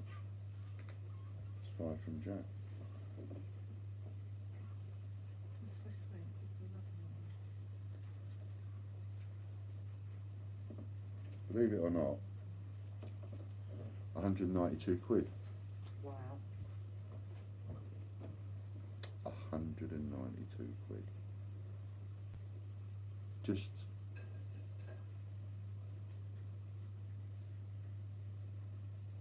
that's mental. Reef, you're a star. Thanks, Reef. Thank you very much for kicking that off. Amazing. Absolutely amazing. Yeah. See what Warren says, Reef, I thought you never thought it would explode like this when you suggested it. Amy doesn't know, Hannah. We're doing this while she's out at the vet. She doesn't even know we're doing it. She's gonna be blown away. Well, you got our thoughts with you, Hannah. Can't imagine what that's like. It happened to one of my cousins. Well, not in the same way. It was cot death for her after a while, and I haven't seen my cousin since. They live in London. Oh my goodness, it was 20 years ago, I think. Can't imagine the grief and the stuff that goes through people's minds. Amazing that people can just carry on sometimes. It's amazing people just deal with whatever life throws at them.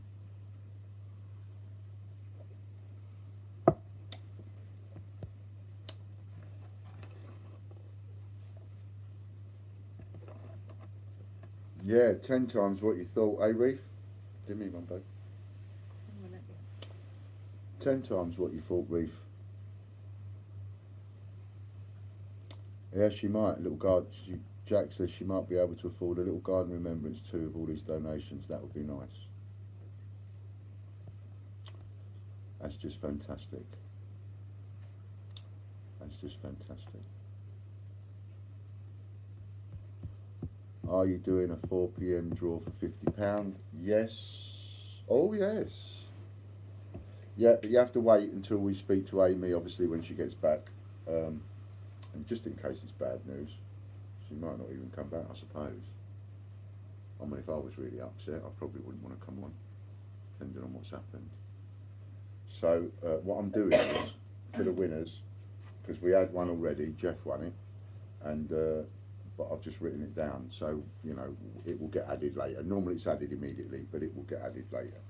So, who's doing the draw at the moment? Is it Andrew doing it?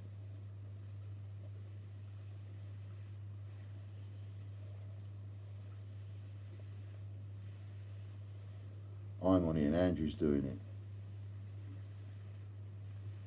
Angela says,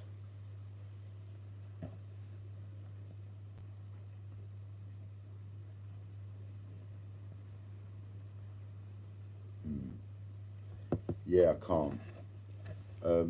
Angela says, and I get it. Oh, Jack says, who won the 15 coins raffle? Not too sure, Jack. You have to look on the listing, see what number won. I'm not too sure at the moment. Angela says, why don't you skip this draw and put it straight into Amy's fund? I could, but no, I can't, because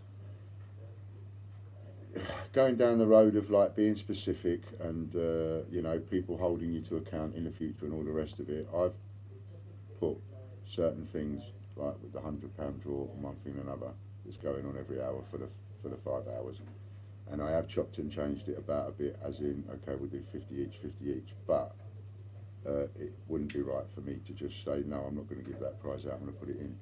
My bit, what we've done is, when we raffled off, Reef gave one print, and we gave the rest of the prints in that draw, and then we've multiplied that by 3, so that's our bit for that.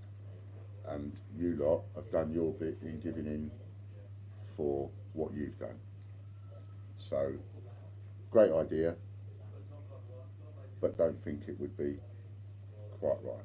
We've done well, and we, you know, leave one thing as one thing is one thing, and another thing is another thing. The draw and all that, that's one thing, and donations and selling stuff to raise money is a different thing. We'll just keep them separate, and then you can't offend anybody, you see. That's the best thing, you know.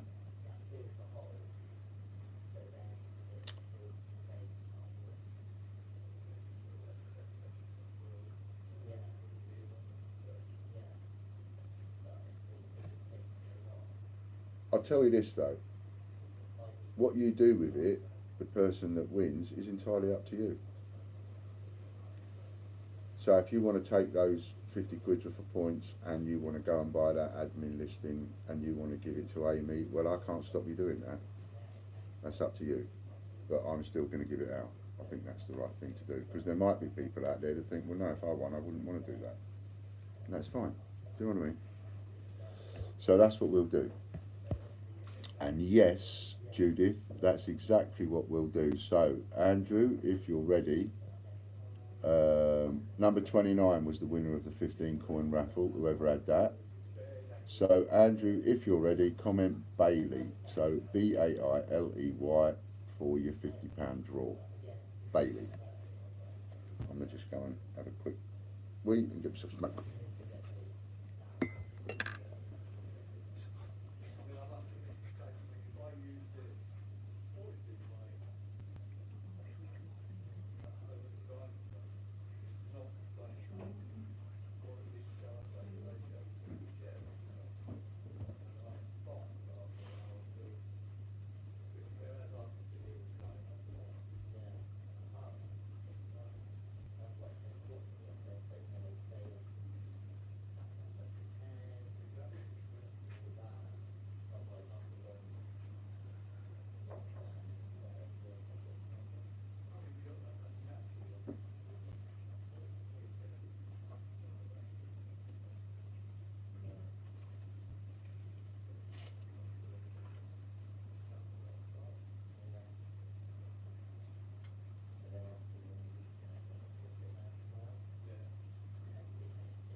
Giggling like little girls. He is. You can tell Logan's back. You can tell Logan's back.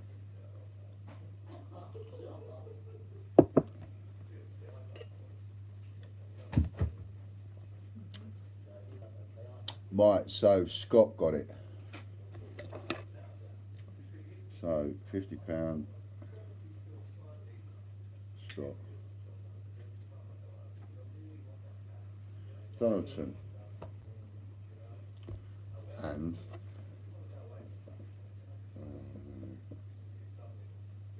where's my YouTube video? It's not matched there, have I? No, Jax, I haven't fulfilled that. Not shoot. Go back. Jeff, oh, Jeff's is pending, so that'll be blank. Right. There. YouTube. 25%. 25%.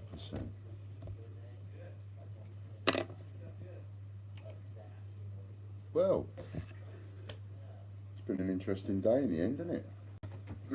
Kept going for 4 hours so far, 4¼ hours, without running out of too much to say. Pardon me.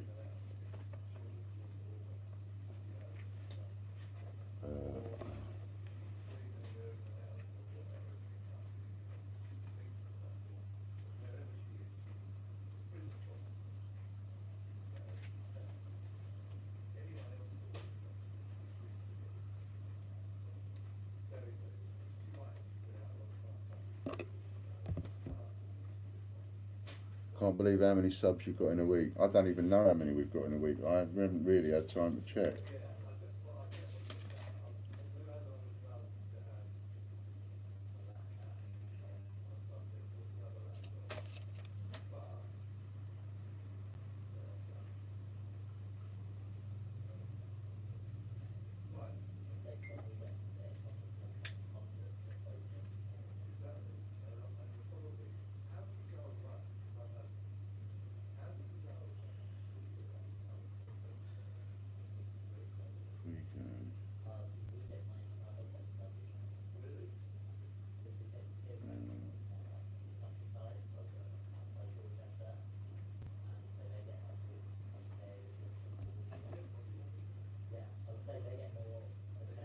You have a lovely evening too, Hannah.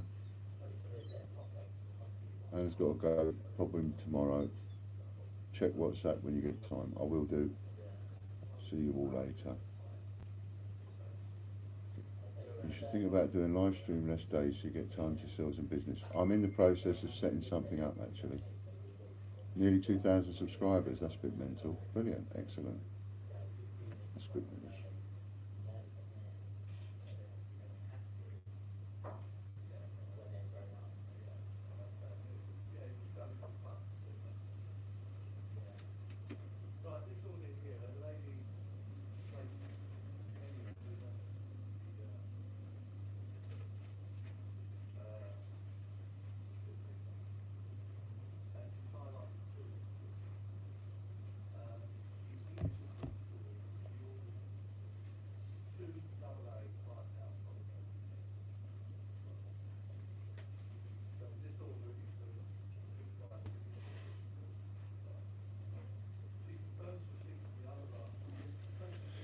I've got to do a Peter Rabbit packaging.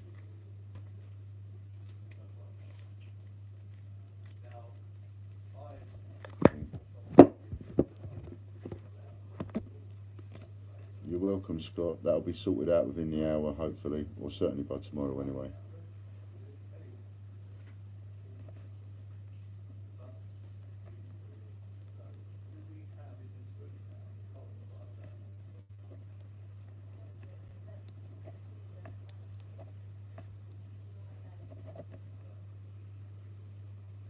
Kelly?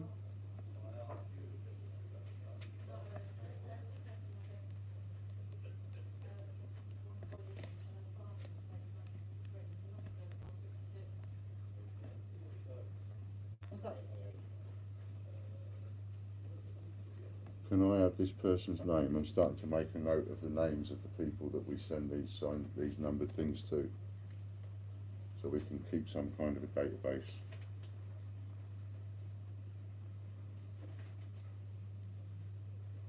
Paul Radford, Lovely. is that done? Yeah. And every time from now on, I'll need to make a note of the name of the people.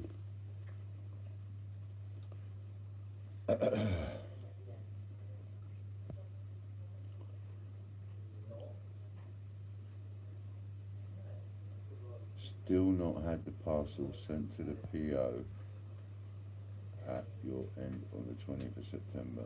Nor the Spitfire. Don't worry, Jack. I do know I saw your name last week on a package. I know that. So let's wait until the end of this week, see what's not arrived with anybody, because some people are getting more than one package. So we'll wait till the end of this week. We've got Logan back now for most of the day, and so each day this week. So we're going to tear through whatever little we got left. So we should be up and running and stuff, and no one should be behind starting next week.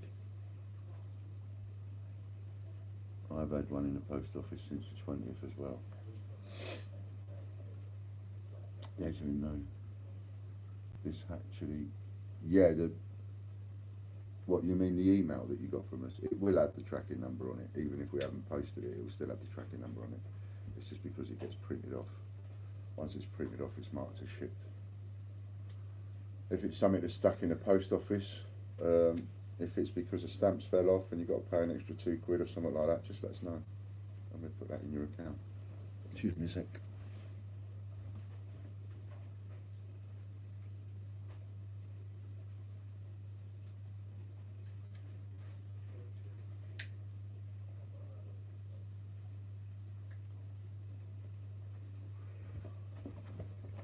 Right, so let's get this sent over now. Let's sort this out before she comes back, okay? Right, so we managed 192, and Hannah said she was going to send a little something over later on. So I'm going to assume that that'll probably be around about a fiver like everybody else. That'll take us to 197. We might as well round it up and make it 200. John? Yeah. Whenever you're ready and able, 200 exactly. Right. That'll be in our accounting for a while.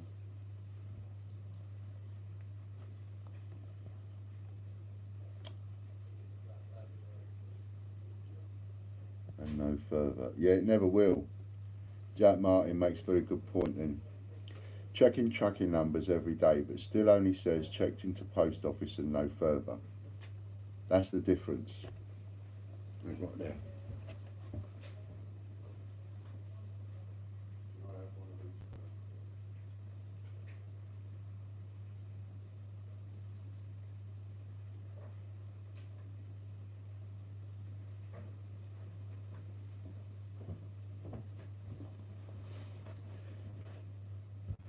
That's the difference between, it is, Judith, amazing, 200 quid, that's amazing. We did that in what did we do that in, an hour?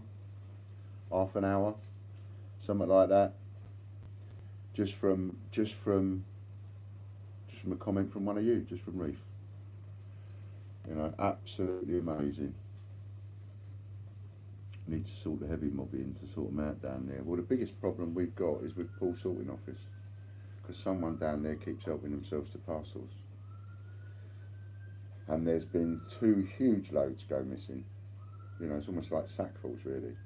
So you got that one there, and you got that one there. Right? This one, you cannot send money with this one. And if you do send money, they won't pay you out. Even they won't, if you send a Spitfire coin or you send a Kew Garden through this, they won't even give you the face value, because you're not allowed to send money by this. You have to send money by this, which is like 4 times as expensive. That's the only way you can send money. You can send £2,500 in an envelope and have it insured by this.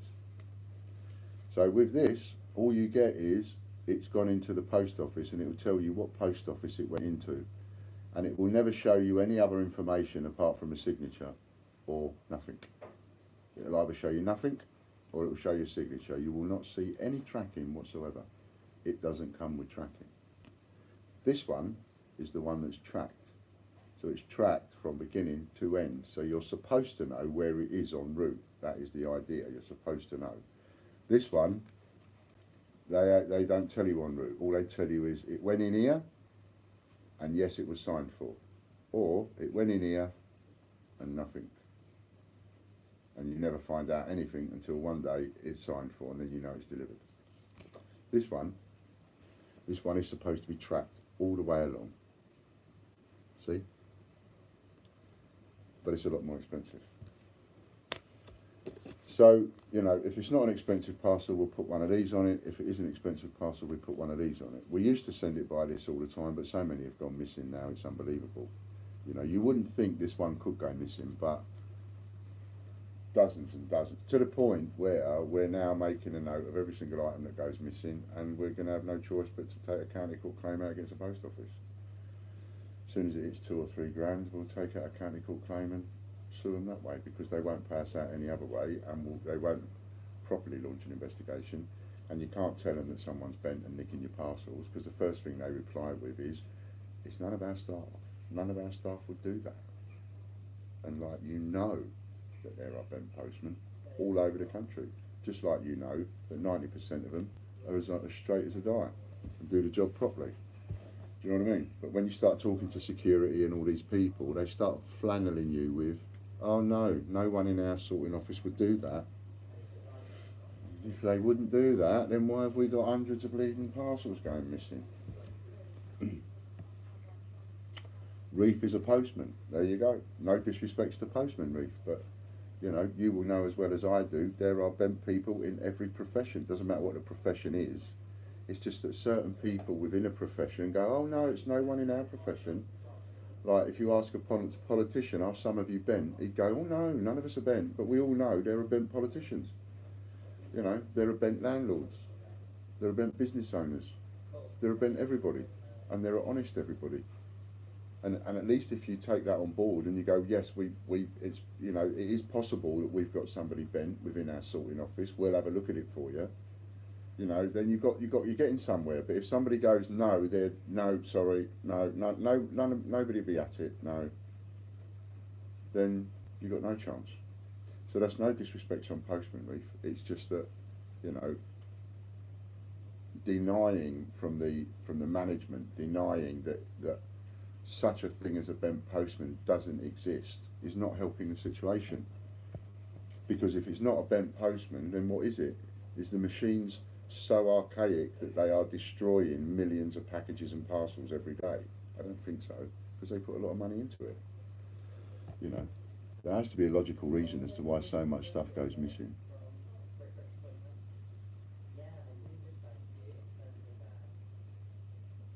I did 13 years for Royal Mail, and I know quite a few staff got done for nicking mail. There's been so many stories, you know, you get crooks everywhere, as Jack says. I've seen bent postmen opening packages, anything good it went missing, anything bad it got delivered damaged.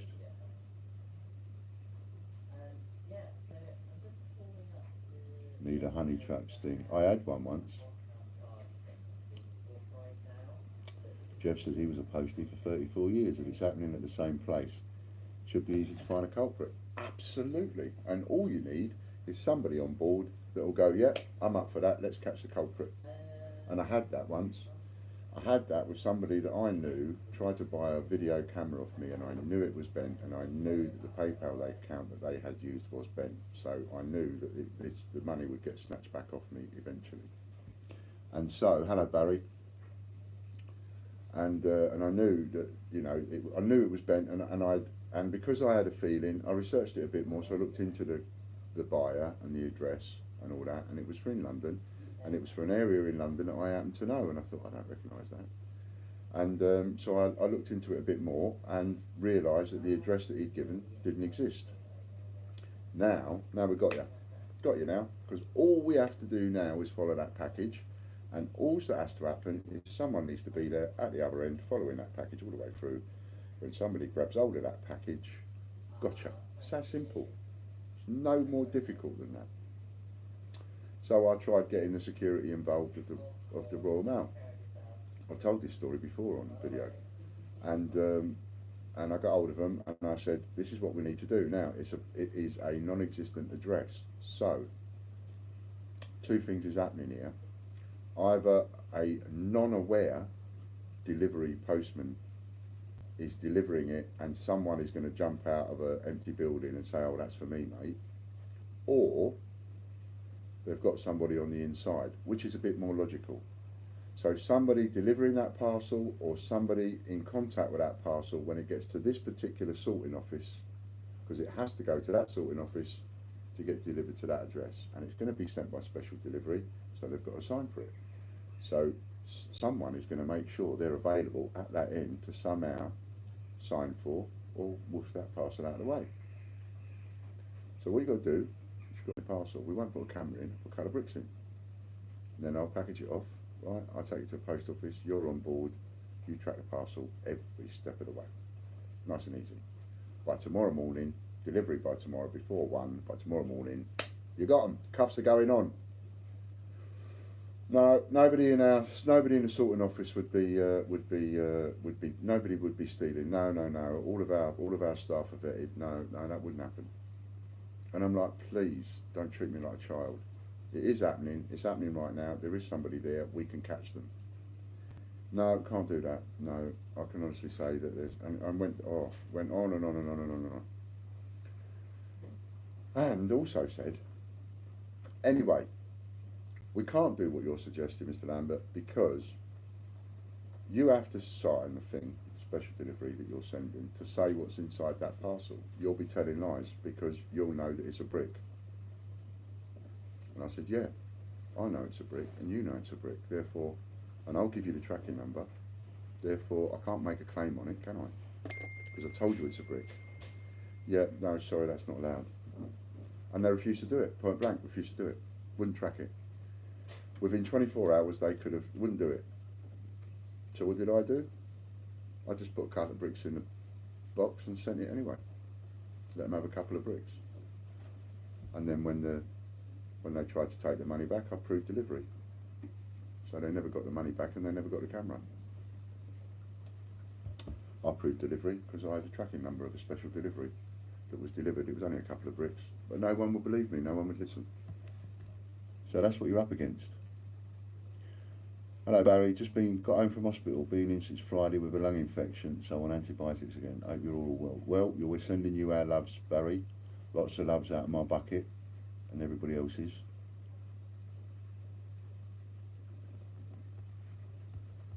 Quite right, Jeff's seen it happen a few times in York and says it takes a while sometimes to figure it out.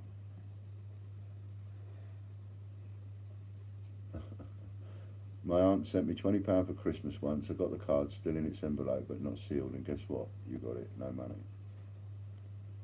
Ian, I want to speak to you for some advice if possible. Is it just best to email you for your attention at TGBCH? No. If you want to speak to me personally, then text me. You've got my number. Amy?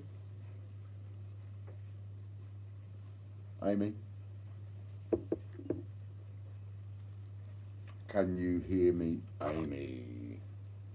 Well, she said she's back. So just make sure you can hear me. Yes, good girl. Did you send that yet, John? Okay. I was hoping it would get there before she come back.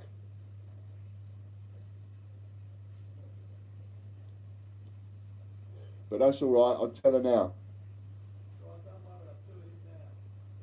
Lovely jubbly.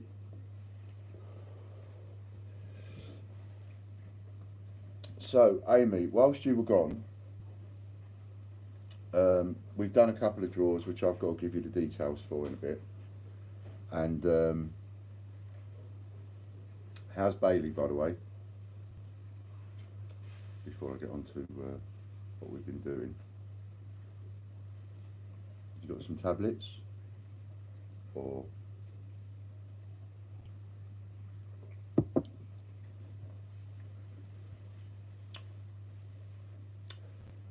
perhaps that's not maybe the best time to ask you, how's Bailey? Just thought about that. But not allowed home yet. Okay. Okay then, so it's not doom and gloom at the moment, which is great, because then that makes this a little bit easier. Would have made it a little bit difficult if you'd have come home and said you just had to put down, you know, and sort of, you and I know that that could be a possibility at any moment. Huge improvement, as I was told she wouldn't make the night. Yep, fantastic improvement, brilliant. So, whilst she was away, I've got a couple of people to sort out prices for, one thing and another. And I'll text you their names, and you can do that. Anyway, so Reef, he won a print. Still not it was, but I'm happy. Thanks everyone. So Reef won a print, and he said, because we talked and said you was off at the vets, so Reef thought it'd be a good idea. He said, why not just keep the print and put it up for auction, sell it, give someone, maybe raise a couple of quid for Amy for towards the vet fees. So we did an auction on the print, and I've put some extra prints towards it to sort of make the parcel up a bit. Anyway, long and short of it is, pardon me, it's very kind of you, Warren. Long and short of it is, Lorna won it at £61, and then what we did was, just make sure I get it right. So Lorna won it at £61, and then Chris's second bid was £46, and another he had 45 quid. So I said, okay, if you'd like, if you want to, I'll give you the same set of prints each. So all three of you get the prints that you bid for, and that way we immediately get to raise like 150 quid. And then a few people wanted to donate a couple of quid because they didn't want the prints or couldn't afford that much, or even to go for it, so they would like to donate a couple of quid. So quite a few people donated some money. You got Jack and Jeff, Andy, Will, Warren, Judith, Marie, all donated a little bit each. And anyway, long and short of it is, funny enough, we ended up, out of that one little idea from Reef, giving up that one little print and saying, put this towards Amy's dog, we ended up getting 200 quid together. So John's in the process of sending that over to you, and that'll go towards the vet fees.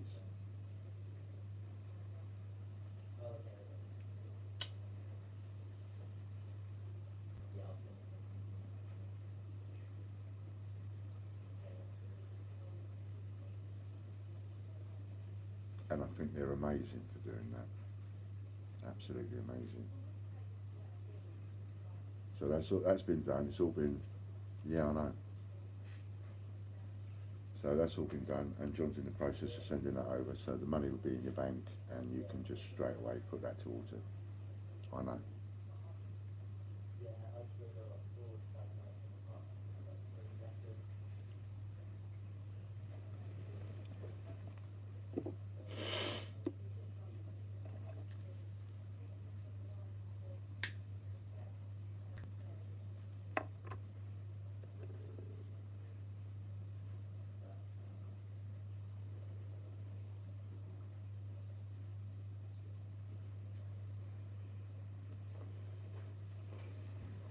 Don't we just have the best customers in the world, eh? Don't we? So I'm going to text you a couple of names now. I'm going to text you two names that are owed 50 quid in points.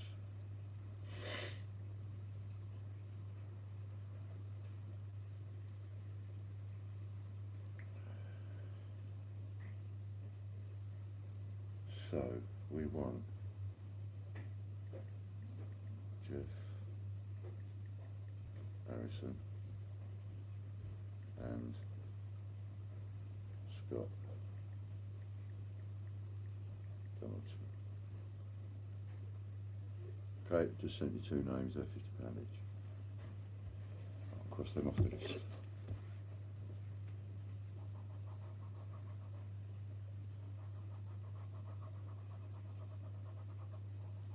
And then you've got to do two £50-pounders, obviously, on the whole system, if you know what I mean.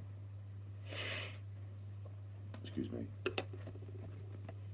Something happens every day, then it gets the old waterworks going. Have we had a day yet where I haven't been blubbing?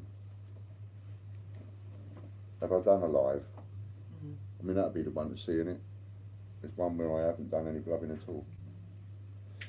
Amazing, amazing, amazing.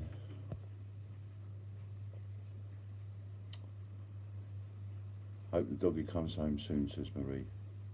TGBCH, one big family, says Warren.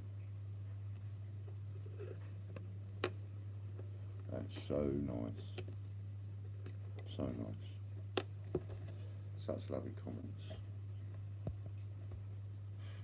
Oh, see, you were a kind lady to take on a rescue dog. Now a little kindness is being returned. See?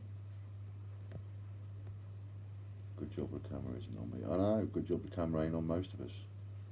Hello John, nice to see you. Andrew says, I don't think so, Ian. I think you've blubbed in each live. Yeah, I know, I've got a feeling I have, you know. In every bloody one. People will be logging in going, what's Ian crying out now?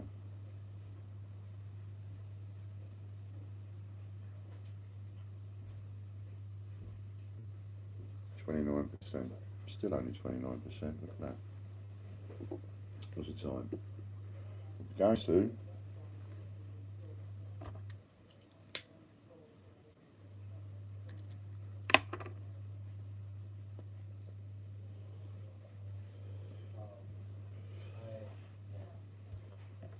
We'll be going soon. How do I get your number to text you? Have you received anything from us, Angela? Have you received anything from us at all, by any chance?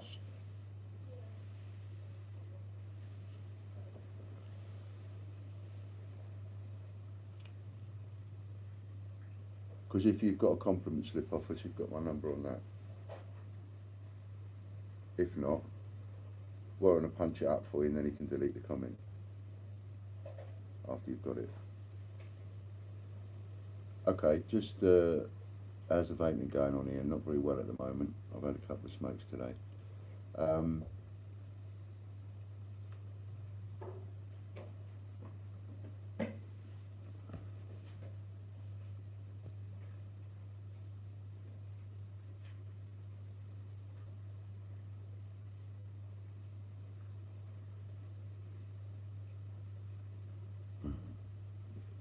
Yeah, that kind of stuff happens all the time. Judith says she remembers selling earrings on eBay, forgot to knock off Russia. I got a message to say not arrived. And replied to say that she'll get the post office to look into it, and 10 minutes later it arrived. Yeah, sometimes it is. Waiting for stuff now. Okay, so go and get a pen then. I suppose it matters much. 1 million people have got my number, so it don't really matter that much. Go and get a pen, Angela, and I'll give it to you, and then you can send me a text.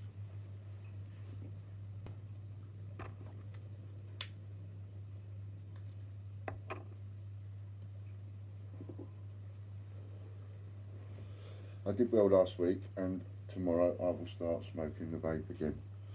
Have another go at it. Okay, 07 401 008 004 07401 008 004.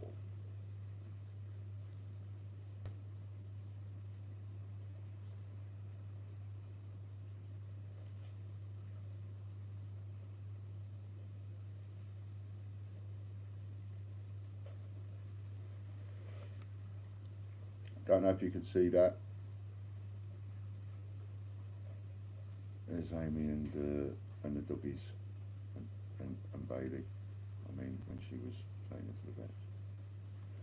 So, and they say thank you very, very, very much.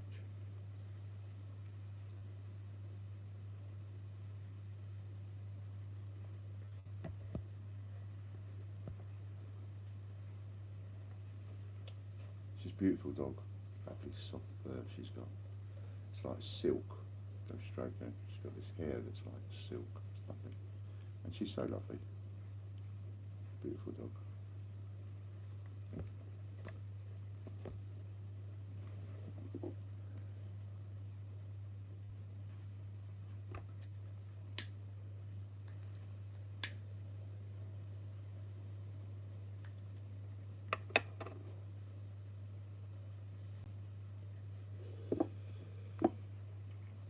So we've got the Frankenstein done, and we've got the Frankenstein packaging's not done, I don't think, or is it? Can't remember. Is it both the Frankenstein coin and the Frankenstein packaging that's done, Amy? Can't remember.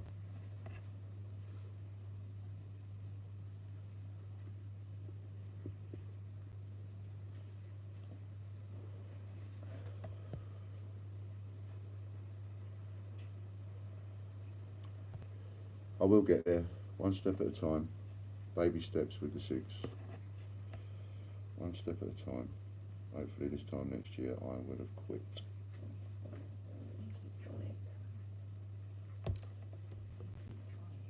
I do keep trying. I'm very trying, aren't I? You are when you're not smoking.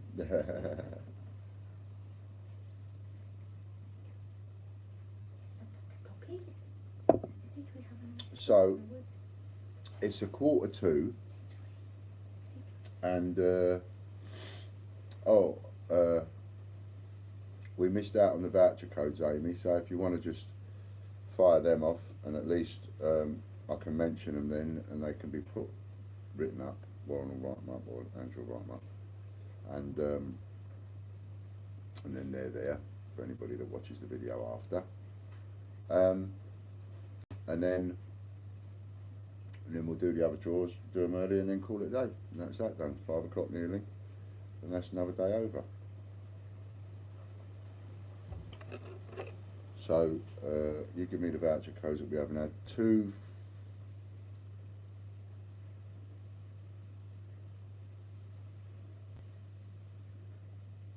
300 would be 3 o'clock. That's the one I did. So there are a couple of others. Fran, Marie says, are you going to have a try at live stream tag team with Ian? Maybe Really? at some point in the future. Now I would have thought you'd have said a resounding no, but now you're saying maybe Maybe. sometime in the future, perhaps. Maybe ... Maybe ... At some point. At some point ... In the future. In the future ... That's about the best you'll get. Perhaps. He's trying to encourage me to do my own. I'm trying to encourage you to do her own. I think as a psychotherapist you should. I think it makes a lot of difference. You can do her own live streaming, help a lot of people all at the same time. Andrew says come on Fran. Angela says come on Fran. Ooh, come on, Fran.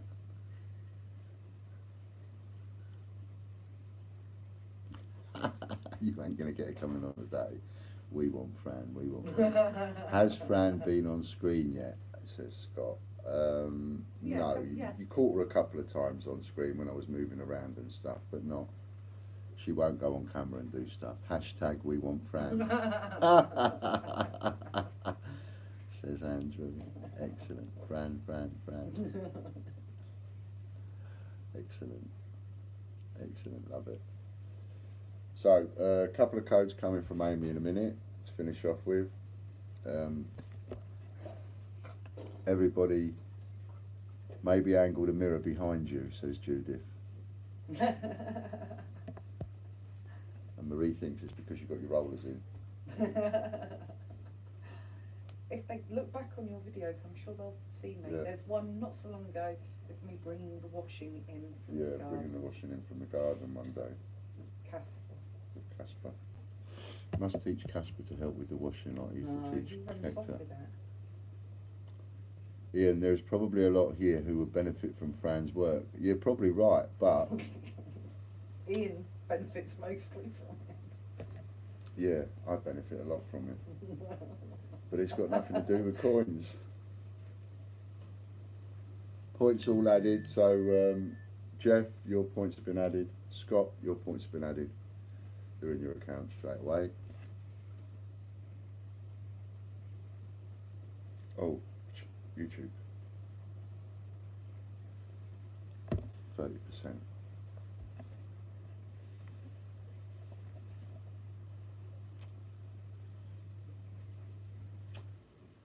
Yeah, help us, Fran. And I think the comment was, help us, Fran. I think it was something like that, you know. That'd be interesting, wouldn't it? Great British Coin Hunt live stream as a guest therapist for the day. You're welcome, Jeff. Okay, so that's those two sorted out. So, Andrew, you ready? Excuse me a second. Are we ready, Andrew? Okay, so 50 quid added to your account, last one of the day. Type the word Fran when you're ready. F-R-A-N. And hups. Stop letting that go off. Need to keep it in my hand.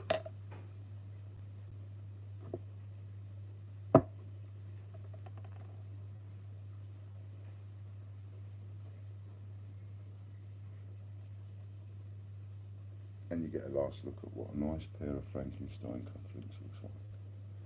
If you haven't bought a pair of these, you should. I don't know for how long I'll be able to do the Frankenstein and some of the non-release coins as cufflinks, but whilst I've got the opportunity, if you haven't got a pair of these, you really should go and buy a pair. In fact, use your voucher code. Go and buy a pair, use your points, but preferably use some cash. I'm not adverse to a bit of cash. We are running a business, so I like a little bit of cash. You should have a pair of these, because at the moment I am the only person in the world with these designer cufflinks. The only person in the world. I'll cut myself again, look. The only person in the world with these designer cufflinks. Now maybe you'd like to join me and go, only me and Ian have got these cufflinks. And stop with your thingies. Did you make the cufflinks? Yes, we do these ourselves, Marie. This is not a protest, if you like, but it's a way of making cufflink manufacturers stand up and take notice and listen to what I've been saying for the last 2 years, which is there is a market for this, but they won't make them because they're too big. And they don't think there's a market for chunky cufflinks, but I do. So much so that I put my own money where my mouth was and we started making some and we sell them. But I don't want to sell cufflinks. I want to sell the coins to the people that make the cufflinks. That's what I want to do. But I've got to get these manufacturers to take up, stand up, take notice and realise that it is a really good idea and they're missing the boat. So we're selling our own and we make our own and we guarantee them for life. If they ever break, you send them back, we fix them, free. No other manufacturer will give you that, but this is the Great British Coin Hunt. And the thing about Britain was that we used to be a manufacturing, good at manufacturing. We used to be, you know, really good at manufacturing, and our guarantees used to be like the best in the world. And they ain't anymore.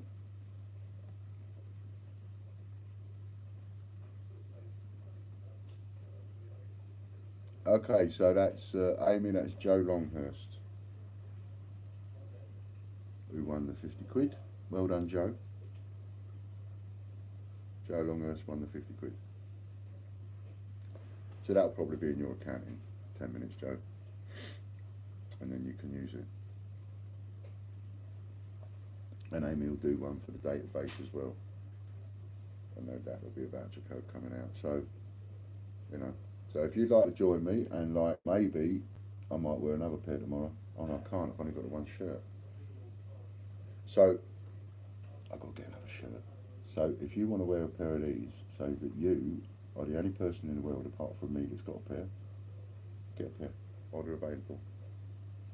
And then you can wear them, and you can think, yeah, only me and Ian have got a pair of these. No one else has got a pair. It's a much better feeling than wearing a pair of £300 trainers.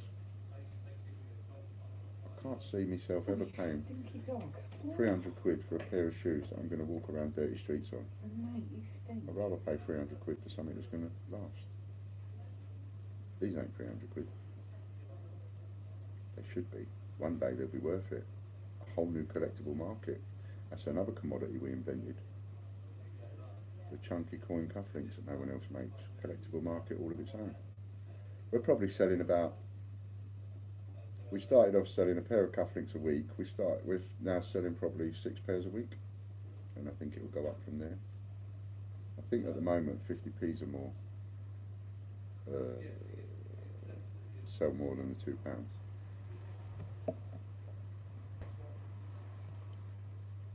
Marie, by the way, is helping us with, no it's not, it's Hannah. Hannah is now helping us with Twitter, by the way, so she'll be taking over some work there on the Twitter account. Okay, so 5 more minutes to go, and let me just check on something. Oh no, I can't text because I don't want to come off that page. So we're all there. Well, it's been an interesting day. All paid Joe. Joe's been paid. Thanks very much, Amy. So it's been an interesting day. You've got to pull one for the database. A couple of winners on there, probably. Thanks very much. Thanks ever so much for helping Amy and doing what you've done for Amy. Thank you, Reef, for being a star and coming up with that idea. And thanks to everybody for taking part and the donations and the bids and everything. Extraordinary. Absolutely fantastic. And Amy, if you just carry on with those listings like we said, and just text me every time we've got one. Take care, everybody. For one and all, thank you so much. And a big kiss from Fran. And tell all your friends and everybody that you know that's been buying into it what we're now doing with the extra coins. So Stephen Hawkins is available, you can choose your numbers. Frankenstein is available, you can choose your numbers. And so is the packaging. Alright? So, and it's all reasonably priced. And it's priced exactly right this time. So now we know what we're going to be giving away and what we're going to be selling. It's just a question of how many we do of each one. But we now know the pricing structure. So that all works. So go along there, choose your numbers. All right then, many thanks, and bye for now. We'll see you tomorrow, if we can think of something else to talk about tomorrow.